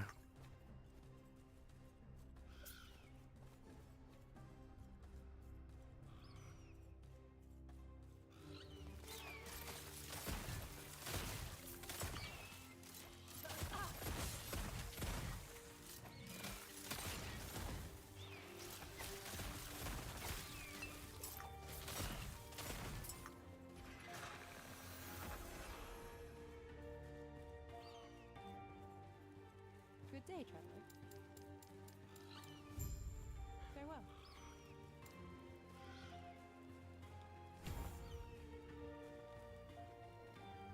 6% dodge rating. What's my chance to dodge? 18%. Oof. Big oof.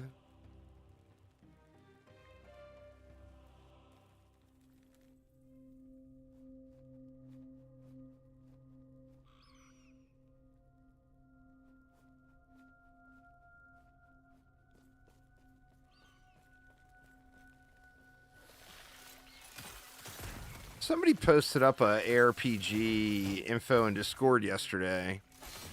Can't remember which one it was, but the art style in it looked really, really nice. Yeah, I mean, I think I will go block-based for sure.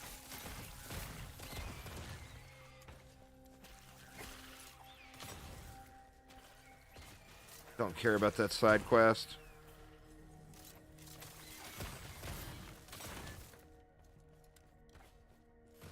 It's just definitely nice, especially with being able to how high you can scale up your block chance and everything.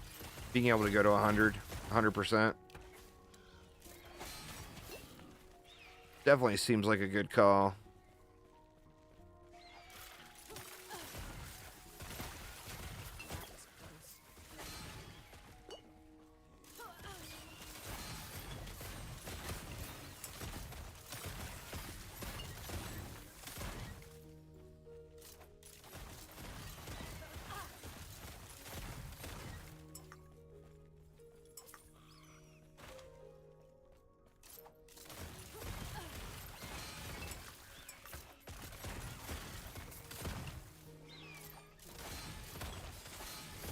Man, literally everything stuns me.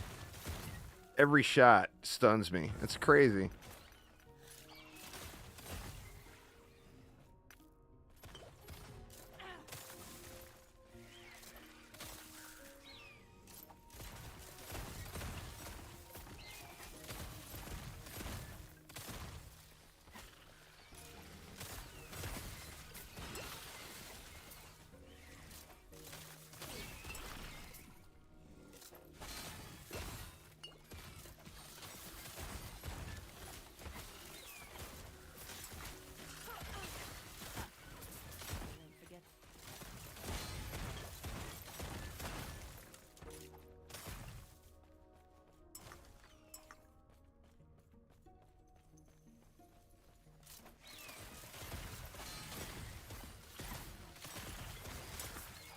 Just clank, clank, clank.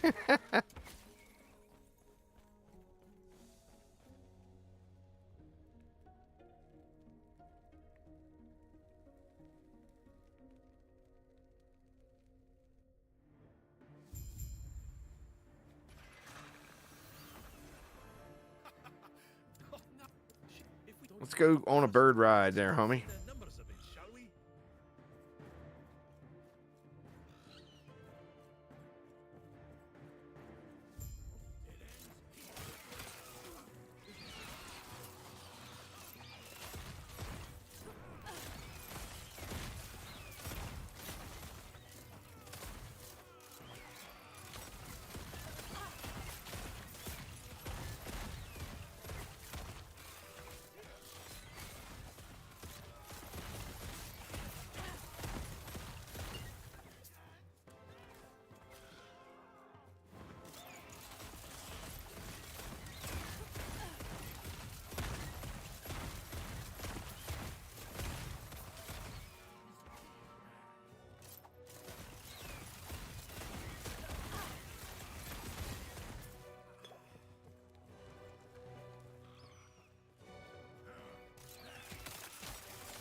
Oof.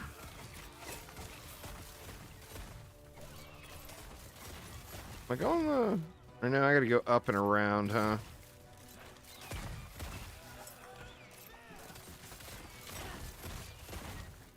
It amazes me how many times I've done this over the last 3 weeks, and I still just don't remember the routes.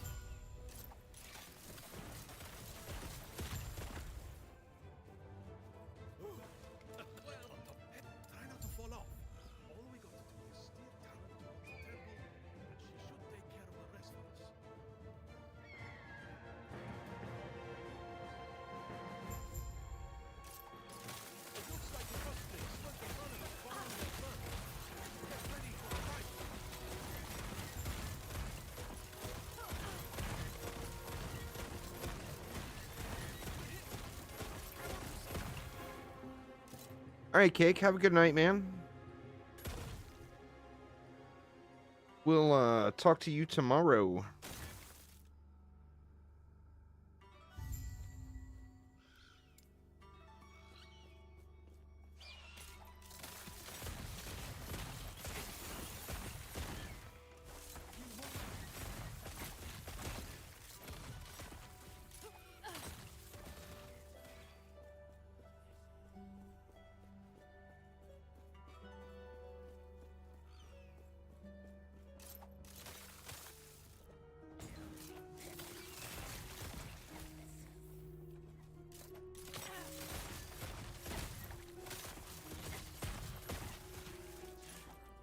All right, well, enjoy there, Blurp Soda. Hopefully it all goes well.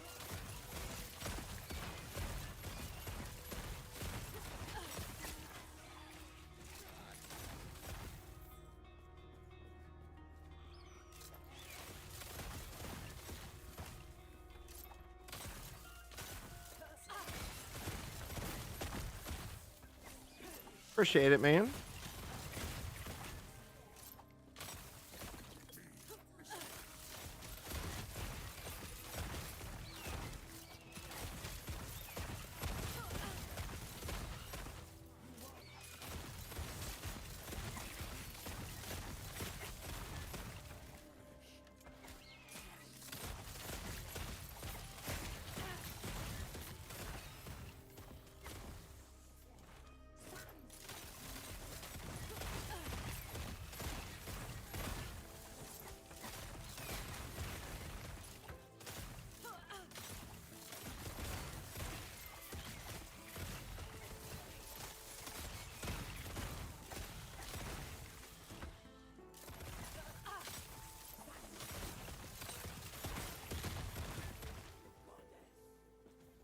See how the boss does. I think it'll be easier than the crab, but we'll find out.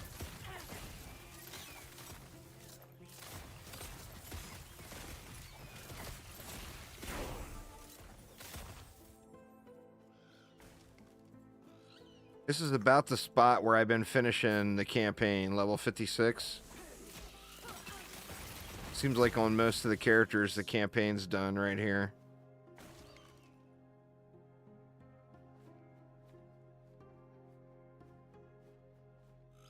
Oh, that's interesting. Your ability from left to right. So depending on where you have it on your bar.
All right. One more zone to make it through, and we're at the boss fight, I think.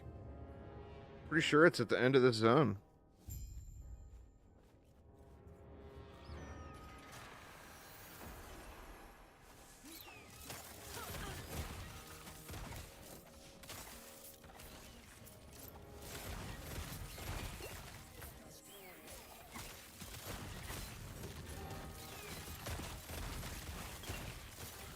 Maybe not. Maybe there is another zone. I don't remember exactly. I think it's at the end of this zone. Either that or there's one more little fight room.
Gotta be getting close.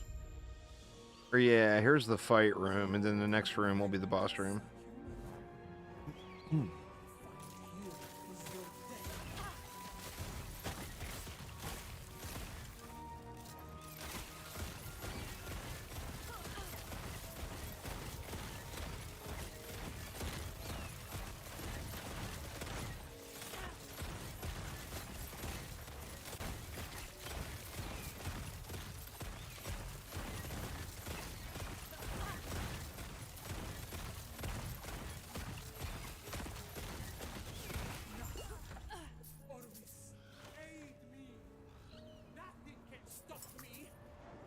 Yeah, it's pretty crazy.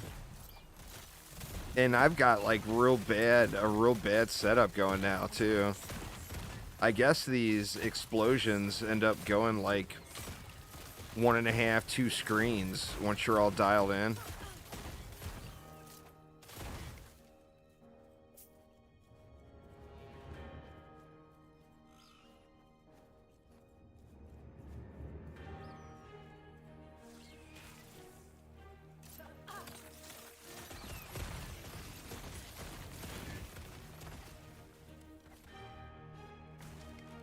It's you spec into ballistas, siege engineering. So when you throw a trap, it has a 20% chance of summoning a ballista. And then you have the ballistas set so they explode. So it's kind of a synergy between the two.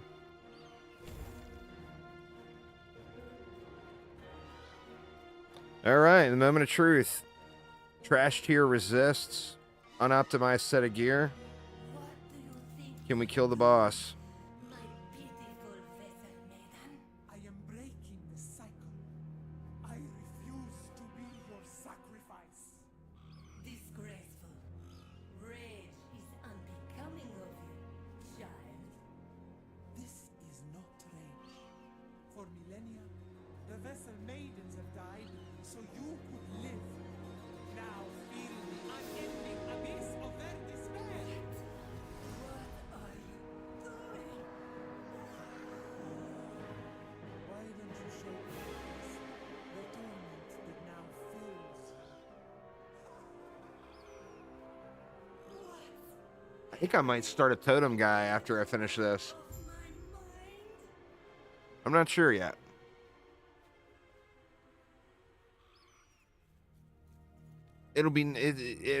It's nice not knowing the builds, having a bunch of characters through the campaign though. That way you can play around with different stuff. How's my rep coming along? I'm 57,000 away. I could be 8 real quick. That would be standard RNG, sadly there, Sacred. There's like almost 40 shard packs in the thing. So if you, with no pity system.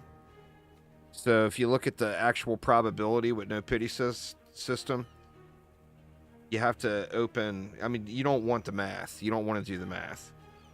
Because if you do the math, it shows that you got to open like 170 C1 shard packs to have a 99% chance of getting one destruction shard. It's the RNG is over the top. And every time they make a new hero, it adds more shards to the pool. So every new hero becomes worse and worse and worse to get shards. It's rough. A rough grind. All right, here we go.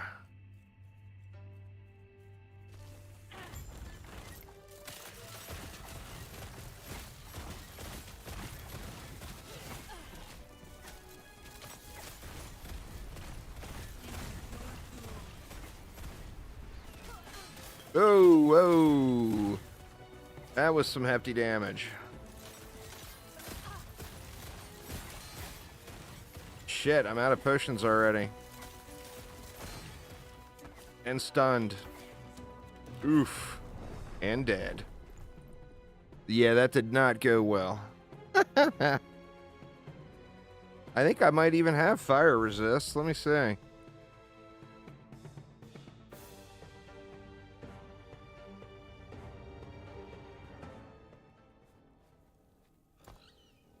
Oh, no, I don't. 5% fire resist. That is not ideal. I think I can get through it, but it's going to take a few runs. Probably take a few attempts.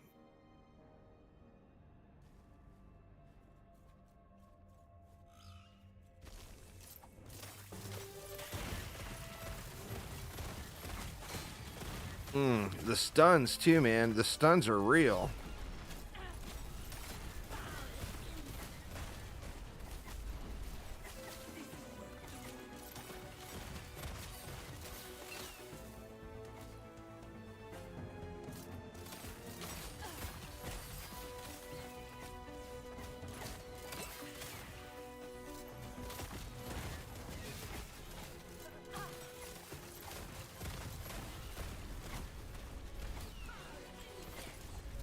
Ooh, get out of there.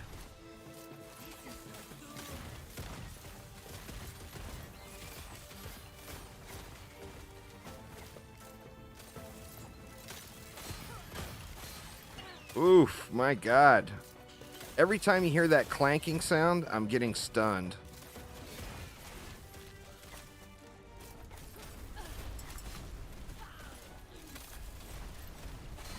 Ooh, my God. We got her. Eat it, lady. Snick lady bad. Now we can just get through the next stage. Yeah, the gauntlet released. I saw Woody was playing it. None of the other D4 players are playing it that I've seen. They're all still playing this. Rob and Woody are the only ones I saw playing it. I'm dead.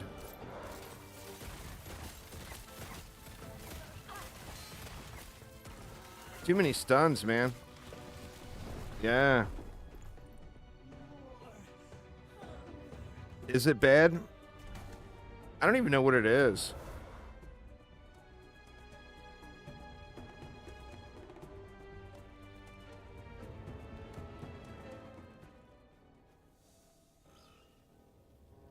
I'm gonna have to work on my gear a little before I get this fight done, I think.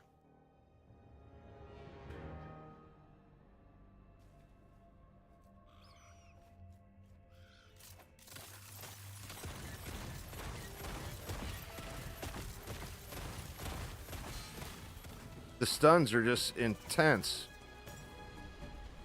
Just so many.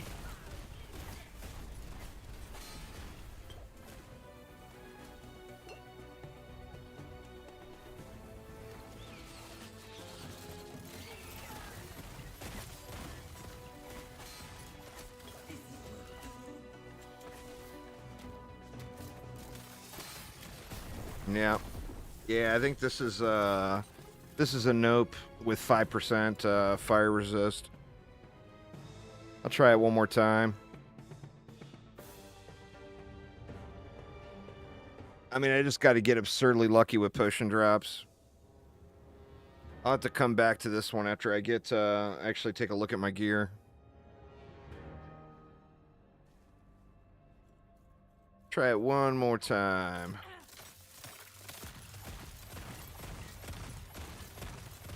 All right, where the hell you at? There we go.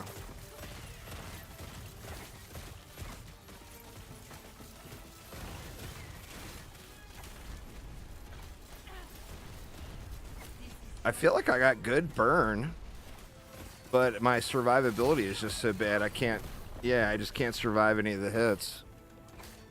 That one was lightning. Lightning, I'm at 5% as well. All right, one more. One more before I say screw this.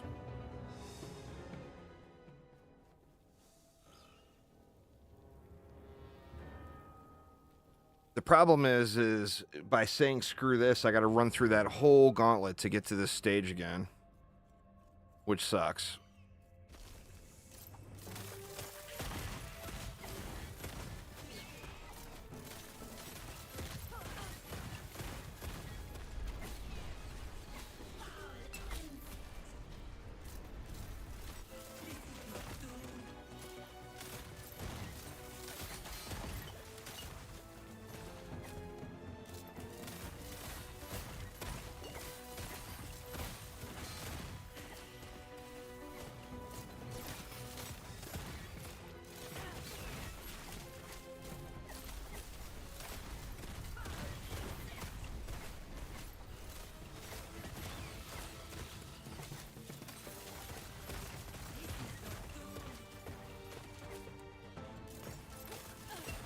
Oof, yeah, just no way. Alright. I'm not going to smash my face on this knowing that I've got absolute garbo leveling gear on. So what do we do? Do I play around with, try to get my, standing up?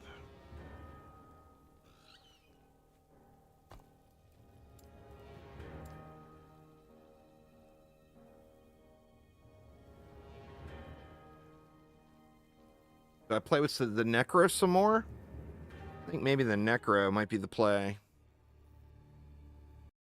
Let me change the title of the stream. That way people aren't asking where the Falconer is.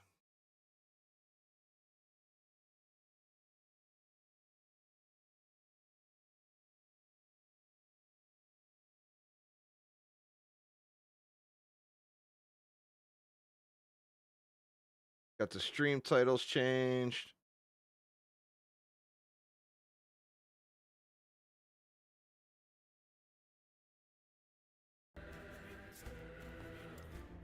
Let's Necro out a little.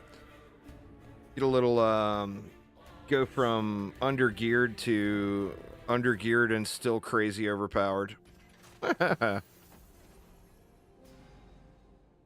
What do I got to do next on the Necro? I think what I got to do is blessings. Yeah, like I don't have a blessing there at all. I got all the damage blessings in.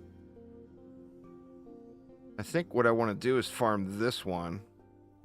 This guy right here drops the boots for the build.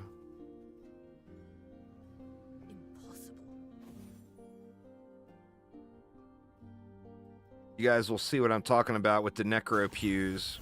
It's just so ridiculous. See, where are we at? We're at 275 on this one. Guess let's take this XP route. So the whole concept of this build is we're going off of this Lord, the Wraith Lord.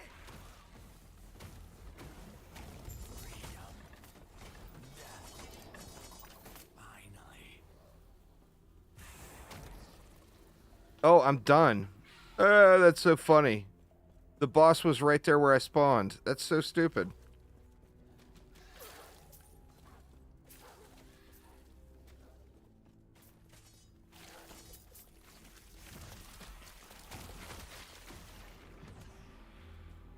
Oh, that's right. I took the minion health off this guy, so I need minion health.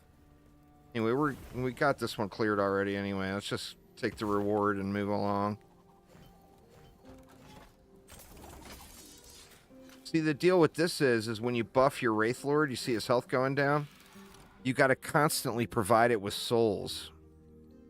And without constantly providing it with souls, is just going to lose his health. But you pop into a map, you summon a Wraith Lord, you then buff him, but then you got to be constantly giving him feeding him. So, enemies, he will leech himself. So as long as you have a good supply of enemies to kill, there'll never be an issue. And then additionally, the more you feed him, like I'm feeding him the little bone prisons. The more you feed him, the higher his damage goes up, and it's multiplicative. Or it's actually, it is multiplicative, but it's multiplicative in the aspect of it's scaling the base damage up. And then the base damage, of course, gets all the multipliers. So it's not abnormal to see hits in the multi-millions, you know? Once you get everything all scaled up and mean and tasty. Dude just nukes. The problem with this build is it's boring. As it's a pretty not active build. You don't really do anything. Like, all you do is spam bone prisons. And then, like, every 30 seconds or so, you have to reapply your Dread Shade buff to the Wraith Lord. And that's it. Just rolled, you know?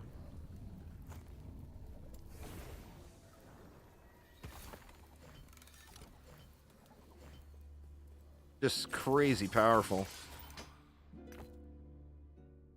Now, do I want to do this, or do I want to push corruption on my spinny boy? What would you guys rather see? You want me to farm on the Wraith Lord? Or do you want me to try to push corruption up on my Void Knight?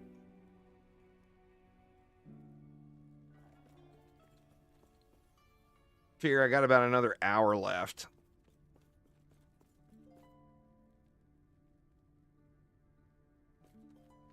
Let's keep going on the Wraith Lord. I mean, we will get boss fights in and stuff. The objective is to kill this boss as many times as possible, because he drops the boots.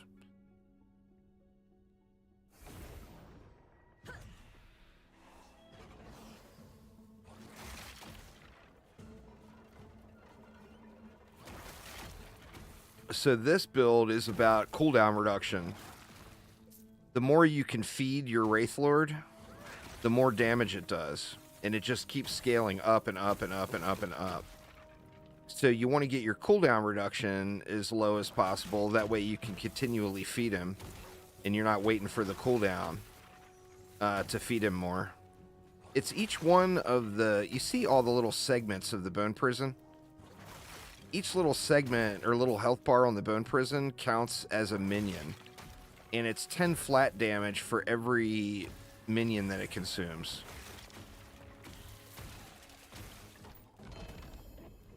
So it does scale up pretty quickly, you know?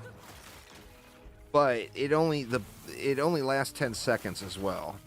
So you got to get as many of those stacks off in 10 seconds as you can.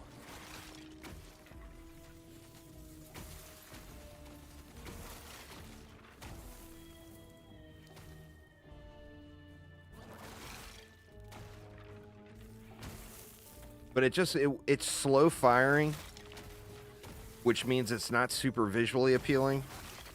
But it one-taps literally everything. I mean, the only thing it will have to cast multiple times on is a boss. And it's 100%, it's guaranteed crit as long as you have your Dread Shade buff up. So you buff him with Dread Shade and he's got a 100% crit chance. So it's just insanely powerful.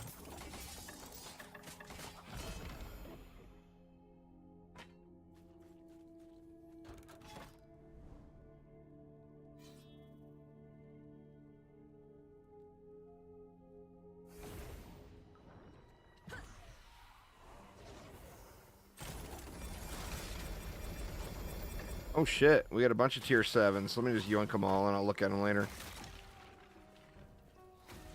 I got the loot pretty heavily filtered on this guy.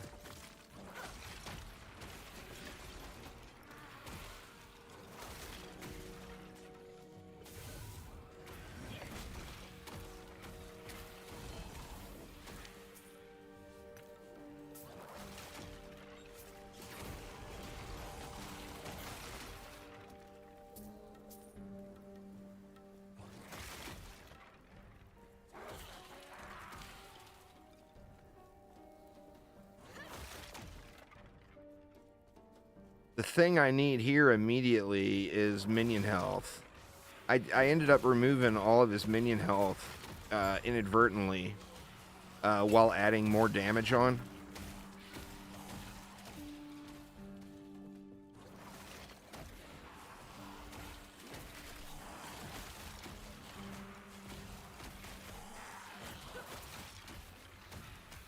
And then, you know, it makes it, the damage he's done, that he gets done from being buffed is a flat amount. So by having minion health, it kind of, you don't have to worry about it dying on you, the Wraith Lord dying. It doesn't die to enemies, it dies from you buffing it. So like if I don't buff it, you see, it doesn't take long. And boom, he's dead.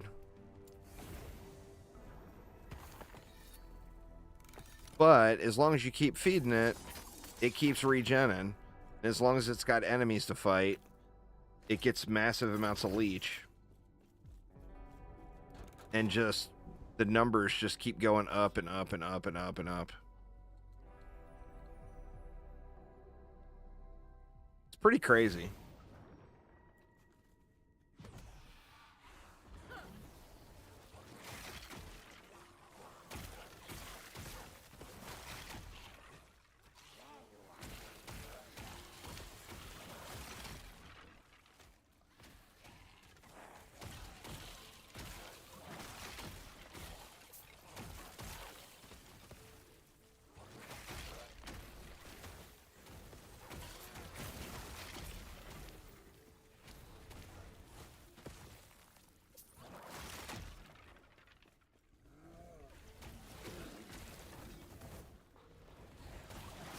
Just pops off everything, man.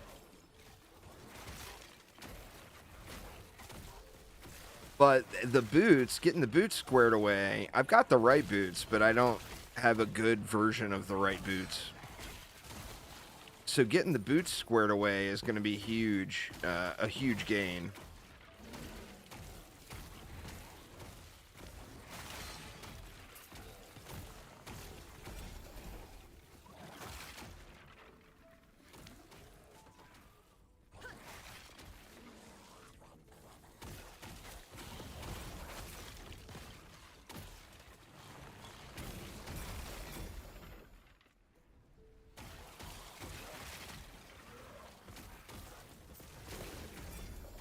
There's another. Wow, man. I'm getting the T7 drops like crazy here.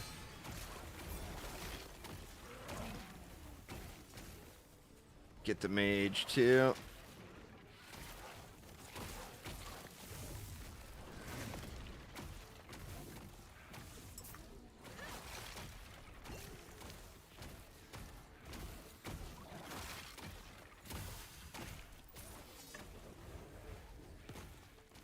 The mage drop.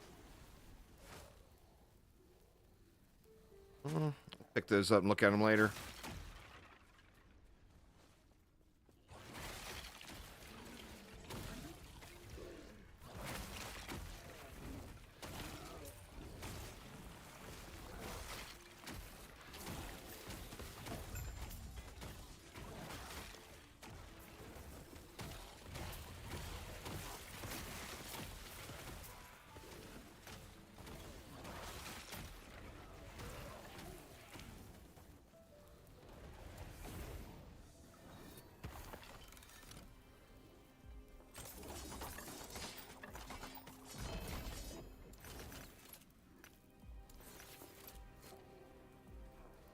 I'm not playing any DD2 today, no. I only stream DD2 twice a week. Usually Sunday and Tuesday.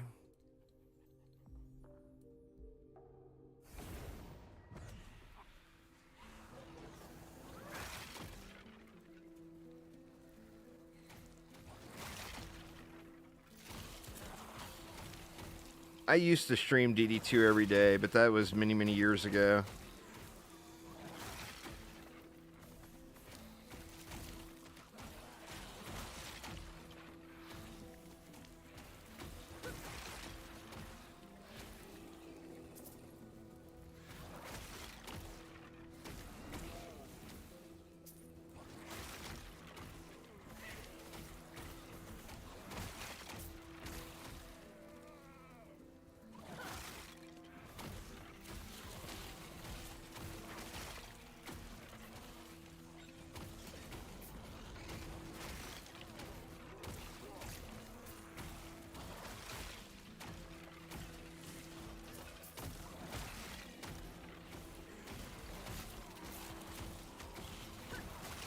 Shoot, I buffed the wrong guy.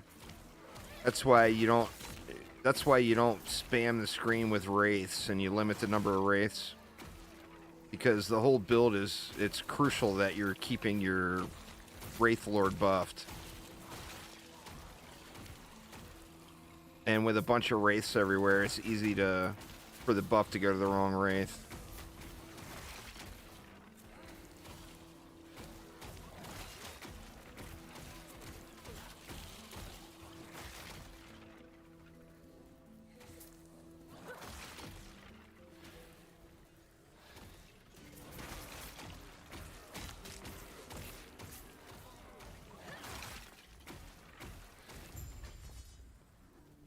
God, it just beasts through stuff, though.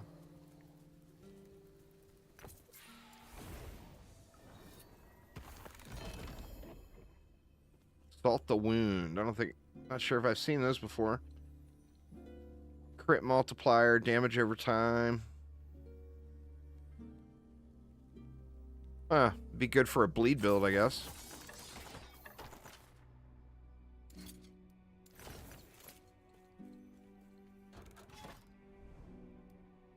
Alright, we're getting close to a boss.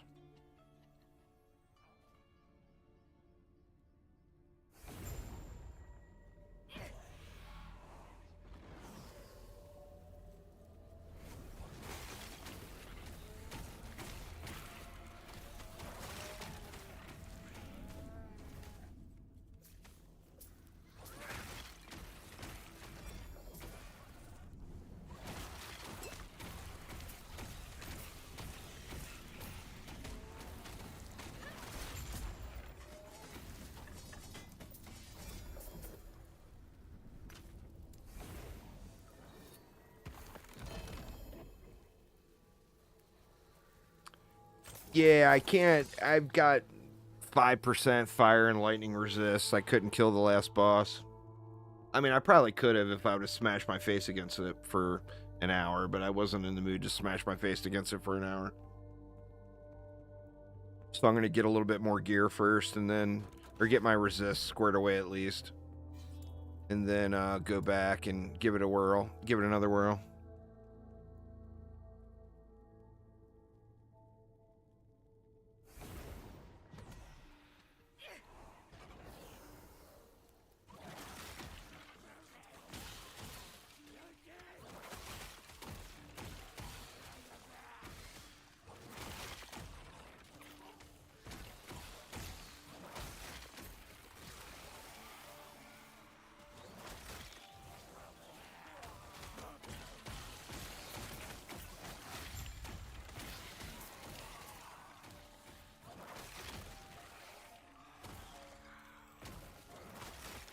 I at least want to get one boss kill in on this guy before I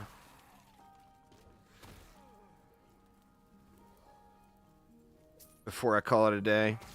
That, and like I said, I kind of want to start my totem character and get him through the story.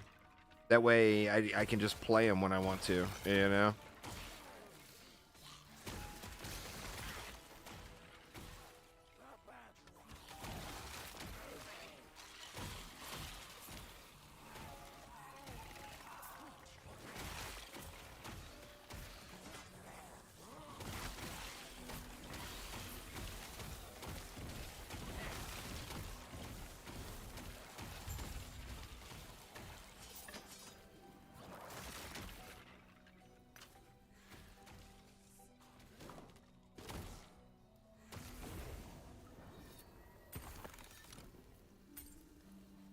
That's an interesting idol. Dot damage while at low health. I should have picked it up. Alright, gotta do one more before we can kill the boss. How far out are we? We're not super far out.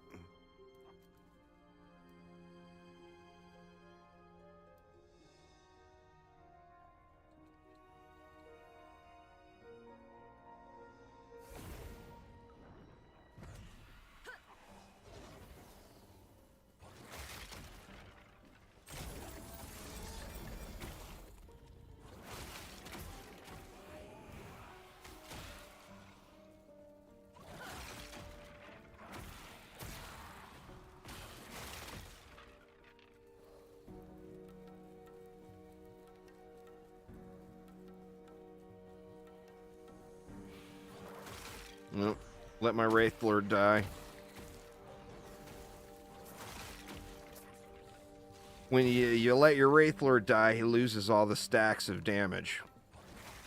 So you're basically starting over again on the damage. Got to give him constant supply of baddies to kill. Then, like I said, my minion health right now is at 0. So once I get that dialed squared back away, shouldn't be that much of an issue.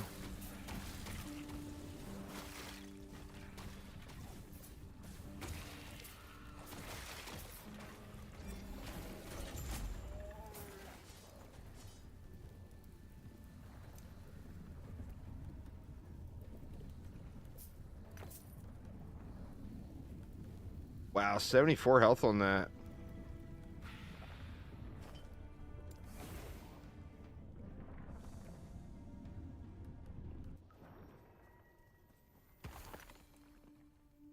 I wasn't having a problem with my damage, really. I was having a problem just staying alive. Everything was one-tapping me. I was literally 5% fire resist and 5% lightning resist going up against a fire lightning boss. Now, obviously, if I could have killed her quicker, you know. See, and then there's another one of the nodes for the chest. I could use a chest and boot upgrades on this character. So let's go out to that chest node at least. And then hopefully we got a boss in Oribus. It shouldn't take long. It shouldn't take long to get over 300 corruption on this one.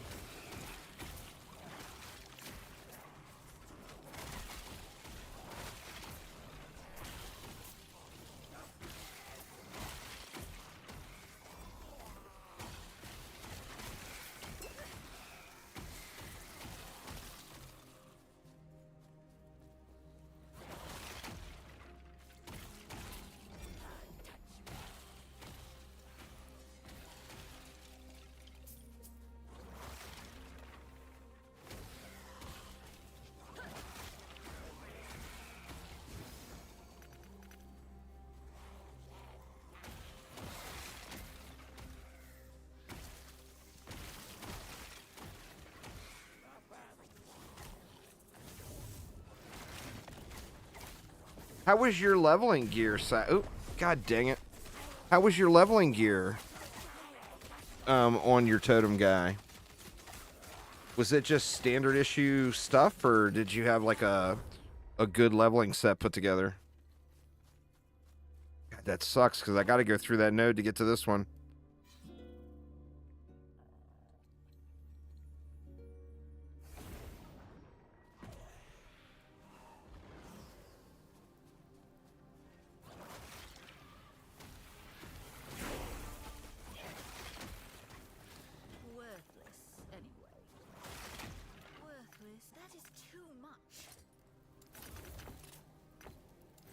Had standard stuff because you switched from CF to merch, so none of your leveling gear could be used. Ah. Well, that's pretty good then, if you're able to blast it without any real leveling gear. Let my Wraith Lord die again. Gotta quit that.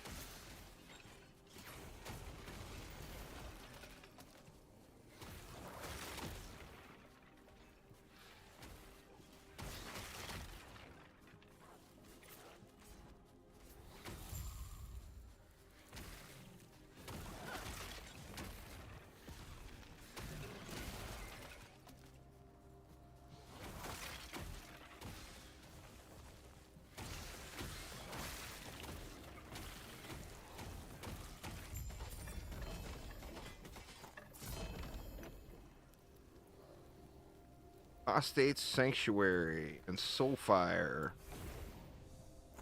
Oops.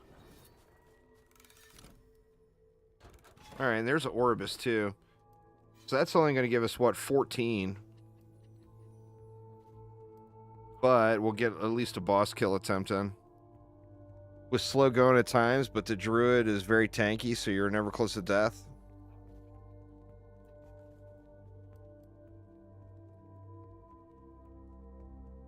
Yeah, I need to start one of those guys. Like I said, I want to get multiple characters through the campaign.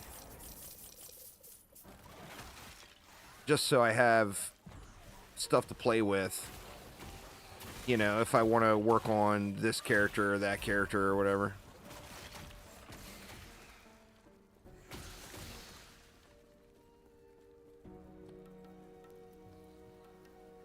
Ooh. Nice cooldown recovery roll. Oop.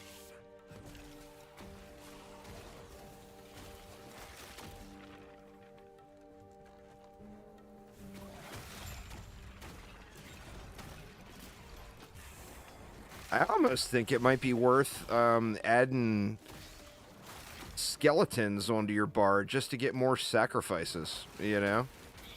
You can scale the damage of your Wraith Lord up way quicker, and you don't have to take so long. It's only 1 per kill, but every 1 skeleton is going to add 10 flat damage, you know?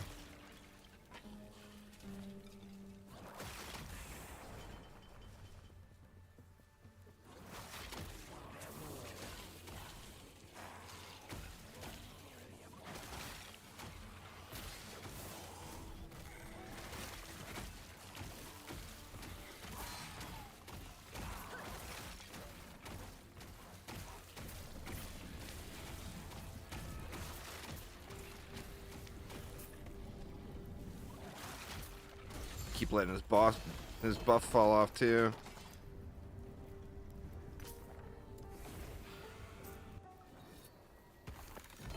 Oh, set piece, wrong chest. Boo. All right, so Formosus first.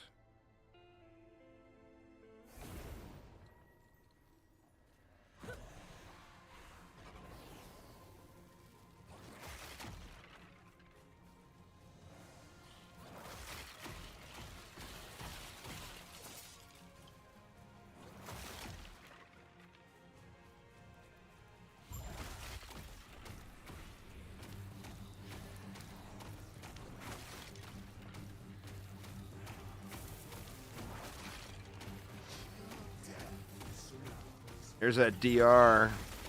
Alright, we got boots. Alright, I need these to be 2 LP boots. Come on, be there. Well, there's one. At least another pair of boots to roll on.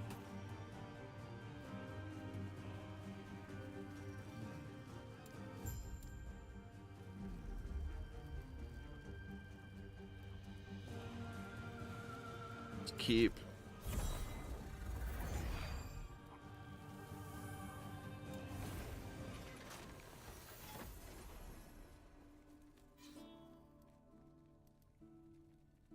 I mean, do we do this one now? I'd like to get it over 300. That's only going to go to 289. Come out this farther, way further, and go up. Let's just do that, I guess.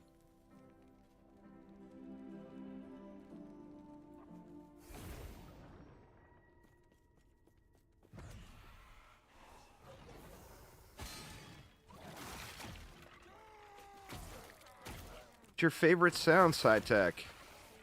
Clank.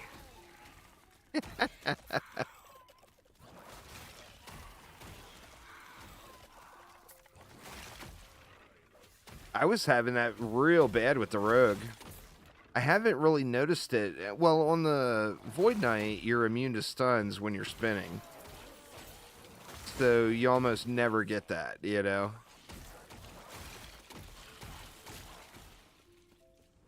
A couple of nice shots there.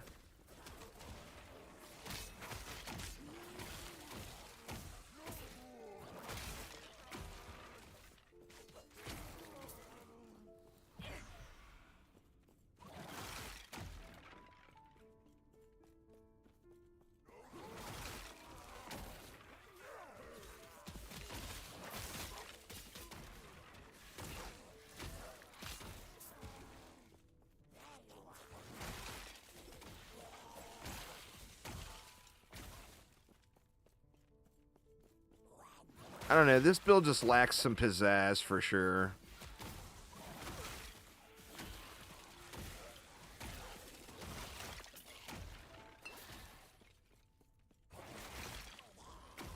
It's got the big numbers, and it's great for boss killing.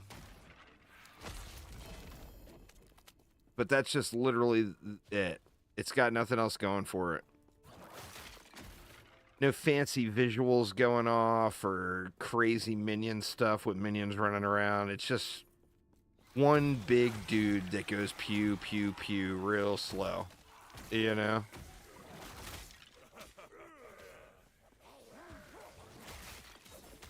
Uh-oh. It looks like I killed him.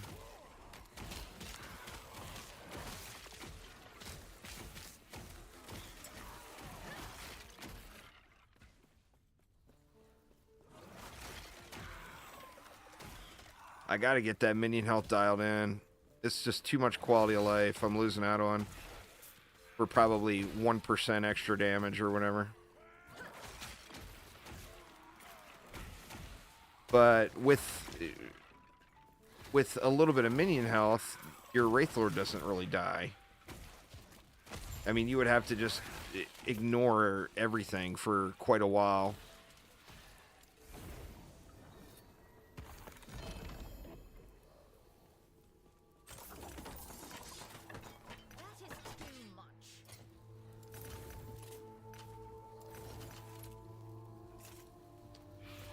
Let's deal my inventory here.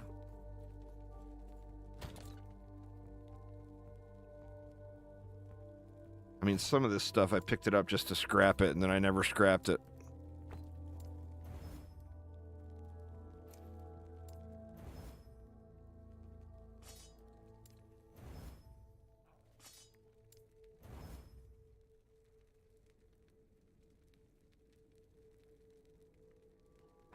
Carry chance. Boo.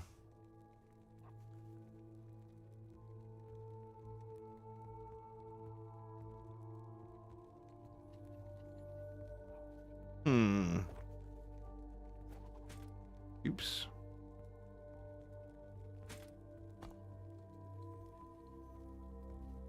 Where'd they go? That piece is actually better. Or is it? Where'd those other gloves go? Here they are. Actually, these have minion damage. Let's see. So, if I seal my experimental ward...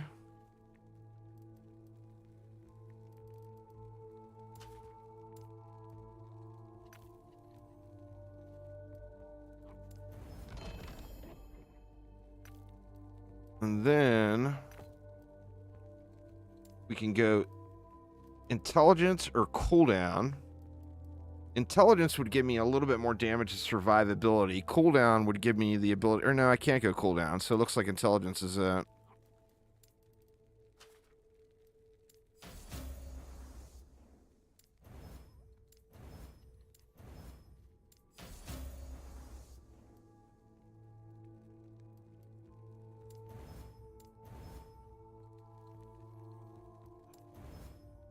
All right.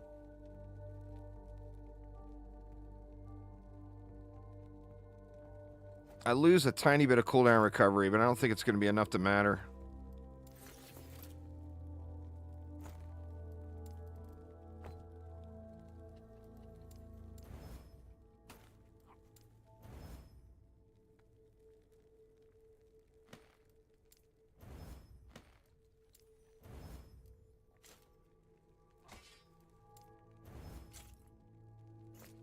Throw this stuff in here.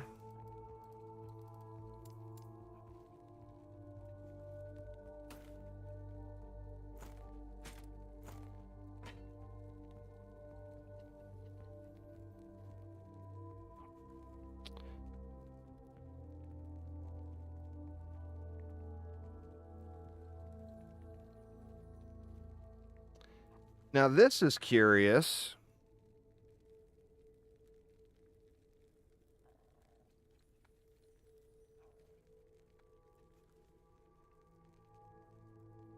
Maybe I'll keep those for a moment. And then these are the ones I'm going to work on.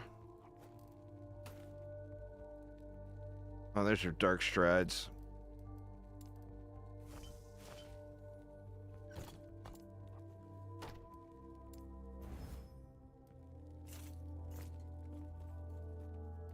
All right.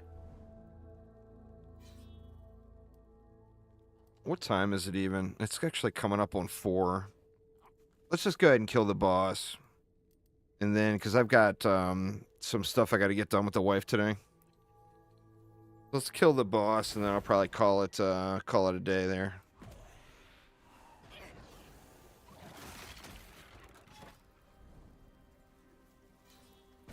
Give me a two-handed axe with 2 LP to sell, game. Come on, you know you want to.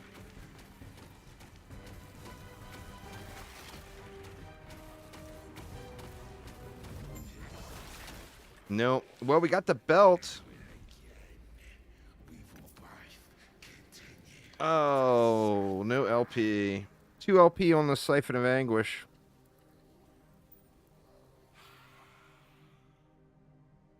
That belt is kind of the rare drop for him. But that's a junker version of it. The boss fights just become so trivial with this character, though. It's one of the things that's kind of fun about it. Just crazy, crazy easy mode. Anyway, y'all, a little bit of a shorty today. I'll be going a little longer tomorrow, but like I said, I've got some things I need to get done with the wife here today before it gets too late. So anyway, that is going to get it for me for today. So thank you all an absolute ton for hanging out. Hopefully everyone's having a good week. And I was hoping we were going to get some Dungeon Defenders 2 info today. Or DDA info, either or. But we didn't end up getting either. So hopefully maybe this weekend or next week. But anyway, thanks a ton, y'all. Have a wonderful rest of your day. And I will see you all soon. Take it easy, y'all.